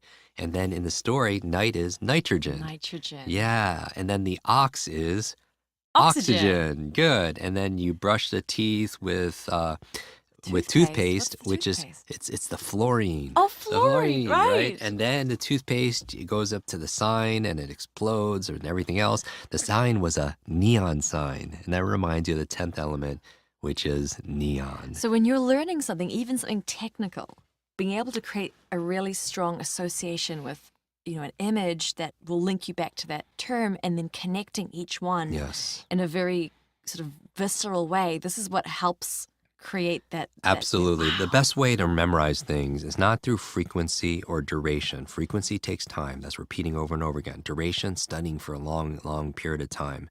Intensity. If you can make it so intense, you don't have to spend the time to be able to learn it. The lesson here, everybody, is this, is there is no such thing as a good or bad memory. There's a trained memory and an untrained memory. I just feel like this should have been taught back in school. They teach you 3 R's: reading, writing, arithmetic. Obviously, spelling wasn't one of them. But the 4th R, remembering, right? You need to have the retention. Socrates says there is no learning without remembering. That's a powerful technique. And I know for myself, I've had to remember so much technical information in my life, and many of us do, and we have never been given the tools. So thanks for breaking that down for us. That's so, so helpful. And in the next chapter, you're going to break down something else for us, which you're very famous for this, for teaching this. It's something that confuses a lot of people. Like, how is this possible?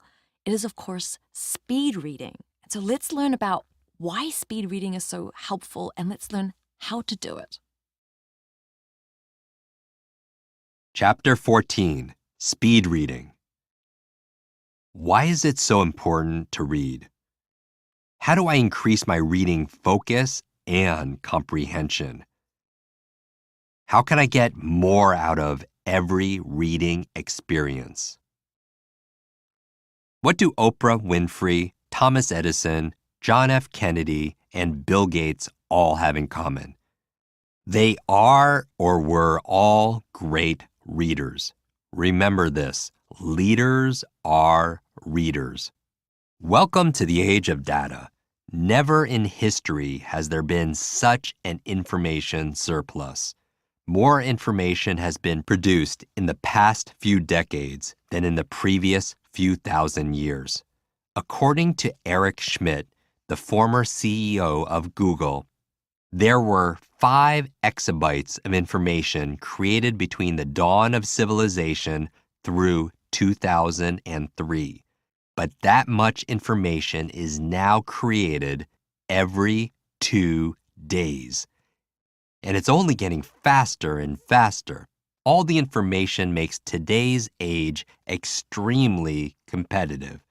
Those people who can keep up with the latest information will have the competitive edge needed to succeed, not only academically and professionally, but in other key areas of life as well.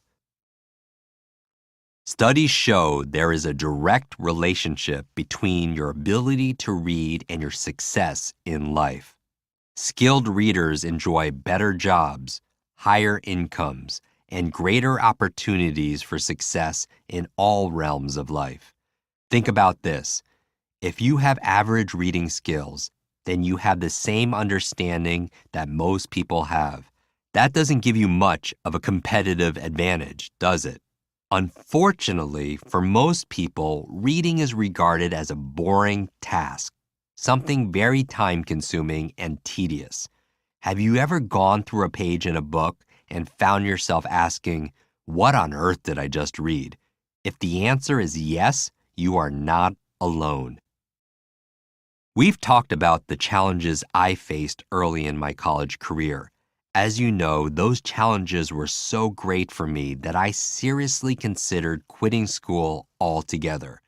But as I rose to the task of reading a book every week, in addition to the reading I needed to do for my classes, I started to make considerable progress with my learning. I didn't realize how much progress I'd made, though, until one surprising day. Growing up, I'd always try to keep myself out of the spotlight. I was a shy kid, and I felt more comfortable blending into the scenery than being front and center. That continued when I went away to school. Big classes held in lecture halls were especially appealing to me because I could sit in the corner and avoid being noticed. I was in one such classroom one day along with a few hundred other students. Up front, the professor was lecturing to us and used an overhead projector to show images. At one point, he put some text up on the projector, and I instantly burst into laughter.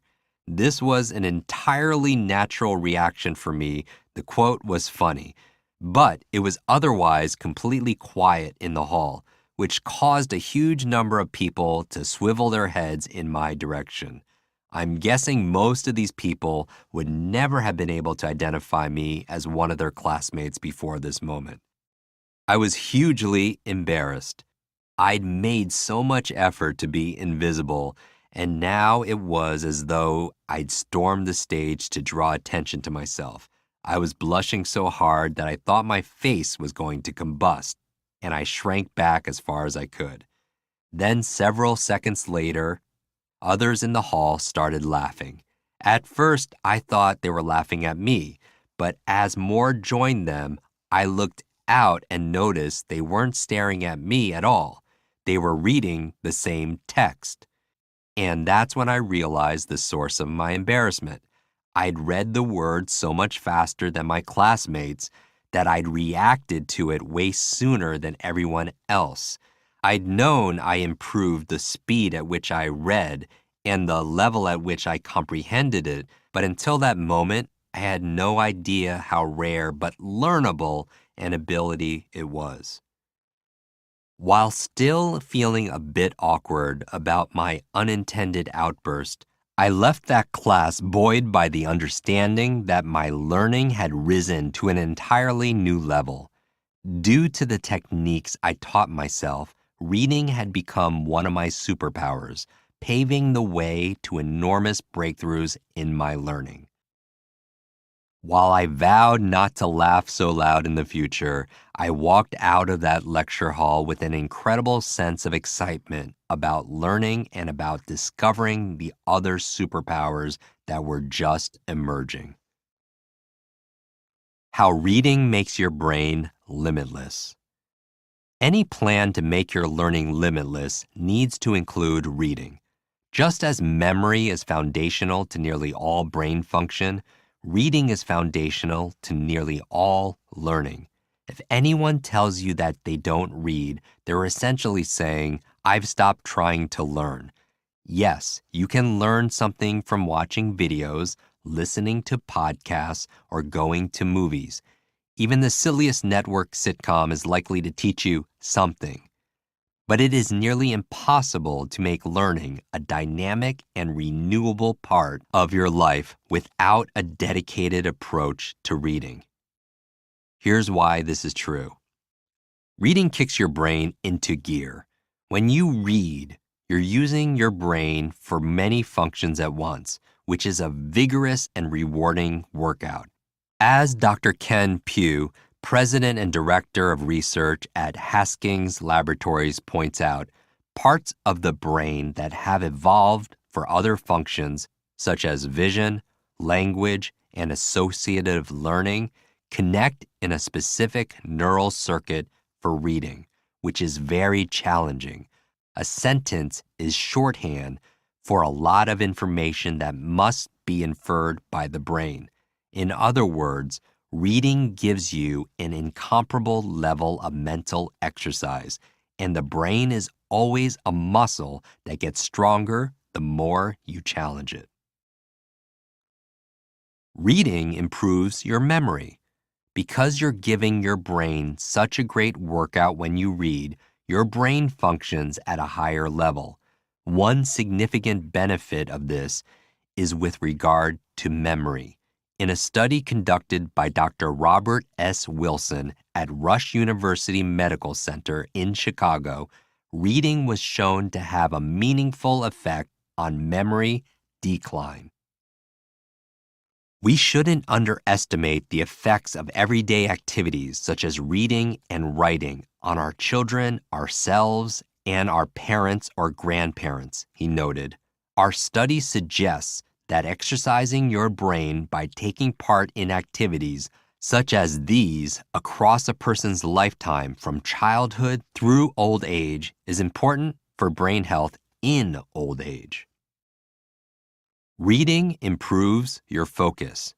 One of the things we do when we sit down with a book or even spend some dedicated time with a newspaper is train our focus on this one thing. Unlike when we browse the internet or click through YouTube, when we're reading, we usually give the vast majority of our attention to what we're reading.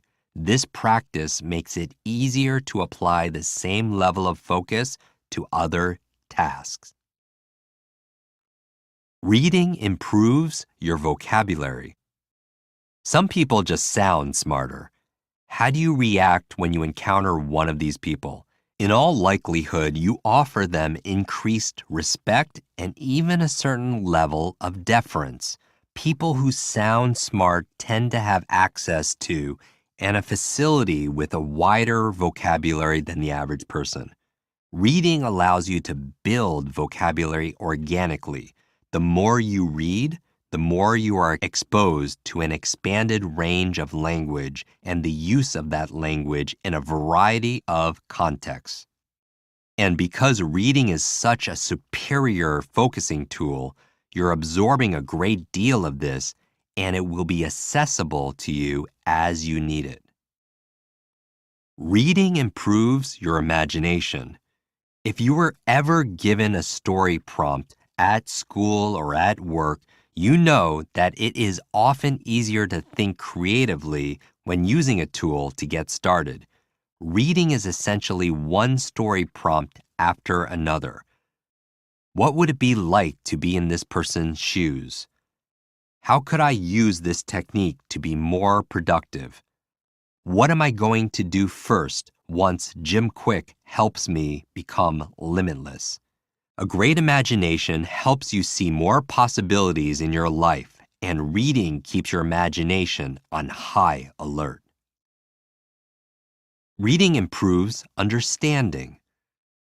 Learning comes in many forms, and learning as a success tool has many elements. And while agile thinking and mastery of skills are critical to success, empathy and understanding can't be overlooked. Reading exposes you to lives you'd never known before, experiences you'd never imagined, and modes of thinking far different from your own. All of this builds both your empathy for others and your understanding of how the world works beyond yourself. Quick start. If you can read faster, with greater comprehension and enjoyment, what books would you start reading this month? Create a list of 3 books you want to start reading. Reading self-assessment. The first thing you must do is discover your present reading speed, also known as your base rate. This reading rate is measured in words per minute. In order to measure it, you will need an easy reading novel, a pen or pencil, and a timer. Then do the following. Number 1, set an alarm to go off in 2 minutes. Number 2, read at a comfortable speed and stop when the alarm goes off. Put a mark where you left off. Number 3, count the total number of words in 3 regular lines and divide that number by 3. This is the average number of words per line in your book. Number 4, count the number of lines you just read. Only count those lines that make it at least halfway across the page. Number 5, multiply the number of words per line by the number of lines you just read. In other words, multiply your answers from steps 3 and 4. Then finally, number 6, divide this number by 2 because you read for 2 minutes. And this is your words per minute. Do this now. It is critical to have this exercise completed before moving on. Take a moment and do this now.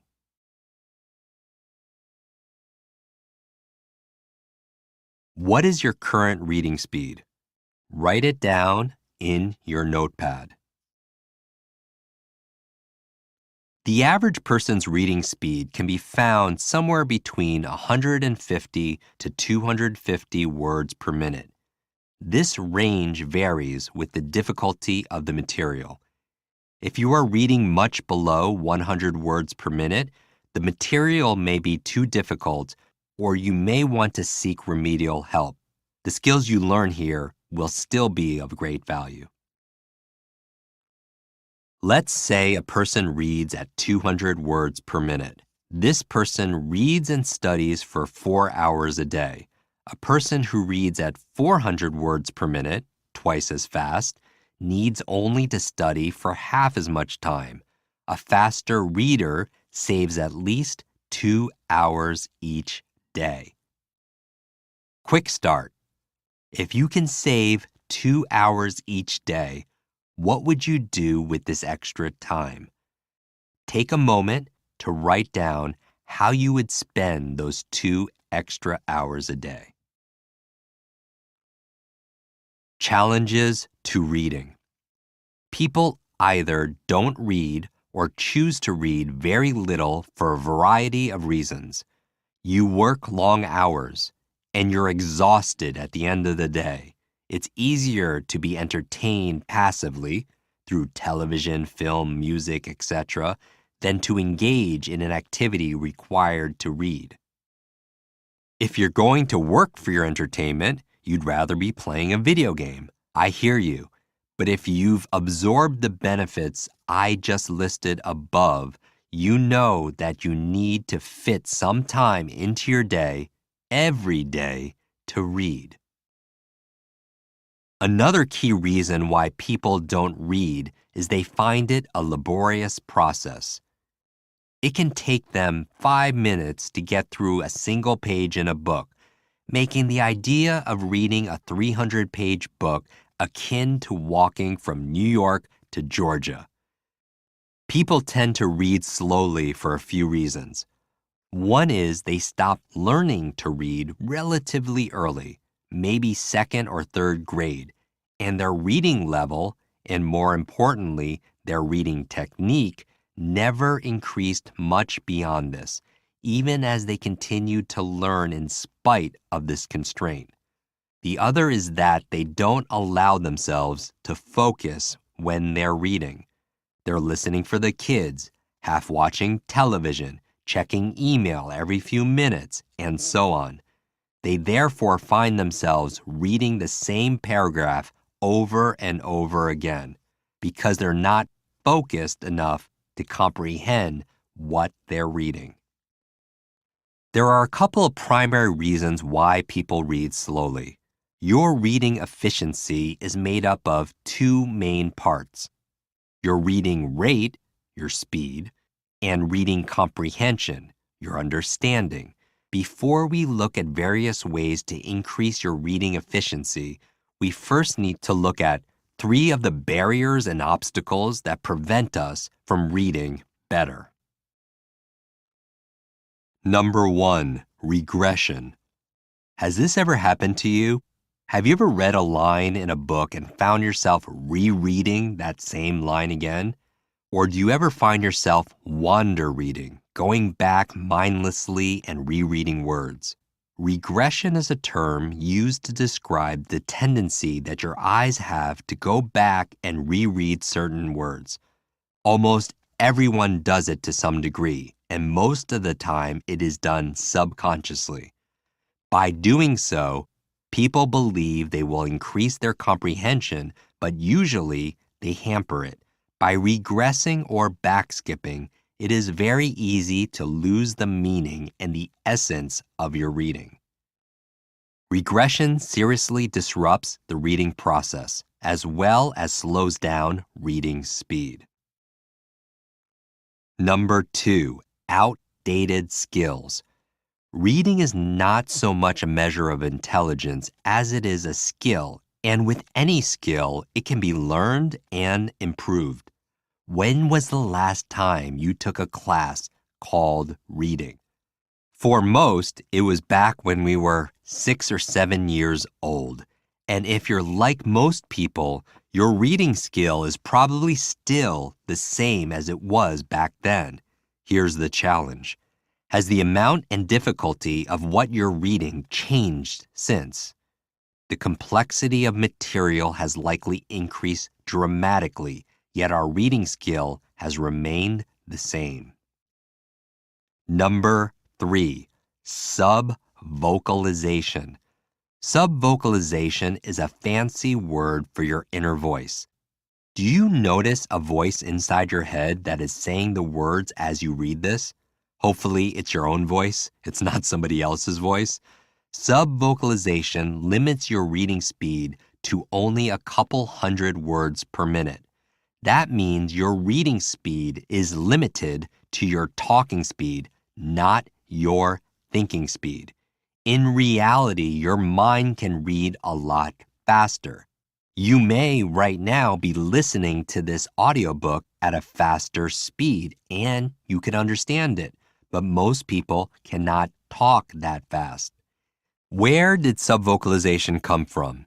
It occurred for most people when you were first learning to read. Then it was necessary for you to read out loud so that your teacher knew you were doing it correctly. Do you remember when you would have to get into a circle with the other children and you each took turns reading aloud? For a lot of us, this was a very stressful event. There was a lot of pressure on you to say the words properly. How you pronounced the word was very important. It was then that your brain made the association. If I want to understand a word when I am reading, I must be able to correctly say it. Later on, you were told to no longer read aloud, but rather silently to yourself. This is when you internalize that reading voice, and most of us have been doing it ever since. In essence, you believe if you don't hear the words, then you won't understand the words. This is not the case. Here's an example. We know that President John F. Kennedy was a very fast reader, reading somewhere between 600 and 1,200 words per minute. He brought speed reading instructors to train his staff. He also gave speeches at approximately 250 words per minute. Clearly, when he was reading, there were a lot of words he wasn't saying in his mind. It is not necessary to say the words in order to understand them. Take a moment and think about a specific car, yours or someone else's. What does it look like? What color is it? Do that now.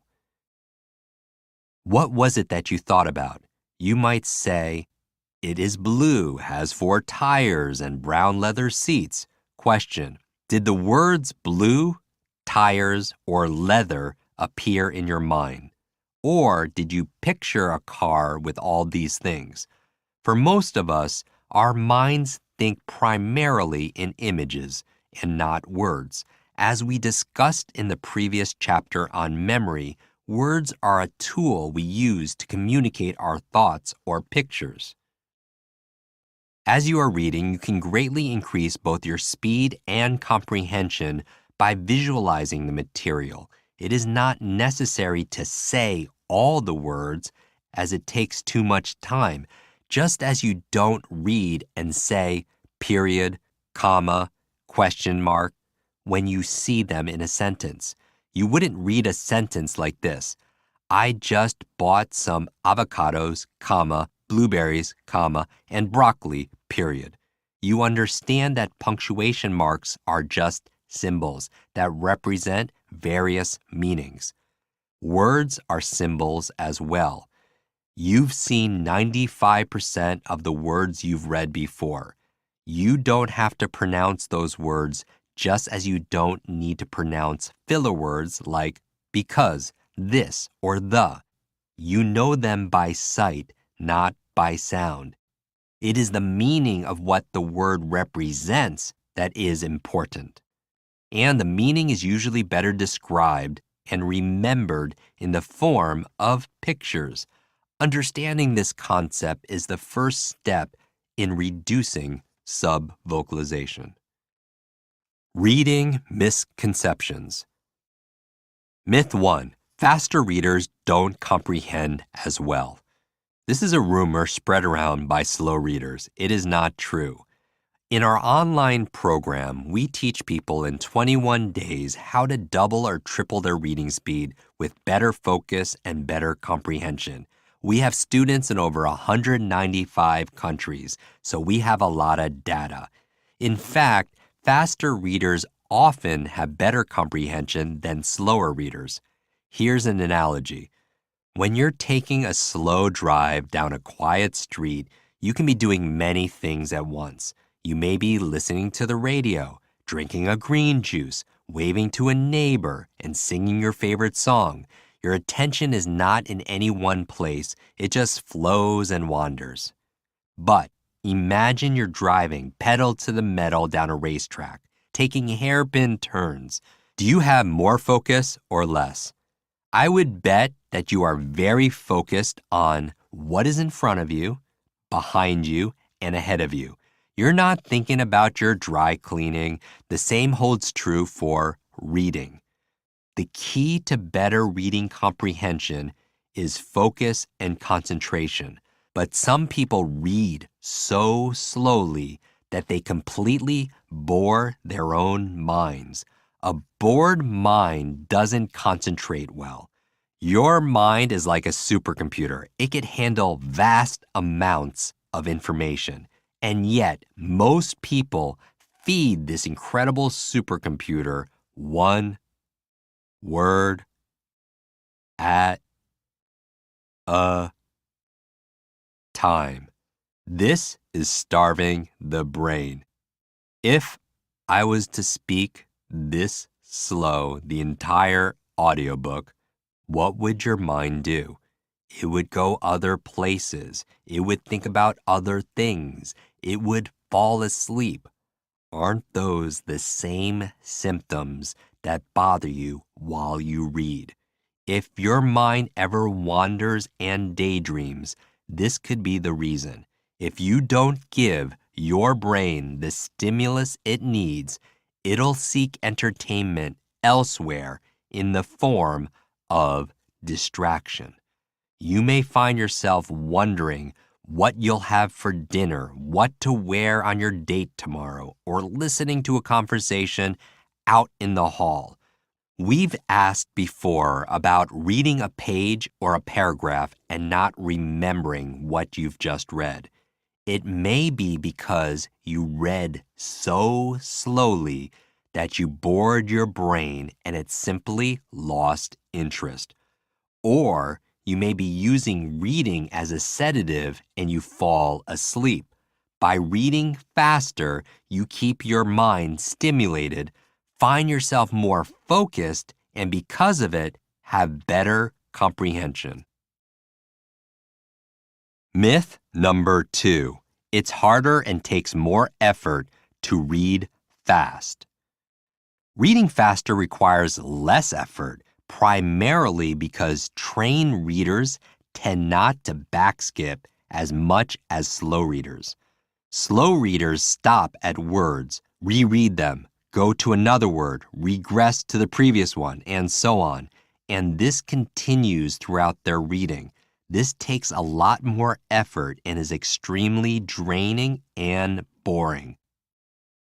Faster readers go through words much easier and in a lot less time. This makes them more efficient because they put in less time and get more out of the process. Think about it this way. When you are reading, you have something called fixations. Fixations essentially are eye stops. Your eyes are stopping. For most people, normal average readers, their eyes fixate on one word, then goes to another word. If there are 10 words per line, maybe you have 10 fixations per line. Now, it's interesting because children learning how to read will have more fixations because they don't look at the individual words. They, learning how to read, are looking at the letters. So they stop many more times. So instead of stopping 10 times for 10 words, maybe they're fixating 40 times, maybe 4 times per word, trying to sound the words out. So it takes them longer to read. Just as you would not go back to the way a child reads letter by letter, skilled readers don't read word for word. A skilled trained reader, we call them our quick readers, instead of looking at individual words, they are trained to look at groups of words. Instead of seeing one word and then the next word and the next word having 10 fixations, quick readers will see groups of words. So maybe they see 3 at the same time, so they only make maybe 2 or 3 or 4 fixations across the page, which is less taxing and less effort. Myth number 3, faster readers can't appreciate reading. This is not true either. You don't have to study the individual brushstrokes of a work of art in order to appreciate it. Likewise, you do not have to study each and every word in a book to realize its value. One of the best things about being a trained reader is flexibility. Faster readers have the option of speeding through boring or non-essential material and slowing down or even rereading the exciting or important information. Flexibility is power. Faster readers appreciate reading more material because they know it won't take all day. Visual pacer. Give your reading the finger. You were probably told as a child not to use your finger to point to the words when you're reading. The traditional belief is that doing so will slow down your reading. But as children know naturally, using your finger as a guide keeps your eyes focused and prevents them from wandering. Using your finger to read, or any visual pacer, it could be a pen, a highlighter, a mouse on a computer, actually increases your reading speed because your eye is attracted to motion. It is one thing to know this intellectually. It's another for you to experience it. Let's practice by using your finger by rereading what you used for your assessment earlier. Start from the beginning and use your finger to track the words. End where you originally left off. Do not worry about comprehension and don't time this because it is just practice. The purpose of this exercise is for you to become familiar with using your finger while reading. When you are done, set the alarm for 2 minutes. Start from where you ended during your first assessment. Continue reading until the alarm goes off. Figure out your new reading rate based on the original formula and write it down in your notepad. Studies show that the use of the finger while reading can increase your reading rate anywhere from 25 to 100%. The more you practice using this technique, the better your results will be. It may be a little awkward at first, just like it was when you first learned how to drive, but be patient and remember that it always takes more effort to sharpen your skills first than it is to bulldoze your way through learning later. Reading with your finger also introduces another one of your senses, the sense of touch, into the learning process. Much as your sense of smell and sense of taste are closely tied, your sense of sight and your sense of touch are also very closely linked. Have you ever tried to show something new to a child? The child's natural instinct is to want to touch the object. Using your finger also dramatically decreases regression and is one of the reasons why your reading speed increases with this practice. Your eyes are naturally attracted to motion, so by moving your finger forward, your eyes are much less likely to regress backward. Practice reading with your finger. This tool alone will significantly increase your speed and comprehension and will revolutionize your learning. If your finger gets tired, practice using your whole arm, moving it back and forth. It's a bigger muscle and will not tire as easily. Now, remember, as you're using your finger, you're not going right down the page or making fancy S or Z forms. You're not skipping anything. That's why traditional speed reading, people get the gist of what they read. But I'm a memory trainer. I don't want you to skip anything. Just use your finger and underline the words. Do not touch the paper or do not touch the screen on your device. Just keep it right above and train your eyes to look right above your finger. How to read even faster. Here are more tools that will help you to become an accelerated reader. Number 1, reading is like exercising. When you go to work out, you cannot expect your muscles to grow if you pamper them. You need to push your muscles to where they are a little uncomfortable in order for them to grow. The same applies to reading. If you push yourself to read faster, your reading muscles will become stronger, and what was once hard becomes easy. You can read faster simply by training yourself to read faster.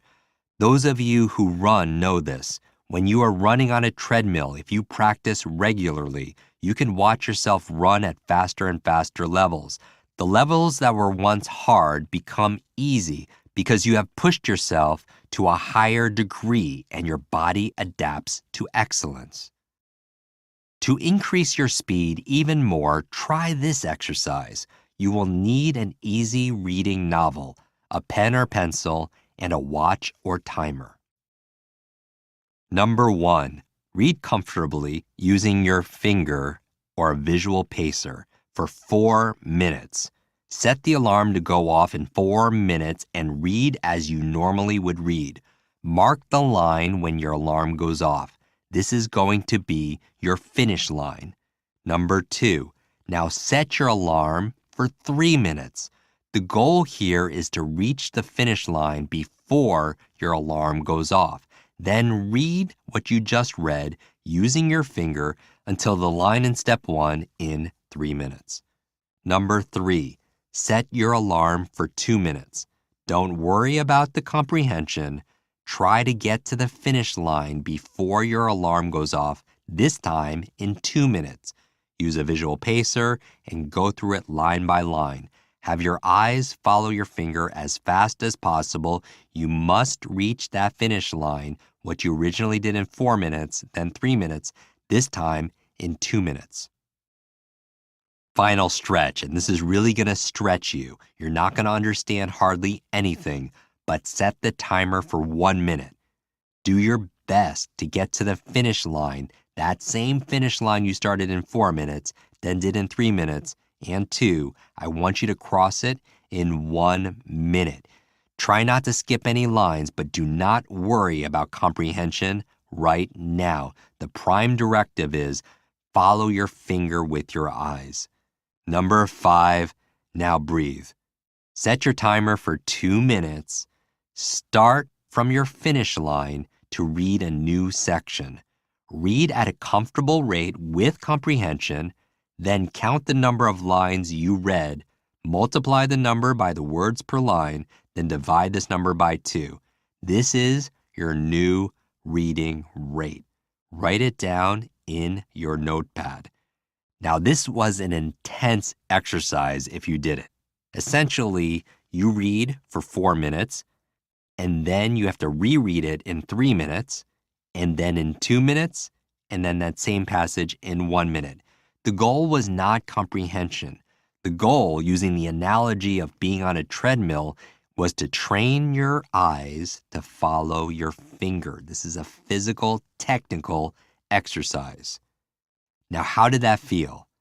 By doing this exercise, you will notice that your rate has increased. Here's another analogy. If you are driving on the highway at 65 miles per hour, then slow down to 40 miles per hour for some mild traffic, you will notice quite a bit of difference. This is because you are used to driving at a higher speed, but in reality, you are not going very slow because it is all relative. The same principle applies to reading. If you push yourself to read 2 or 3 times faster than what you are used to, when you finally decrease your rate to a comfortable speed, your original rate feels slow. You want to practice this 4-3-2-1 exercise at least once a day until you reach a level you are pleased and satisfied with. Schedule your reading. Just as with exercising, you cannot expect to work out only one time and be done for life. You must read on a regular basis, otherwise your reading muscles will grow weaker. Number 2, expand your peripheral vision.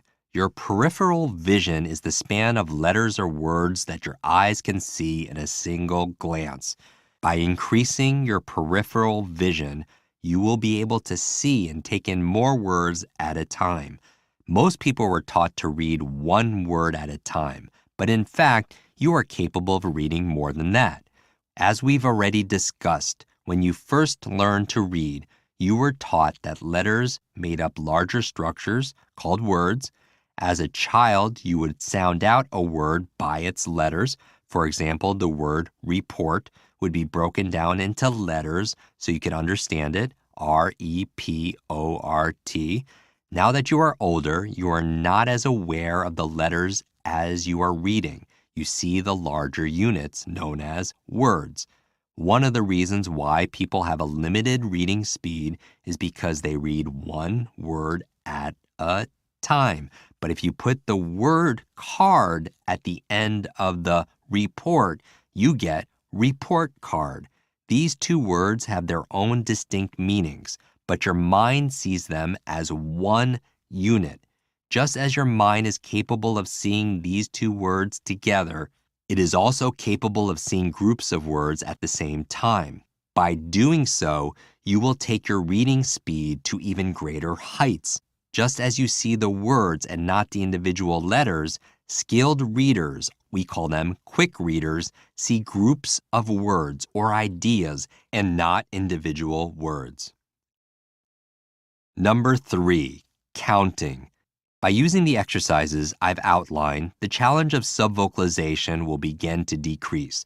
The process of reading faster naturally makes it more difficult to say all the words, even inside your head. When you have passed a certain rate, maybe about 350 words per minute, it will be impossible to subvocalize all the words. You simply can't speak that fast. As you hit that threshold, your brain will begin to make the shift from saying the words to seeing them more as images. Reading a book will be more like watching a movie. Counting is another tool you could use to drown out this inner voice. The process is deceptively simple. Count out loud as you are reading. 1, 2, 3, and so on. You'll find it very difficult to count out loud and talk inside, subvocalize, at the same time. Doing this process conditions you to subvocalize less, allowing you to see the words rather than say them, thus leading to better speed and comprehension. Now, a note here. Counting out loud will, in the beginning, disrupt your comprehension. Until you get used to it, the goal of counting, it breaks the pattern of sub-vocalization. People tend to remember and understand what they see more than what they hear. This makes sense, as most people can recall someone's face that they see more than the name that they heard. By practicing these other exercises, your reading speed will improve because you are no longer saying every single word. Now, there will always be words that you say, especially words that are technical or words you haven't seen before. Initially, you may be a little confused, and your comprehension may even decrease. But in a little time, your mind will grow bored of counting and will eventually stop. With practice, like anything else, your comprehension will soon increase and expand because you will be able to fully see and understand the material. Success stories. I could fill an entire book with speed reading success stories from our students, and we post them regularly on social media. Here's one we received just today. Sarah was a very slow reader, had difficulty focusing, and felt it impossible to remember names and events. After years of struggle in this arena, she was convinced that there was very little chance she'd ever be capable of improving her reading ability and her ability to study. In my programs, I make a point to reassure my students that we are not aiming for perfection but progress, and this resonated with Sarah. She realized that she had been looking for complicated solutions, but that the tools and techniques we teach, which are easy to ignore or overlook because they are simple, were the best to use. She decided to show up with dedication and do her best, no matter what doubts she might have. The results speak for themselves. Sarah's reading speed is now 3 times faster. She went from reading 250 words per minute to 838 words per minute. She starts her day now by reading, which starts each morning with positive momentum and makes her feel like she's already achieved something for the day. Lou, another student, also experienced a profound difference in his reading ability once he learned a technique that could truly help him. Lou excelled at high-level left-brain topics, such as engineering and math, and obtained a Bachelor of Science in Electrical Engineering. But he struggled in every single English class he ever took. Throughout his school years, he had enormous trouble understanding the words he was reading and comprehending the lessons behind them. In fact, he's convinced that he graduated only because his teachers gave him undeserved C's out of sympathy. When he was 35, Lou began to take lessons to learn how to read. These were helpful, but he still found himself at a second-grade reading level after 4 years of work. This was a vast improvement from where he had been, but it wasn't nearly what he wanted, and he continued to be frustrated with his inability to master words and concepts. A big part of the problem was that he had been trying to learn by rote memorization, reading the same passages over and over in the hopes that he would absorb what he was reading, but he consistently found himself having learned nothing by the end of the page. While he had made significant progress, finding programs was the key for Lou. As our memory program taught him how to absorb the material he was reading, he began to take a little more time to visualize words as he read them, and he used his left hand as a pacer to help stimulate the right side of his brain. Finally, for the first time, he found himself reading books and understanding them. Here are some additional reading tips. Hold your book upright. If the book is flat on your desk, you may be doing one of two things, either looking at the print at an angle versus directly, thus putting unnecessary strain on your eyes, or number 2, you will be slouched over in order to see the print clearly, and this, as you know, disrupts the flow of oxygen through your body and makes you feel tired. Remember, read only 20 to 25 minutes at a time. Remember primacy and recency. Also, if your eyes ever get tired or feel strained, take a break. Close your eyes and let them rest. Making reading a habit. Those who have reached a high degree of success in life are almost always avid readers. Great readers read often. The key is to make reading a habit. Give yourself this gift. Quick start. Block out at least 15 minutes each day for reading and put it in your calendar like an important appointment. Commit to making reading part of your daily habit. Before we move on, unlimiting your reading and learning will offer you an unparalleled level of freedom. People who make the most of their capacity to learn find themselves experiencing the world with a sense of mastery and with the confidence that no task or challenge will intimidate them. Visit limitlessbook.com/resource and put what you learned here into practice. You can watch an hour speed reading masterclass where I walk you through these methods. Before we get to the next chapter, try a few things. First, identify a current reading habit that you'd like to change. Any transformation requires you to acknowledge what's holding you back and notice when it shows up during your practice. Then, practice reading with a visual pacer each day. Schedule your reading for even 10 minutes each day to build your reading muscle. Make a list of the books you would like to read this month and write down what can change in your life when you finish reading them. And finally, take my speed reading online masterclass for free at jimquick.com/reading, and I'll walk you through this entire process. That's incredible with just that technique, how my speed has jumped like 50% up from something so simple. I'm like, I could have saved half of my life. Thanks for telling me now in my 30s, Jim. Thank you. That is amazing. And I love this. It's really given me a greater sense of empowerment because I'm like, I can learn more. And we, focusing on speed here, but the question I would have for you is, can you talk to us a little bit about as well, with reading for speed, but reading for comprehension, like really getting what we're reading. Absolutely. So you'll notice when you did this technique and you were using a visual pacer that your reading speed went up 50%. And for some people, it's 25, 50%. Some people even double their reading speed just using this simple 4-3-2-1 exercise. And the more you do it, the better you get at it. And that's the thing. So much growth, just like you did with the memory.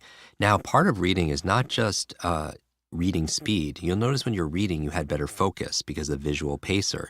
And that focus actually gives you comprehension. A lot of people, the thing is they don't remember a lot of what they read, or they don't understand what they read because they don't have the focus. So the visual pacer helps with that. Another technique is not just about speed reading, it's about smart reading. We teach the same techniques at places like Caltech and NYU, at Harvard University, to medical doctors. You don't want your medical doctor just to get the gist of what she reads, right? You want to be able to comprehend it. And I would say we've been doing the technique the entire time throughout this book, and the technique or the tool is to ask questions. Right from the beginning of the book, we've trained people to ask more questions, because ask and you shall receive, right? It activates that reticular activating system. I mentioned in the beginning of this book about pug dogs, that I started seeing pug dogs everywhere because my sister was asking me about pug dogs, and they started to appear everywhere. Well, when you're reading, there are pug dogs right in front of you, but we're not asking the questions. It's kind of interesting. Even when you look at standardized tests, most people begin a reading comprehension part. They just start reading paragraph, pages of it, get to the end, to 10 questions, and they say, oh, I didn't know that's what was important. But if you just read the questions first, and then you're starting the beginning, you're like, oh, there's an answer, there's an answer, there's an answer, there's a pug dog, there's a pug dog, there's a pug dog. So that's why in the beginning of most every chapter here, we begin with 3 or 4 questions to prime the mind to be able to learn better. Because if you want greater speed, use your finger while you read. And if you want better comprehension, train yourself to ask more questions. Now, the 3 questions I'm always asking when I'm reading nonfiction, these 3 questions from the beginning of the book, we gave them to you right in the beginning of the book. How can I use this?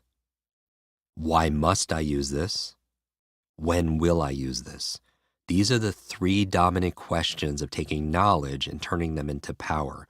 So when I'm reading a nonfiction book, maybe it's on sales, maybe it's on neuroscience, maybe it's on health and wellness, maybe it's on stand-up comedy. I'm reading it and I'm asking the question, how can I use this? How can I apply this? And then when I come up with all these ideas, I'm thinking also when I'm reading it, why must I use this? Because if I don't get that emotions, what you and I talked about in the area of motivation, I'm not going to use it. And then I'm saying, when will I use this? And I'll put it in my calendar. I'm going to use this technique on remembering names next Friday when I'm at that conference. I'm going to use that and scheduled in. So I would say there's a difference between speed reading and smart reading. You want to have both. So again, the principles here you're going to walk away with. If you want greater speed, use your finger while you read. And that 50% increase, we can get that up to 75 and 100%. Because imagine just doubling your reading speed. If you're reading 2 hours a day, save an hour a day, over the course of a year, that's 365 hours. That's 9 40-hour work weeks, 2 months of productivity you get back saving 1 hour a day. What would you use that 1 hour a day doing? And when you ask about comprehension, the key is to ask more questions. Train your brain to ask more questions. If you're reading fiction, ask yourself the main questions. Who? Who are the main characters? Ask your questions, not just who's the main characters. When is this happening? Because a lot of times if you write notes on fiction reading as practice, you'll notice, I'm not really sure when. I have an empty space there. So then all of a sudden you've activated your reticular activating system. Next time you're reading, you're looking for clues of when is this taking place? Who's in office right now? What kind of technology are they using or cars are they driving? If you're asking yourself, like, where is this taking place? And you're not really sure, where is this taking place? Next time you're reading, you're looking for clues and you become like a Sherlock Holmes or Nancy Drew, if you will. And you bring fun into your reading again. I love this. I love that speed reading and your approach to reading isn't just about chewing through books, but it's really about the quality of what you get out of it too, and the quality of your engagement, which is the quality of your learning. And so that brings us to this next methodology, which something I think we do not do nearly enough, which is high quality thinking. Chapter 15, Thinking. Why is it important to think from a variety of perspectives? What are the various ways people use their intelligence? What kinds of superpowers can you harness by thinking differently? Accomplishing something big often requires new approaches to thinking. An observation usually attributed to Albert Einstein posits we can't solve problems by using the same kind of thinking we used when we created them. And this, of course, makes perfect sense. So often we adopt a particular perspective at work, in our home lives, and in our studies, and that outlook effectively walls out any approach that doesn't fit into that viewpoint. But there are 2 key problems with that. One is that all perspectives should be challenged on a regular basis to confirm that they are still viable. For example, so often when a company goes out of business, it's later shown that it was so completely mired in one approach to the marketplace that it wasn't capable of seeing that the audience they were targeting was no longer as responsive as they once were. The second problem a fixed perspective faces is that challenges are often the product of a particular type of thinking, and the answer can be found only by bringing a fresh approach to the table. Why do most of us have a restricted range of thinking? I think the answer is the same as it was when we were discussing focus, because we somehow missed out on thinking class when we were in school. Fortunately, it's never too late to attend that class, and I'm going to enroll you in it right now. The thinking hats.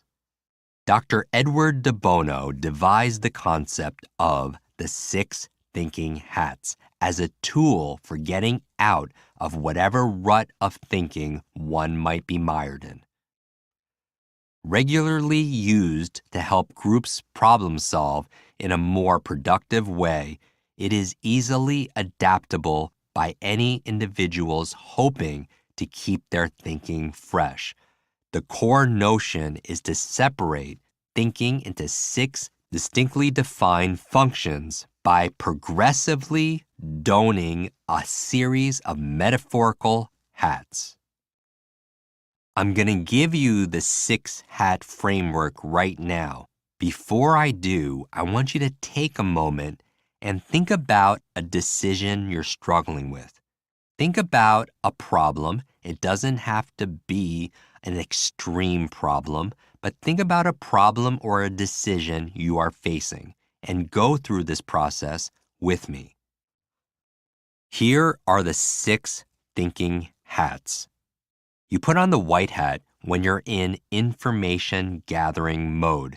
At this point, your focus is on collecting details and getting all the facts you need to address whatever issues you're trying to address. To help you remember this, think of a white lab coat. You switch to a yellow hat to bring optimism to your thinking.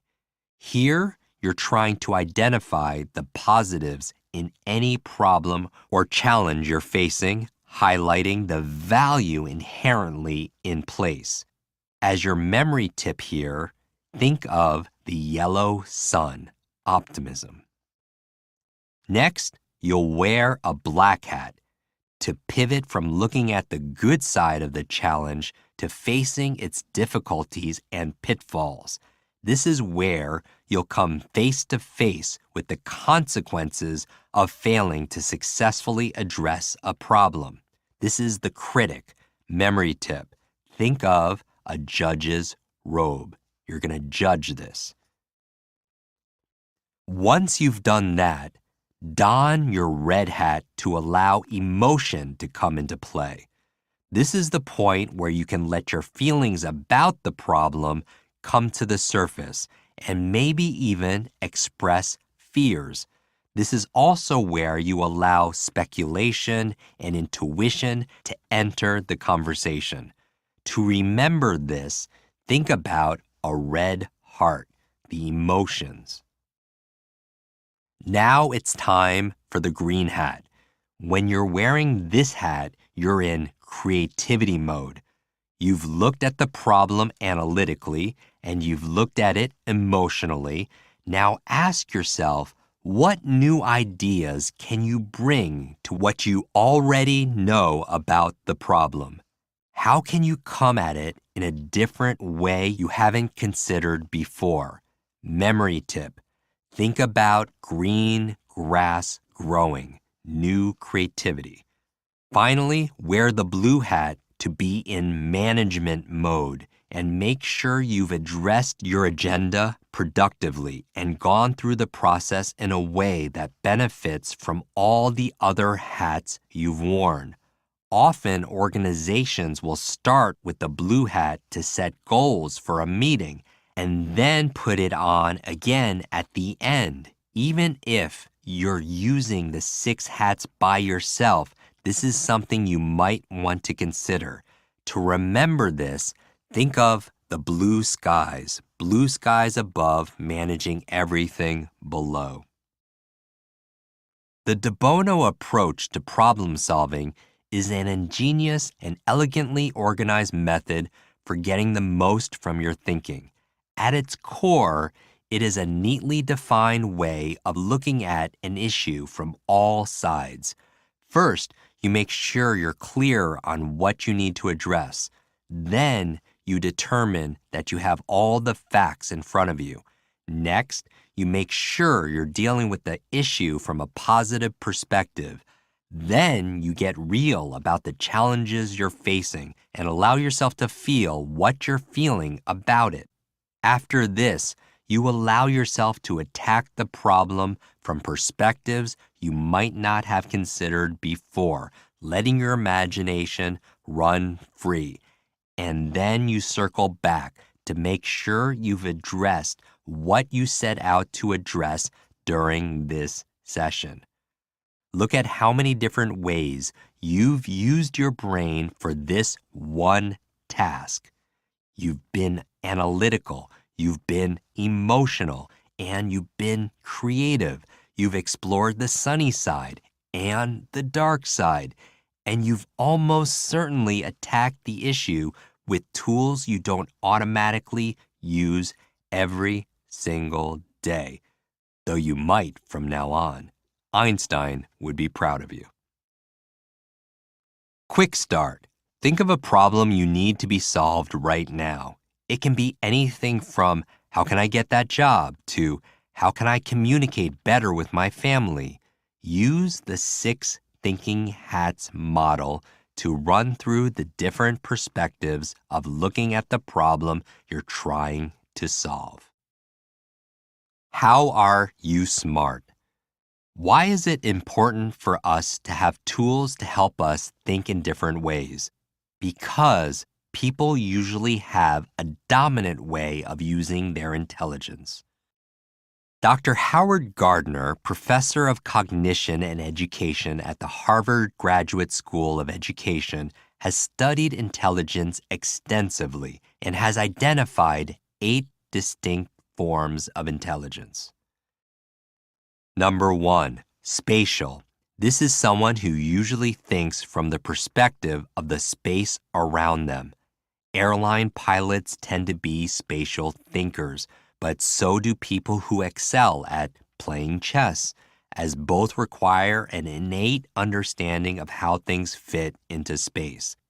The artist Claude Monet comes to mind as another example because of his remarkable use of space in his paintings.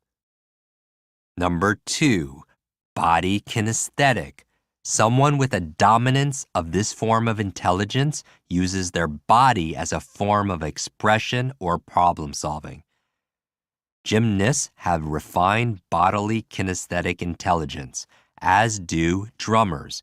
The first name that jumps into my head when I think of this form of intelligence is Venus Williams, who expressed her genius with her body on a tennis court in ways that few ever have. Number 3, musical. This is a person with a strong sensitivity to rhythm, pitch, meter, tone, melody, and timbre. Musicians obviously have a dominance in musical intelligence, but you'll also find it in poets, who often use meter and rhythm as effectively as they use words. My poster child for musical intelligence is Wolfgang Amadeus Mozart. Number 4, linguistic. Someone with a dominance in linguistic intelligence is particularly attuned to all the implications of words, not just their strict dictionary definition. Writers, of course, have this trait, but so do great orators and lawyers. The first person I think of with linguistic intelligence is William Shakespeare. Number 5, logical mathematical. This is a strength in seeing the logical relations among actions or symbols. Mathematicians find themselves very comfortable seeing or seeking the connections between different numbers. Scientists likewise draw connections between physical objects or the forces acting on objects. Our friend Albert Einstein immediately leaps to mind as a prime example. Number 6, interpersonal. Someone with a dominance in interpersonal intelligence has a deep innate ability to connect with other people and a rich understanding of how others might be feeling at any given moment. Therapists tend to have strong interpersonal intelligence, as do school teachers. When I think of interpersonal intelligence, I think of Oprah Winfrey because of her amazing ability to relate to whomever she is speaking. Number 7, intrapersonal. If you have a dominance in intrapersonal intelligence, you have a particularly refined sense of what is going on inside of you.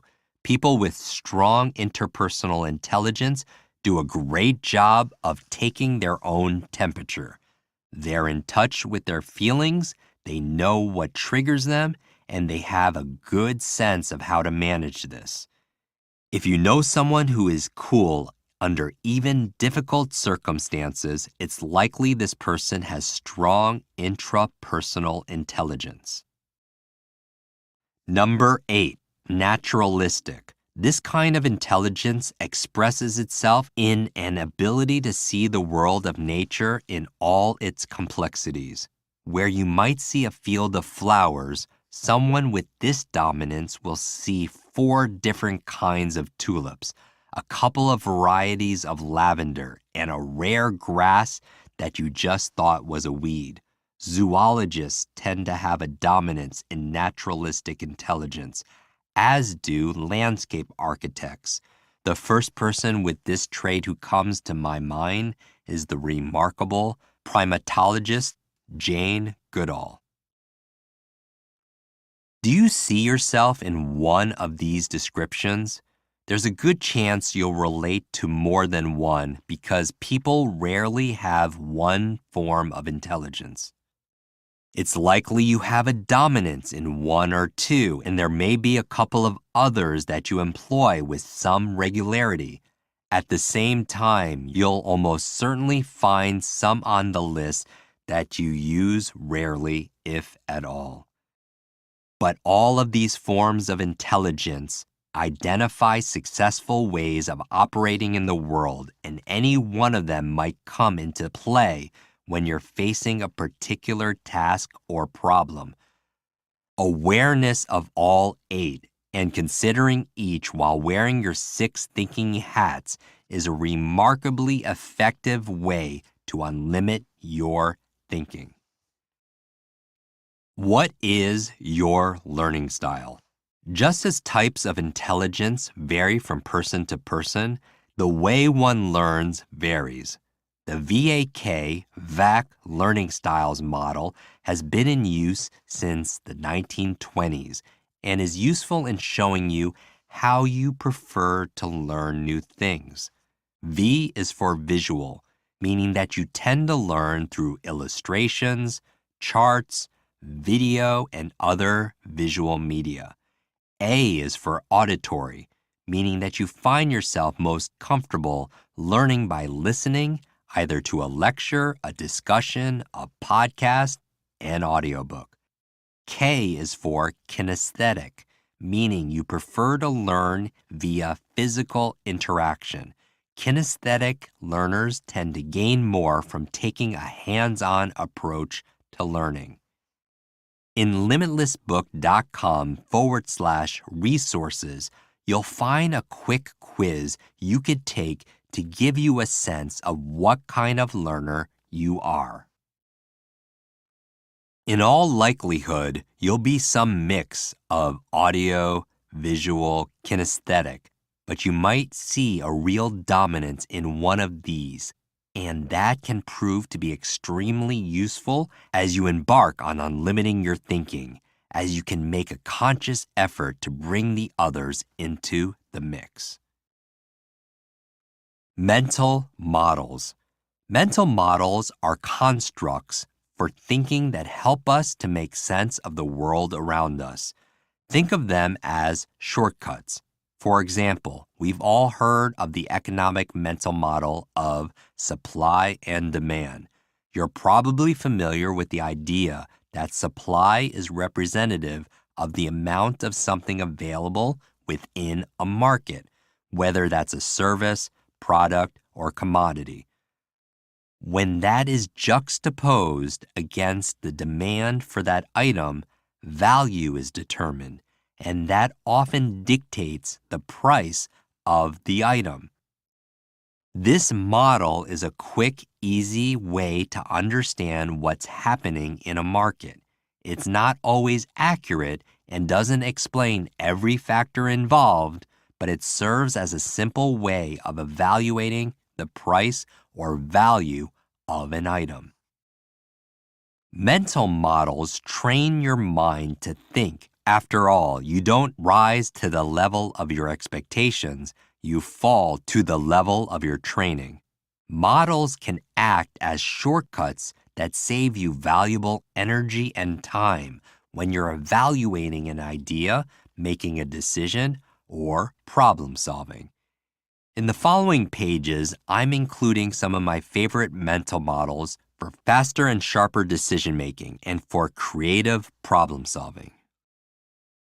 Decision making, the 40-70 rule.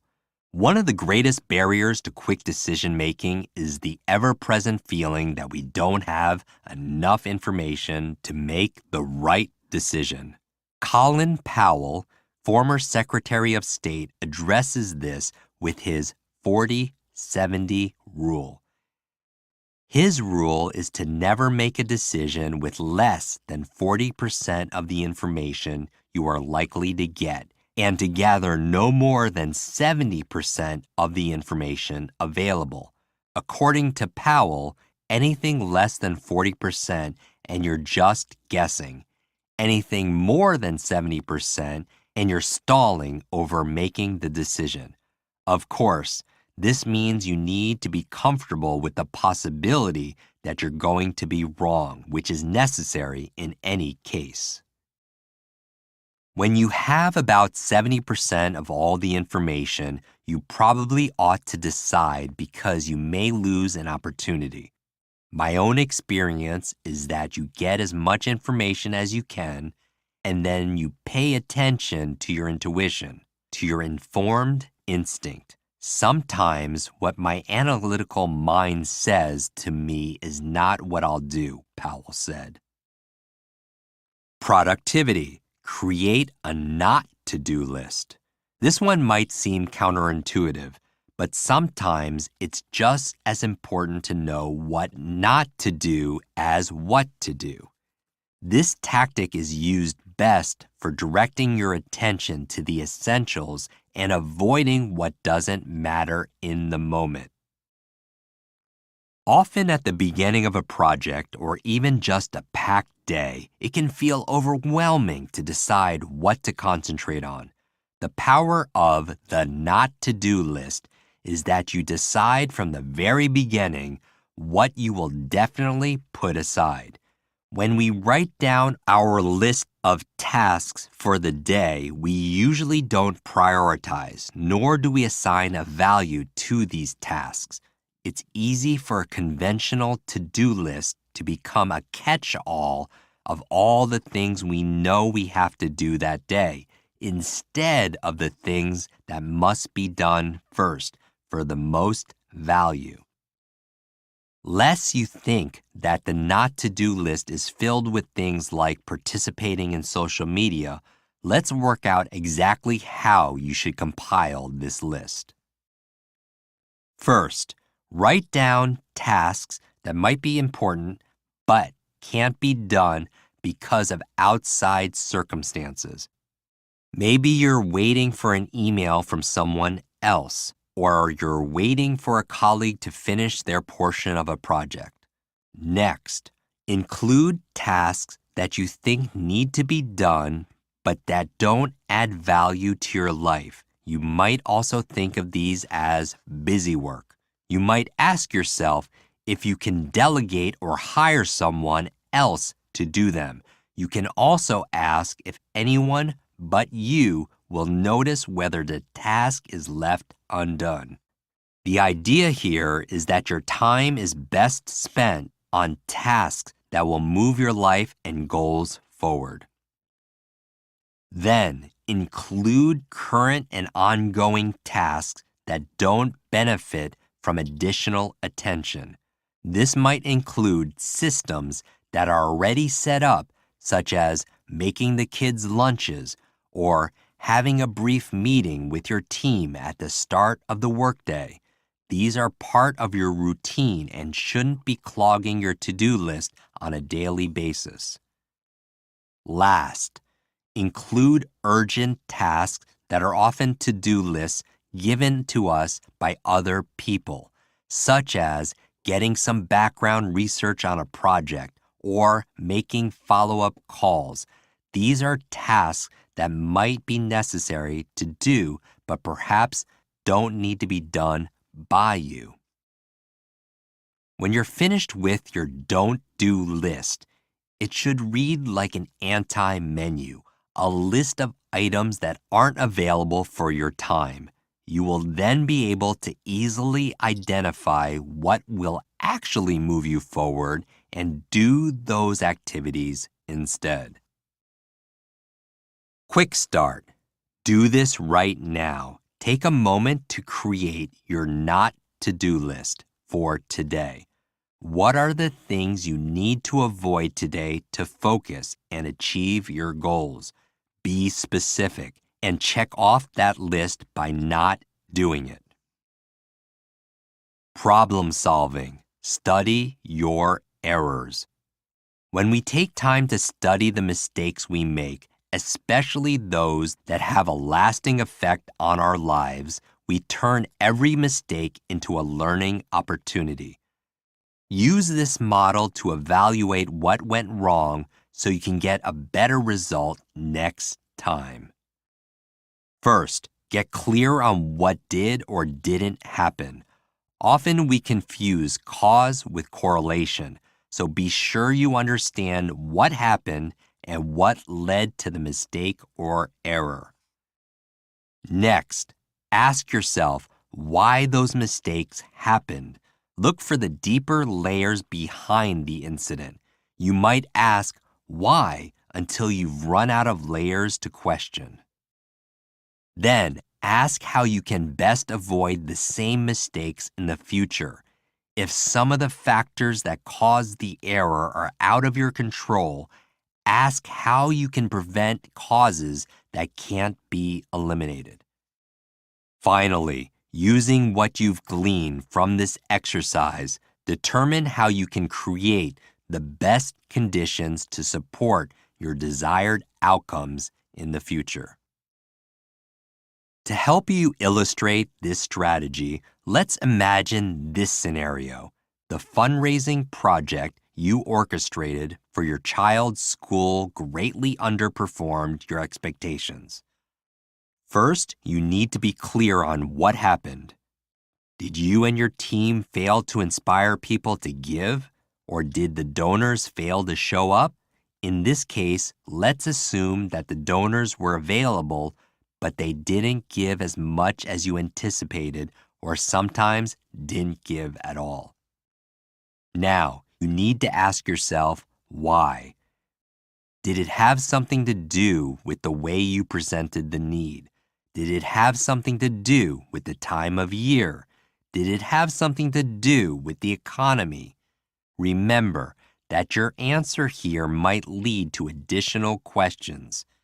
In the scenario we're playing out, let's determine that you decide that you might not have emphasized the importance of this campaign because there'd been a fundraiser at the school only 2 months prior and you didn't want to appear pushy, and that your being overly polite caused potential donors to think the cause wasn't critical. So, how do you avoid this in the future? You decide that the next time you run the campaign, you're going to do it earlier in the school year, and regardless of the proximity of any other fundraiser, you're going to go out of your way to stress the value and importance of this one and why donors need to open up their checkbooks. The upshot of this is that you realize that you need to improve the way you send out the message about your campaign, and you determine to take a class on this so you will be much better prepared when next year's campaign comes along. Strategy, second order thinking. Most of us think about the consequences of our actions, but few of us think even 2 steps beyond the immediate effects our actions will have on our lives. Let's consider Ryan Holiday's book, Conspiracy, which describes how entrepreneur Peter Thiel planned and executed a takedown of one of America's most prolific and disliked online magazines, Gawker. Thiel's desire to confront Gawker was born after the mag outed him as gay, but he did not act immediately. Over the course of 10 years, he and a team strategically made one move after the next based on a plan they had devised to destroy Gawker for good. Regardless of what you think about Thiel's actions, they were definitely not the product of impulsive thinking.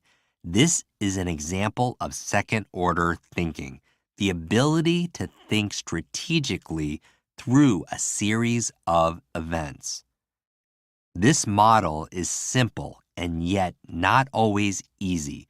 To use second-order thinking when considering future actions, always ask yourself, and then what? Think in increments of time. What do the consequences look like in 5 days, 5 months, 5 years? Draw out the possible courses of action you might take using columns to organize consequences. First-order thinking is easy, but it's second-order thinking that allows us to go deeper through time and consequences. Best of all, it allows us to see what others can't see. Taking giant leaps. Moving forward incrementally is a significant sign of progress. Every step you could take in the process of becoming limitless is a step in the right direction. But what if you could move your genius forward exponentially? After all, if we take 30 normal steps forward, we'll wind up somewhere down the hall or down the street. But if we took 30 exponential steps, we'd circle the earth more than 24 times. That's the kind of thinking advocated by Naveen Jain, winner of the Albert Einstein Technology Medal and founder of some of the most innovative companies in the world, ranging from Viome to Moon Express, the first private company to be authorized to land on the moon. Exponential thinking is when you start to see things from a different mindset, Jane told me on my podcast. It's not about thinking outside the box. It's about thinking in a completely different box. This is where normal genius begins to border on limitless genius. As Jane explains, linear thinking, the kind of thinking most of us employ, causes us to look at a problem and seek a solution. We might come at the problem from a number of angles. We might put on different hats to address the problem in ways that stretch our thinking, and we might even come up with a solution that addresses the problem effectively and moves us forward. That's all meaningful progress. But what if we looked at the root cause of the problem and solved that instead? This would lead to exponential progress, world-changing progress. Jane uses as an example the lack of fresh water in many parts of the world. One could attempt to tackle that problem from a number of viewpoints, including finding ways to improve filtration and creating systems for moving fresh water from places where it was abundant to places where it was scarce. But what if instead you identified that among the various causes for freshwater scarcity, the biggest is that so much fresh water is being used for agriculture rather than drinking. You would attempt to solve the problem in an entirely different way. What if you could use significantly less water for agriculture, perhaps through some combination of aeroponics, aquaponics, or other techniques currently being experimented with or not yet invented? This would result in such an abundance of fresh water that the original problem would become eminently solvable. That's exponential thinking at work, and the value of it is obvious. When Jane started his company, Viome, his goal was to attack the pervasive nature of chronic illness, which he sees as underlining the world's health crisis. Understanding that every individual's immune system is different, and therefore how each person processes the foods they consume can vary greatly, he and his team developed a tool for analyzing an individual's gut microbiome so a person can get to the bottom of what foods are right for your body and discover how optimizing the activity of your gut can dramatically improve the conditions of your health. As I write this, they're in the process of collecting information from a huge number of users, data that will lead to powerful recommendations for each individual who employs the tool. Naveen Jain operates at the grandest of scales.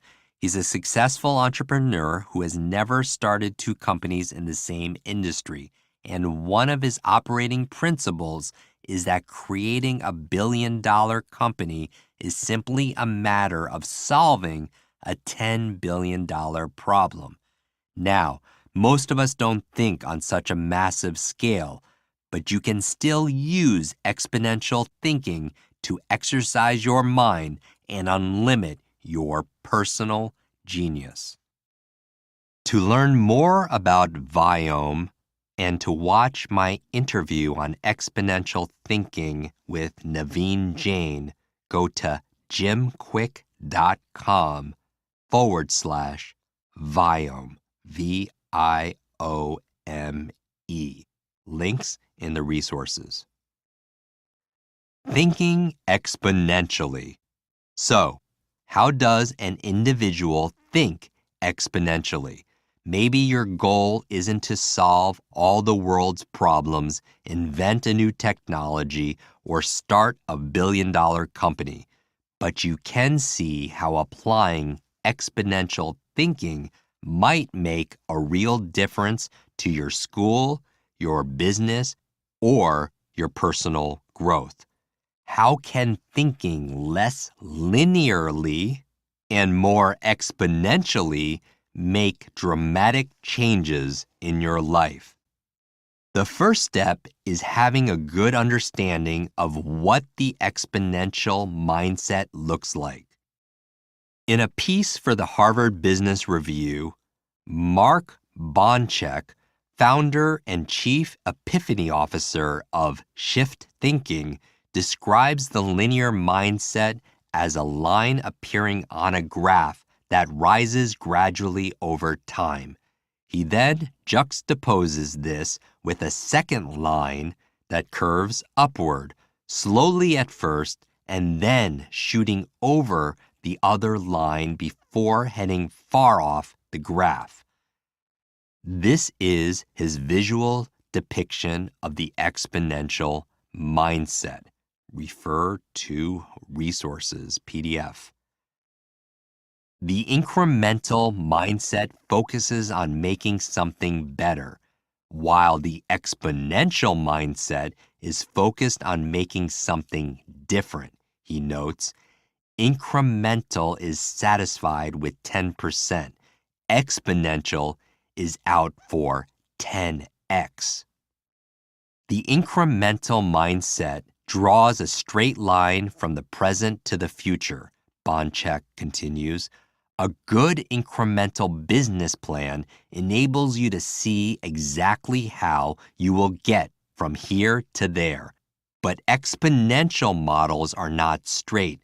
They are like a bend in the road that prevents you from seeing around the corner, except in the case the curve goes up.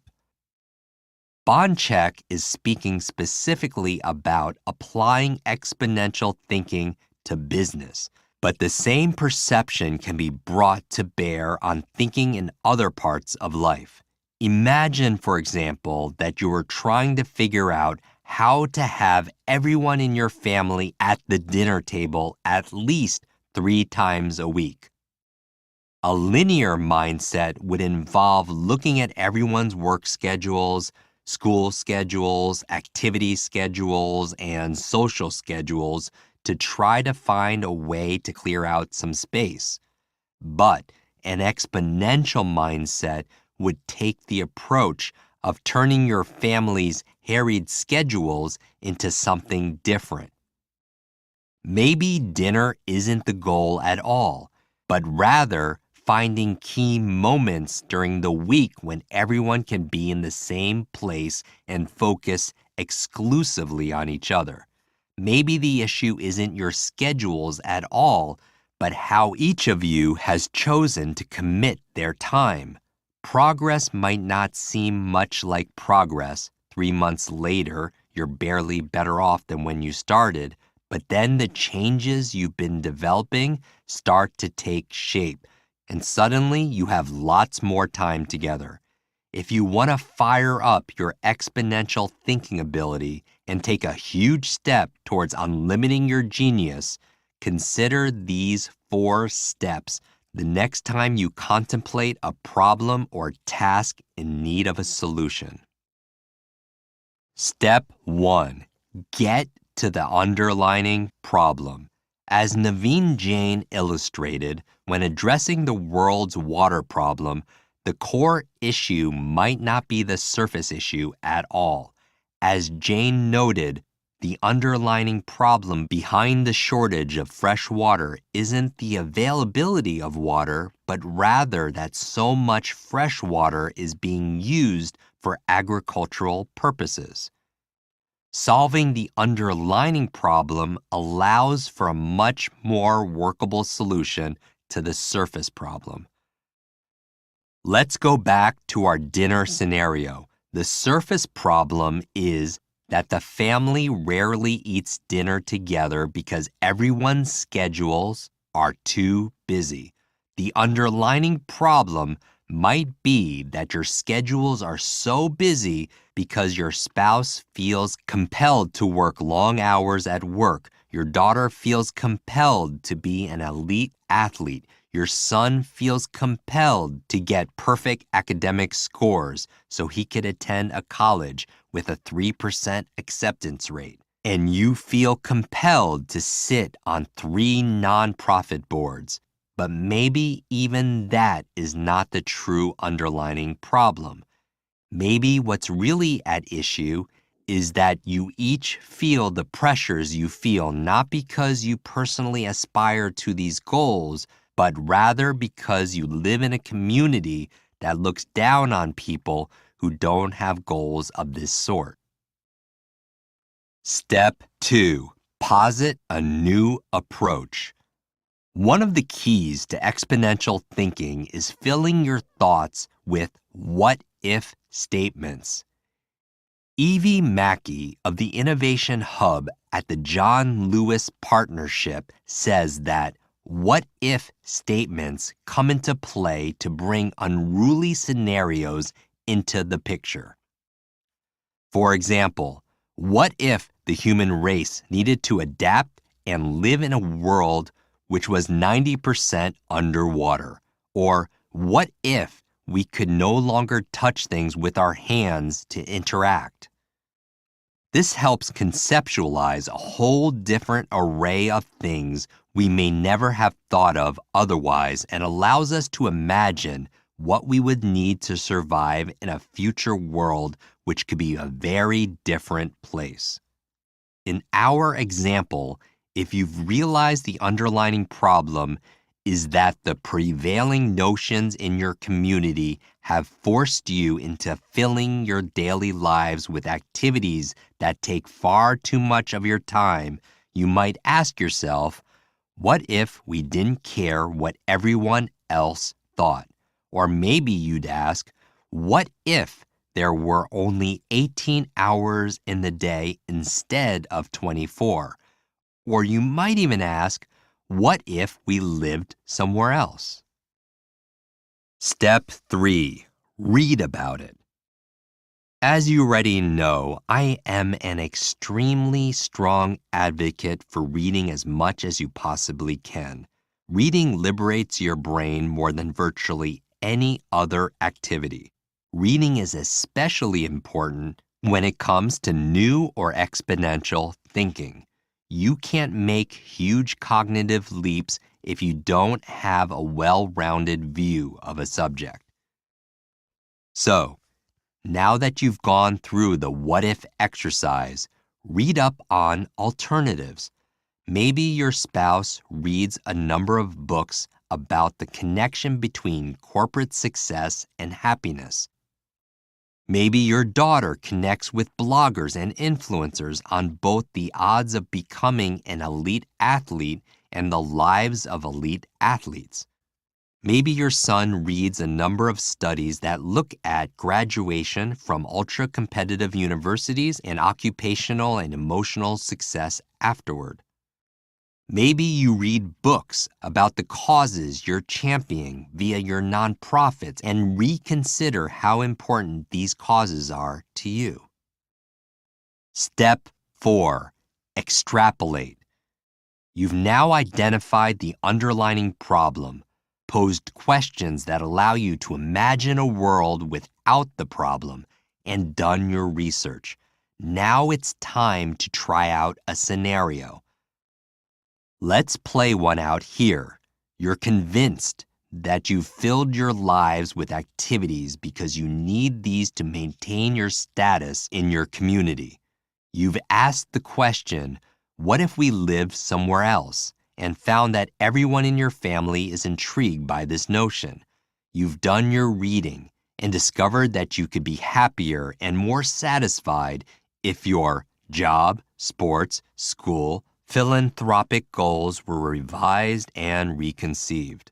So, what would happen if you moved 100 miles away across the country or even to a different country?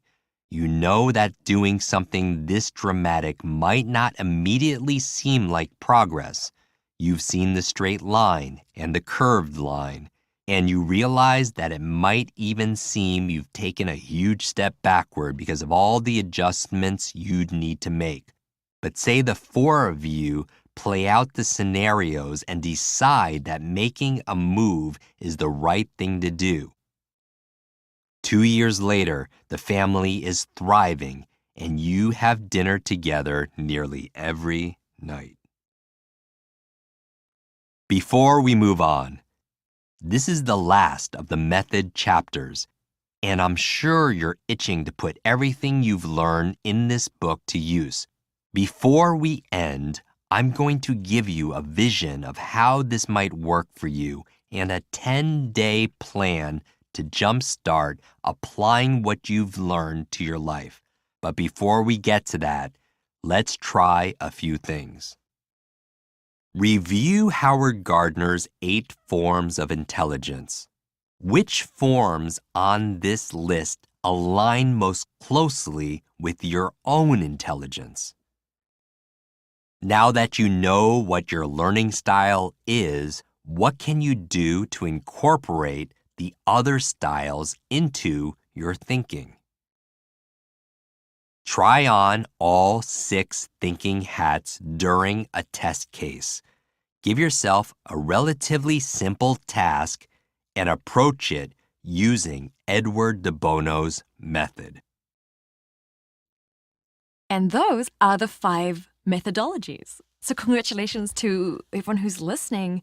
That means we have got through, the mindset, the motivation, and now the methodologies, those 3 important circles that made up your original Venn diagram. And I just want to reflect back to you, Jim, something that really moved me in this last chapter is the expansion of how our brains work and how we learn. I think we all grew up in such a narrow version of this. And I think, I always fed to my sort of academic strengths because people clapped for that. And my creativity and all my other strengths never got any attention. And to think about people out there whose strengths, whose genius lie in these other areas, how important this work is and how important this message is. Yeah, no, I really appreciate you going on this journey with me. We ended with thinking because, once you have this limitless model, you unlimit your mindset, you have unlimited motivation. Now we really narrowed down to the 5 core methods of meta learning. You have great focus, and once you have great focus, you could study better, and you could remember better, and you could read faster and understand more. We finished with thinking because the quality of our life comes down to the quality of our thinking. Where jobs, as you and I have discussed, they're going to machines, they're being automated, artificial intelligence, and what makes us valuable as human beings really is our creativity.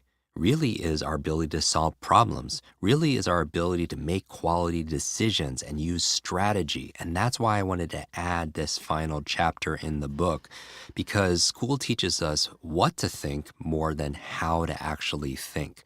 So I wanted to present these mental models so people could solve their own problems, so that they could make good decisions, because we are the sum total of all the decisions we've made up to this point in our life. But who teaches us how to make those decisions? Did you enjoy the 6 thinking hats? I did, and I've actually used that when I was a high school teacher. That was something I used with my students because I realized without that structured approach, we do just tend to fall into our one default perspective. Our one point of view. We really do, and it's such a powerful exercise. Not just because you get some great results out of it, but because it stretches our brains, like to sit in a hat that maybe we're not comfortable in or that we don't usually use, and to feel that part of your brain like come on and start, and you're like, wow, I can access this. And I see, and I see it in your face too. Yeah. It's just one of those things where we're talking about, we mentioned the digital deluge. So we teach people how to read faster and how to study better. Digital distraction, that's why we had a chapter on focus. Digital dementia, that's why we had a whole chapter on memory. But this digital default, this digital deduction where we're letting technology just do all the thinking for us, then we're getting a little mentally lazy. We want to be able to harness our critical thinking skills and be able to think for ourselves. Certainly we could use technology to gather information from different perspectives. And ultimately, we need to be able to make good decisions. And that's why I love these models. And why I appreciate everybody who's been on this journey with you and I, because they made it to the end. Most people don't finish things, and that's why I'm so excited. They'll get an audiobook or they'll get a print book, and they won't get past the first chapter. But everyone listening here, they did it. And that's why I know they have that incredible limitless potential, especially in their thinking. And my challenge for everybody in this section is where are you going to take your thinking next? Where are the areas where we're not thinking big enough? We talked about exponential thinking. Some people, it's not, our lives are, again, a reflection of our thinking, and maybe we're thinking too small. So my challenge for everybody at the end of this chapter is, how can we think bigger? How can we think bigger in our health, bigger in our career? What are some of the things that we never thought was possible that we could actually make even probable through these processes? So I'm going to reflect that question right back at you. This book, the amazing work that you're sharing here, what is your big vision for what this book can achieve in the world, or how you'd like to see it influence and empower people? Yeah, I'm very humbled through this whole process. As I reflect back in my life, the things that I was most ashamed about, the things about not having money, when we moved to this country, being, living in the back of a laundromat, my parents not speaking the language, or having my brain injury, or being labeled a slow learner with a broken brain, or fearful of public speaking. The things I was actually most ashamed of, I'm actually most proud of. I feel like that we all go through this process where we could take adversity and turn it into a real advantage. And my hopes is for this book, as we're wrapping up with this, is that you take this and you pay it forward, that you take what you've learned on how to break the constraints and redraw the borders and boundaries of your life, that you know that really, truly anything is possible, that I want you to visualize it, see it, feel it, believe in it, and then work daily for it, because we truly could do anything. And this book is really a permission to be yourself, to remember who you truly are, that your life is like an egg, that if an egg is broken by an outside force, life ends. But if it's broken by an inside force, life truly begins. And everyone who's listening to this, they have greatness inside of them. They have genius inside of them. And the goal is to be able to let it out. And maybe what that looks like is we create these limitless meetup groups. Like, what if every single week you got together with friends and just practiced these techniques and challenged each other? How often is it where people are whispering and talking genius in each other's ears? How often does that happen? Take this book and pay it forward, gift it to somebody else, because it's like the butterfly effect. This whole conversation that we've had together, it's like a butterfly. Because while the beauty is in the butterfly, the growth happens in the cocoon, right? But it's through the caterpillar's desire to push its way out where it builds its strength and it grows the wings that could fly and soar to new heights. And when talking about the butterfly effect says that when a butterfly flaps its wings in one part of the world, it could create a storm or a tsunami on the other side of the world because of how systems work. And right now we're flapping wings.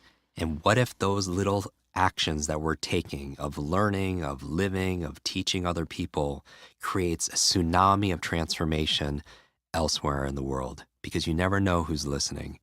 And thank you so much for being on this hero's journey with us. No, well, thank you for having me along on this journey and for the learning that I've got to pick up, even just by osmosis on the way. And thank you for creating this book and giving us the gift of really accessing that ultimate superpower, which is our ultimate learning power, which really does unlock all that limitless human potential. Afterword, return of the possible.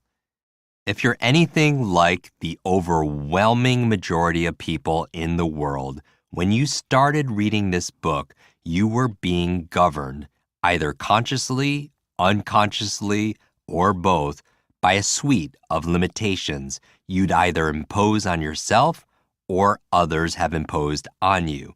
Maybe you wanted to learn a new ability, but you were sure you didn't have the capacity to do it. Maybe you wanted to throw your hat in the ring for a big work promotion, but your inner voice kept telling you that you really didn't have the competence for it. Maybe you were convinced that you were always going to leave the house without your phone, or you were never going to remember all the names of the people at your next social gathering, or you were forever going to be the boring guy reading his speech from a piece of paper. If this has ever described you in any way, now that you've come to the end of this book, I hope you're ready to wave goodbye to that person. Instead, let's meet the new limitless you. The limitless you has a limitless mindset. You no longer believe that there are all sorts of things you can't be or do. There might be all sorts of things you haven't done yet, and there might be all sorts of things that you've had trouble doing in the past, but the limitless you knows your past doesn't equal your future. The limitless you understands that your brain is a much more powerful tool than you might have previously imagined, and that by setting your mind to learning whatever you want to learn, you can conquer just about any skill. The limitless you also has limitless motivation. In the past, maybe you could conceive of a more ambitious life, but you couldn't actually get yourself to take action. Now, though, you know how to align your habits with your ambitions. You're capable of making a commitment to lifelong learning and lifelong improvement. And it's as natural to you as getting dressed in the morning. You also know how to fuel your brain with food and sleep and exercise so that you could start your day in the best place. And you're always ready to take on new and demanding challenges. And you know how to tap into the flow so that once you start a task, you can dive into it completely. And perhaps most significantly, the limitless you has unlocked the methods of learning how to learn. By discovering this, you have become exponentially more powerful than you were before. Beyond a few physical limitations, if you can learn it, you can do it. And the tools you now have at your disposal allow you to learn anything faster. When you couple that with the skills you've gained in unlimiting your focus, your memory, your thinking, and your reading, you're in possession of the ultimate superhero toolkit. A superhero is not just someone who has discovered and developed their superpowers. Every superhero must eventually return to their world and serve. They must bring with them the lessons and wisdom they won through their journey. They must not only integrate their powers into their lives, but they must learn to use their powers to help others. In the end of The Matrix, Neo, played by Keanu Reeves, has won the battle and broken free of limits. In his last phone call to the Matrix, Neo says, "I'm going to hang up this phone, and then I'm going to show these people what you don't want them to see. I'm going to show them a world without you, a world without rules or controls, borders or boundaries, a world where anything is possible." He's returning to the ordinary world, but with a mission to help inspire others to free their minds. My hope for you is that you not only take what you've learned in this book and make your life better with it, but that you are inspired to make the lives of those around you better too. The formula is learn, earn, return. No hero's journey is exclusively for the benefit of the hero. With your newfound knowledge, help those around you to learn better and faster and unlimit themselves. In the film Lucy, an American student played by Scarlett Johansson develops superhuman powers after the full potential of her brain is unleashed. Professor Norman, played by Morgan Freeman, is a neurologist who helps Lucy cope with the startling changes taking place in her mind and body. When asked by Lucy what to do with her new gifts, Professor Norman replied in Morgan Freeman's unique voice, "You know, if you think about the very nature of life, I mean, in the very beginning, the development of the first cell divided into two cells. The sole purpose of life has been to pass on what was learned.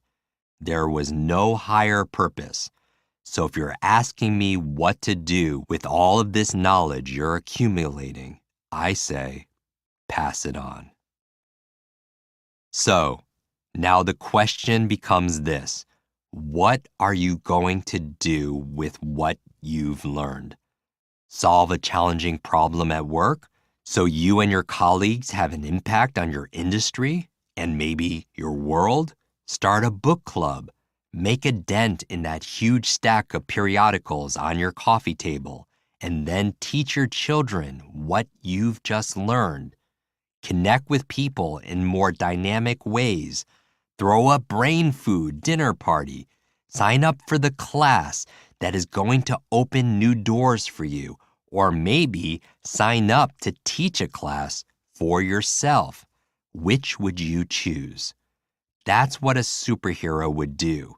That's what the limitless you can do. Throughout this book, you've had the opportunity to take some of your new skills out for a spin. In the pages that follow, I've laid out a program to get you started. Now is the time to start to use all of what you've learned in concert. Start with one thing, but start somewhere, anywhere. And when you do, I think you're going to be stunned over what you uncover about yourself. The limitless you is the person you truly are, and the person who, over time, will become things you can't even conceive now. Know yourself, trust yourself, love yourself, be yourself. And remember, the life you live are the lessons you teach. Be limitless. With love and learning, this is your brain coach, Jim Quick. And remember this quote at the end of Wizard of Oz. You've always had the power, my dear. You just had to learn it for yourself. The 10-day Quick Start Plan. Congratulations on making it to the end of this book. You are one of the few who completes the task at hand. I applaud you. We've covered a lot in this book. My advice is to implement everything you've learned. If you're not sure where to begin, then this 10-day plan is here to help you to jumpstart your limitless journey. You can follow this plan I made for you, or better yet, you can handpick 3 top tips you'd like to integrate from each main section on mindset, motivation, and methods. In this way, you can focus on the areas where you feel you're currently lacking and need more support. You can also download this 10-day Quick Start program in video format from limitlessbook.com/resources. Thank you for allowing me to be your brain coach through this book. I look forward to hearing about your progress. Day 1. Learn faster. Put this acronym FASTER into action on day 1. F. Forget. The key to laser focus is to remove or forget which distracts you. There are 3 things you want to forget, at least temporarily. What you already know, what's not urgent, and your limitations. A stands for ACT. Traditional education has trained many people to think that learning is a passive experience. But learning is not a spectator sport.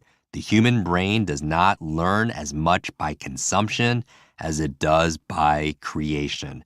Knowing that, I want you to ask yourself, how can you become more active in your learning? Take notes, do the exercises in the book, so much more. S is for state. Your state of being is a current snapshot of your emotions. It is highly influenced by your thoughts, your psychology, and the physical condition of your body, your physiology. Change your posture or the depth of your breathing. Consciously choose states of joy, fascination, and curiosity. T, you remember, is teach. If you want to cut your learning curve dramatically, learn with the intention of teaching the information to someone else. E is for enter. If it's not on your calendar, there's a good chance it's not getting done. Take out your calendar and enter blocks of time to invest in yourself, even if it's only 10 or 15 minutes a day. And finally, the R is review. You are better able to retain information by reviewing multiple spread out sessions. Get in the habit of reflecting on your day and do a daily review of what you've learn. Day 2, kill your ants. Identify the voices in your head that are focusing on what you can't do. Those ants, automatic negative thoughts. Start talking back to them. Remember, too, to discount these pesky lies, limiting ideas entertained, and consistently check in with your BS, your belief system. When you find yourself thinking, I always screw up this sort of thing, counter with, just because I haven't been good at this in the past doesn't mean I can't be great at it now. How can I learn from this? Don't shrink what's possible to fit your mind. Expand your mind to fit what's possible. Day 3, question your questions. Reflect on the power of dominant questions. You likely have one question you're subconsciously asking yourself throughout the day. Identify this question and think about how you can change it to change your behavior. Knowledge itself is not power. It only has that power when you apply it. Start asking questions that will help you get the empowering answers you need throughout the day. Day 4, imagine what you want most. Take a moment to write down all the disadvantages you will have when you don't apply what you learned in this book. For example, you could write, I will have to keep studying hard and settle for the same mediocre results. I will continue to doubt myself. I won't be able to show up at my best for my loved ones, or I won't get a good job. Now, write down the advantages you will have when you apply what you learned, such as, I'll be able to learn what I need to learn with confidence, get a great job I love, and make a lot of money so I can give back to the world. I will have more free time to exercise, to get healthy, travel, and spend more time with my significant other. Or something simple like, I will finally have some free time to just get caught up and relax. Get specific. See it, feel it, believe in it, and then work daily for it. Visualize your celebratory champagne moment. Day 5, consider your purpose. Purpose is about how you relate to other people. Purpose is what you're here to share with the world. What is your why? Think about who's counting on you to be more limitless. Is it your family, your lover, your friends, colleagues, neighbors? Get specific about who you're letting down by setting limits in your life. Now, think about how you could affect the lives of others when you show up 100%. Day 6, start a new healthy habit. Take small, simple steps to create one new healthy habit that will lead you to success. Make it a part of your morning routine. You'll never change your life until you decide to change something you do daily. Your daily decisions and habits have a huge impact on both your levels of happiness and success. If you're persistent, you can achieve it. If you're consistent, you can keep it. Little by little, a little becomes a lot. Remember, every professional was once a beginner. Pick one new habit you will start today.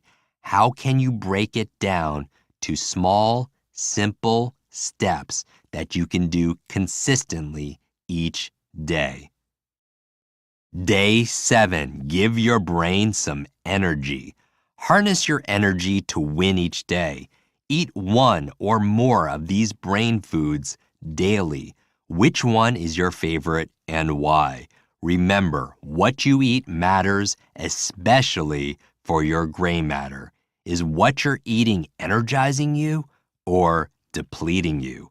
Write down some creative recipes you can make using the brain foods like avocados, blueberries, broccoli, eggs, green leafy vegetables, salmon, turmeric, walnuts, dark chocolate, water. When you go to limitlessbook.com/resources, you'll see more recipes. Day 8. Optimize your study. Studying isn't just for people in school. We are all lifelong learners. Set the optimal state to study and learn. Remove distractions. Use the HERE method. Halt, empathy, anticipate, review to watch a TED video you've never seen before and practice your listening skills. Day 9. Always remember Mom. Before you begin any task, always check in with your mom. Motivation, observation, methods. Also, check in with your why. What is your motive for remembering people's names today? What do you observe? Remember, most of your memory is not a retention issue. It's an attention issue. Practice remembering the names of everyone you meet today by using the association technique. If you forget someone's name, write down if it was your motivation or your observation, or was it the method that led you to forget that name? Then try again with another person.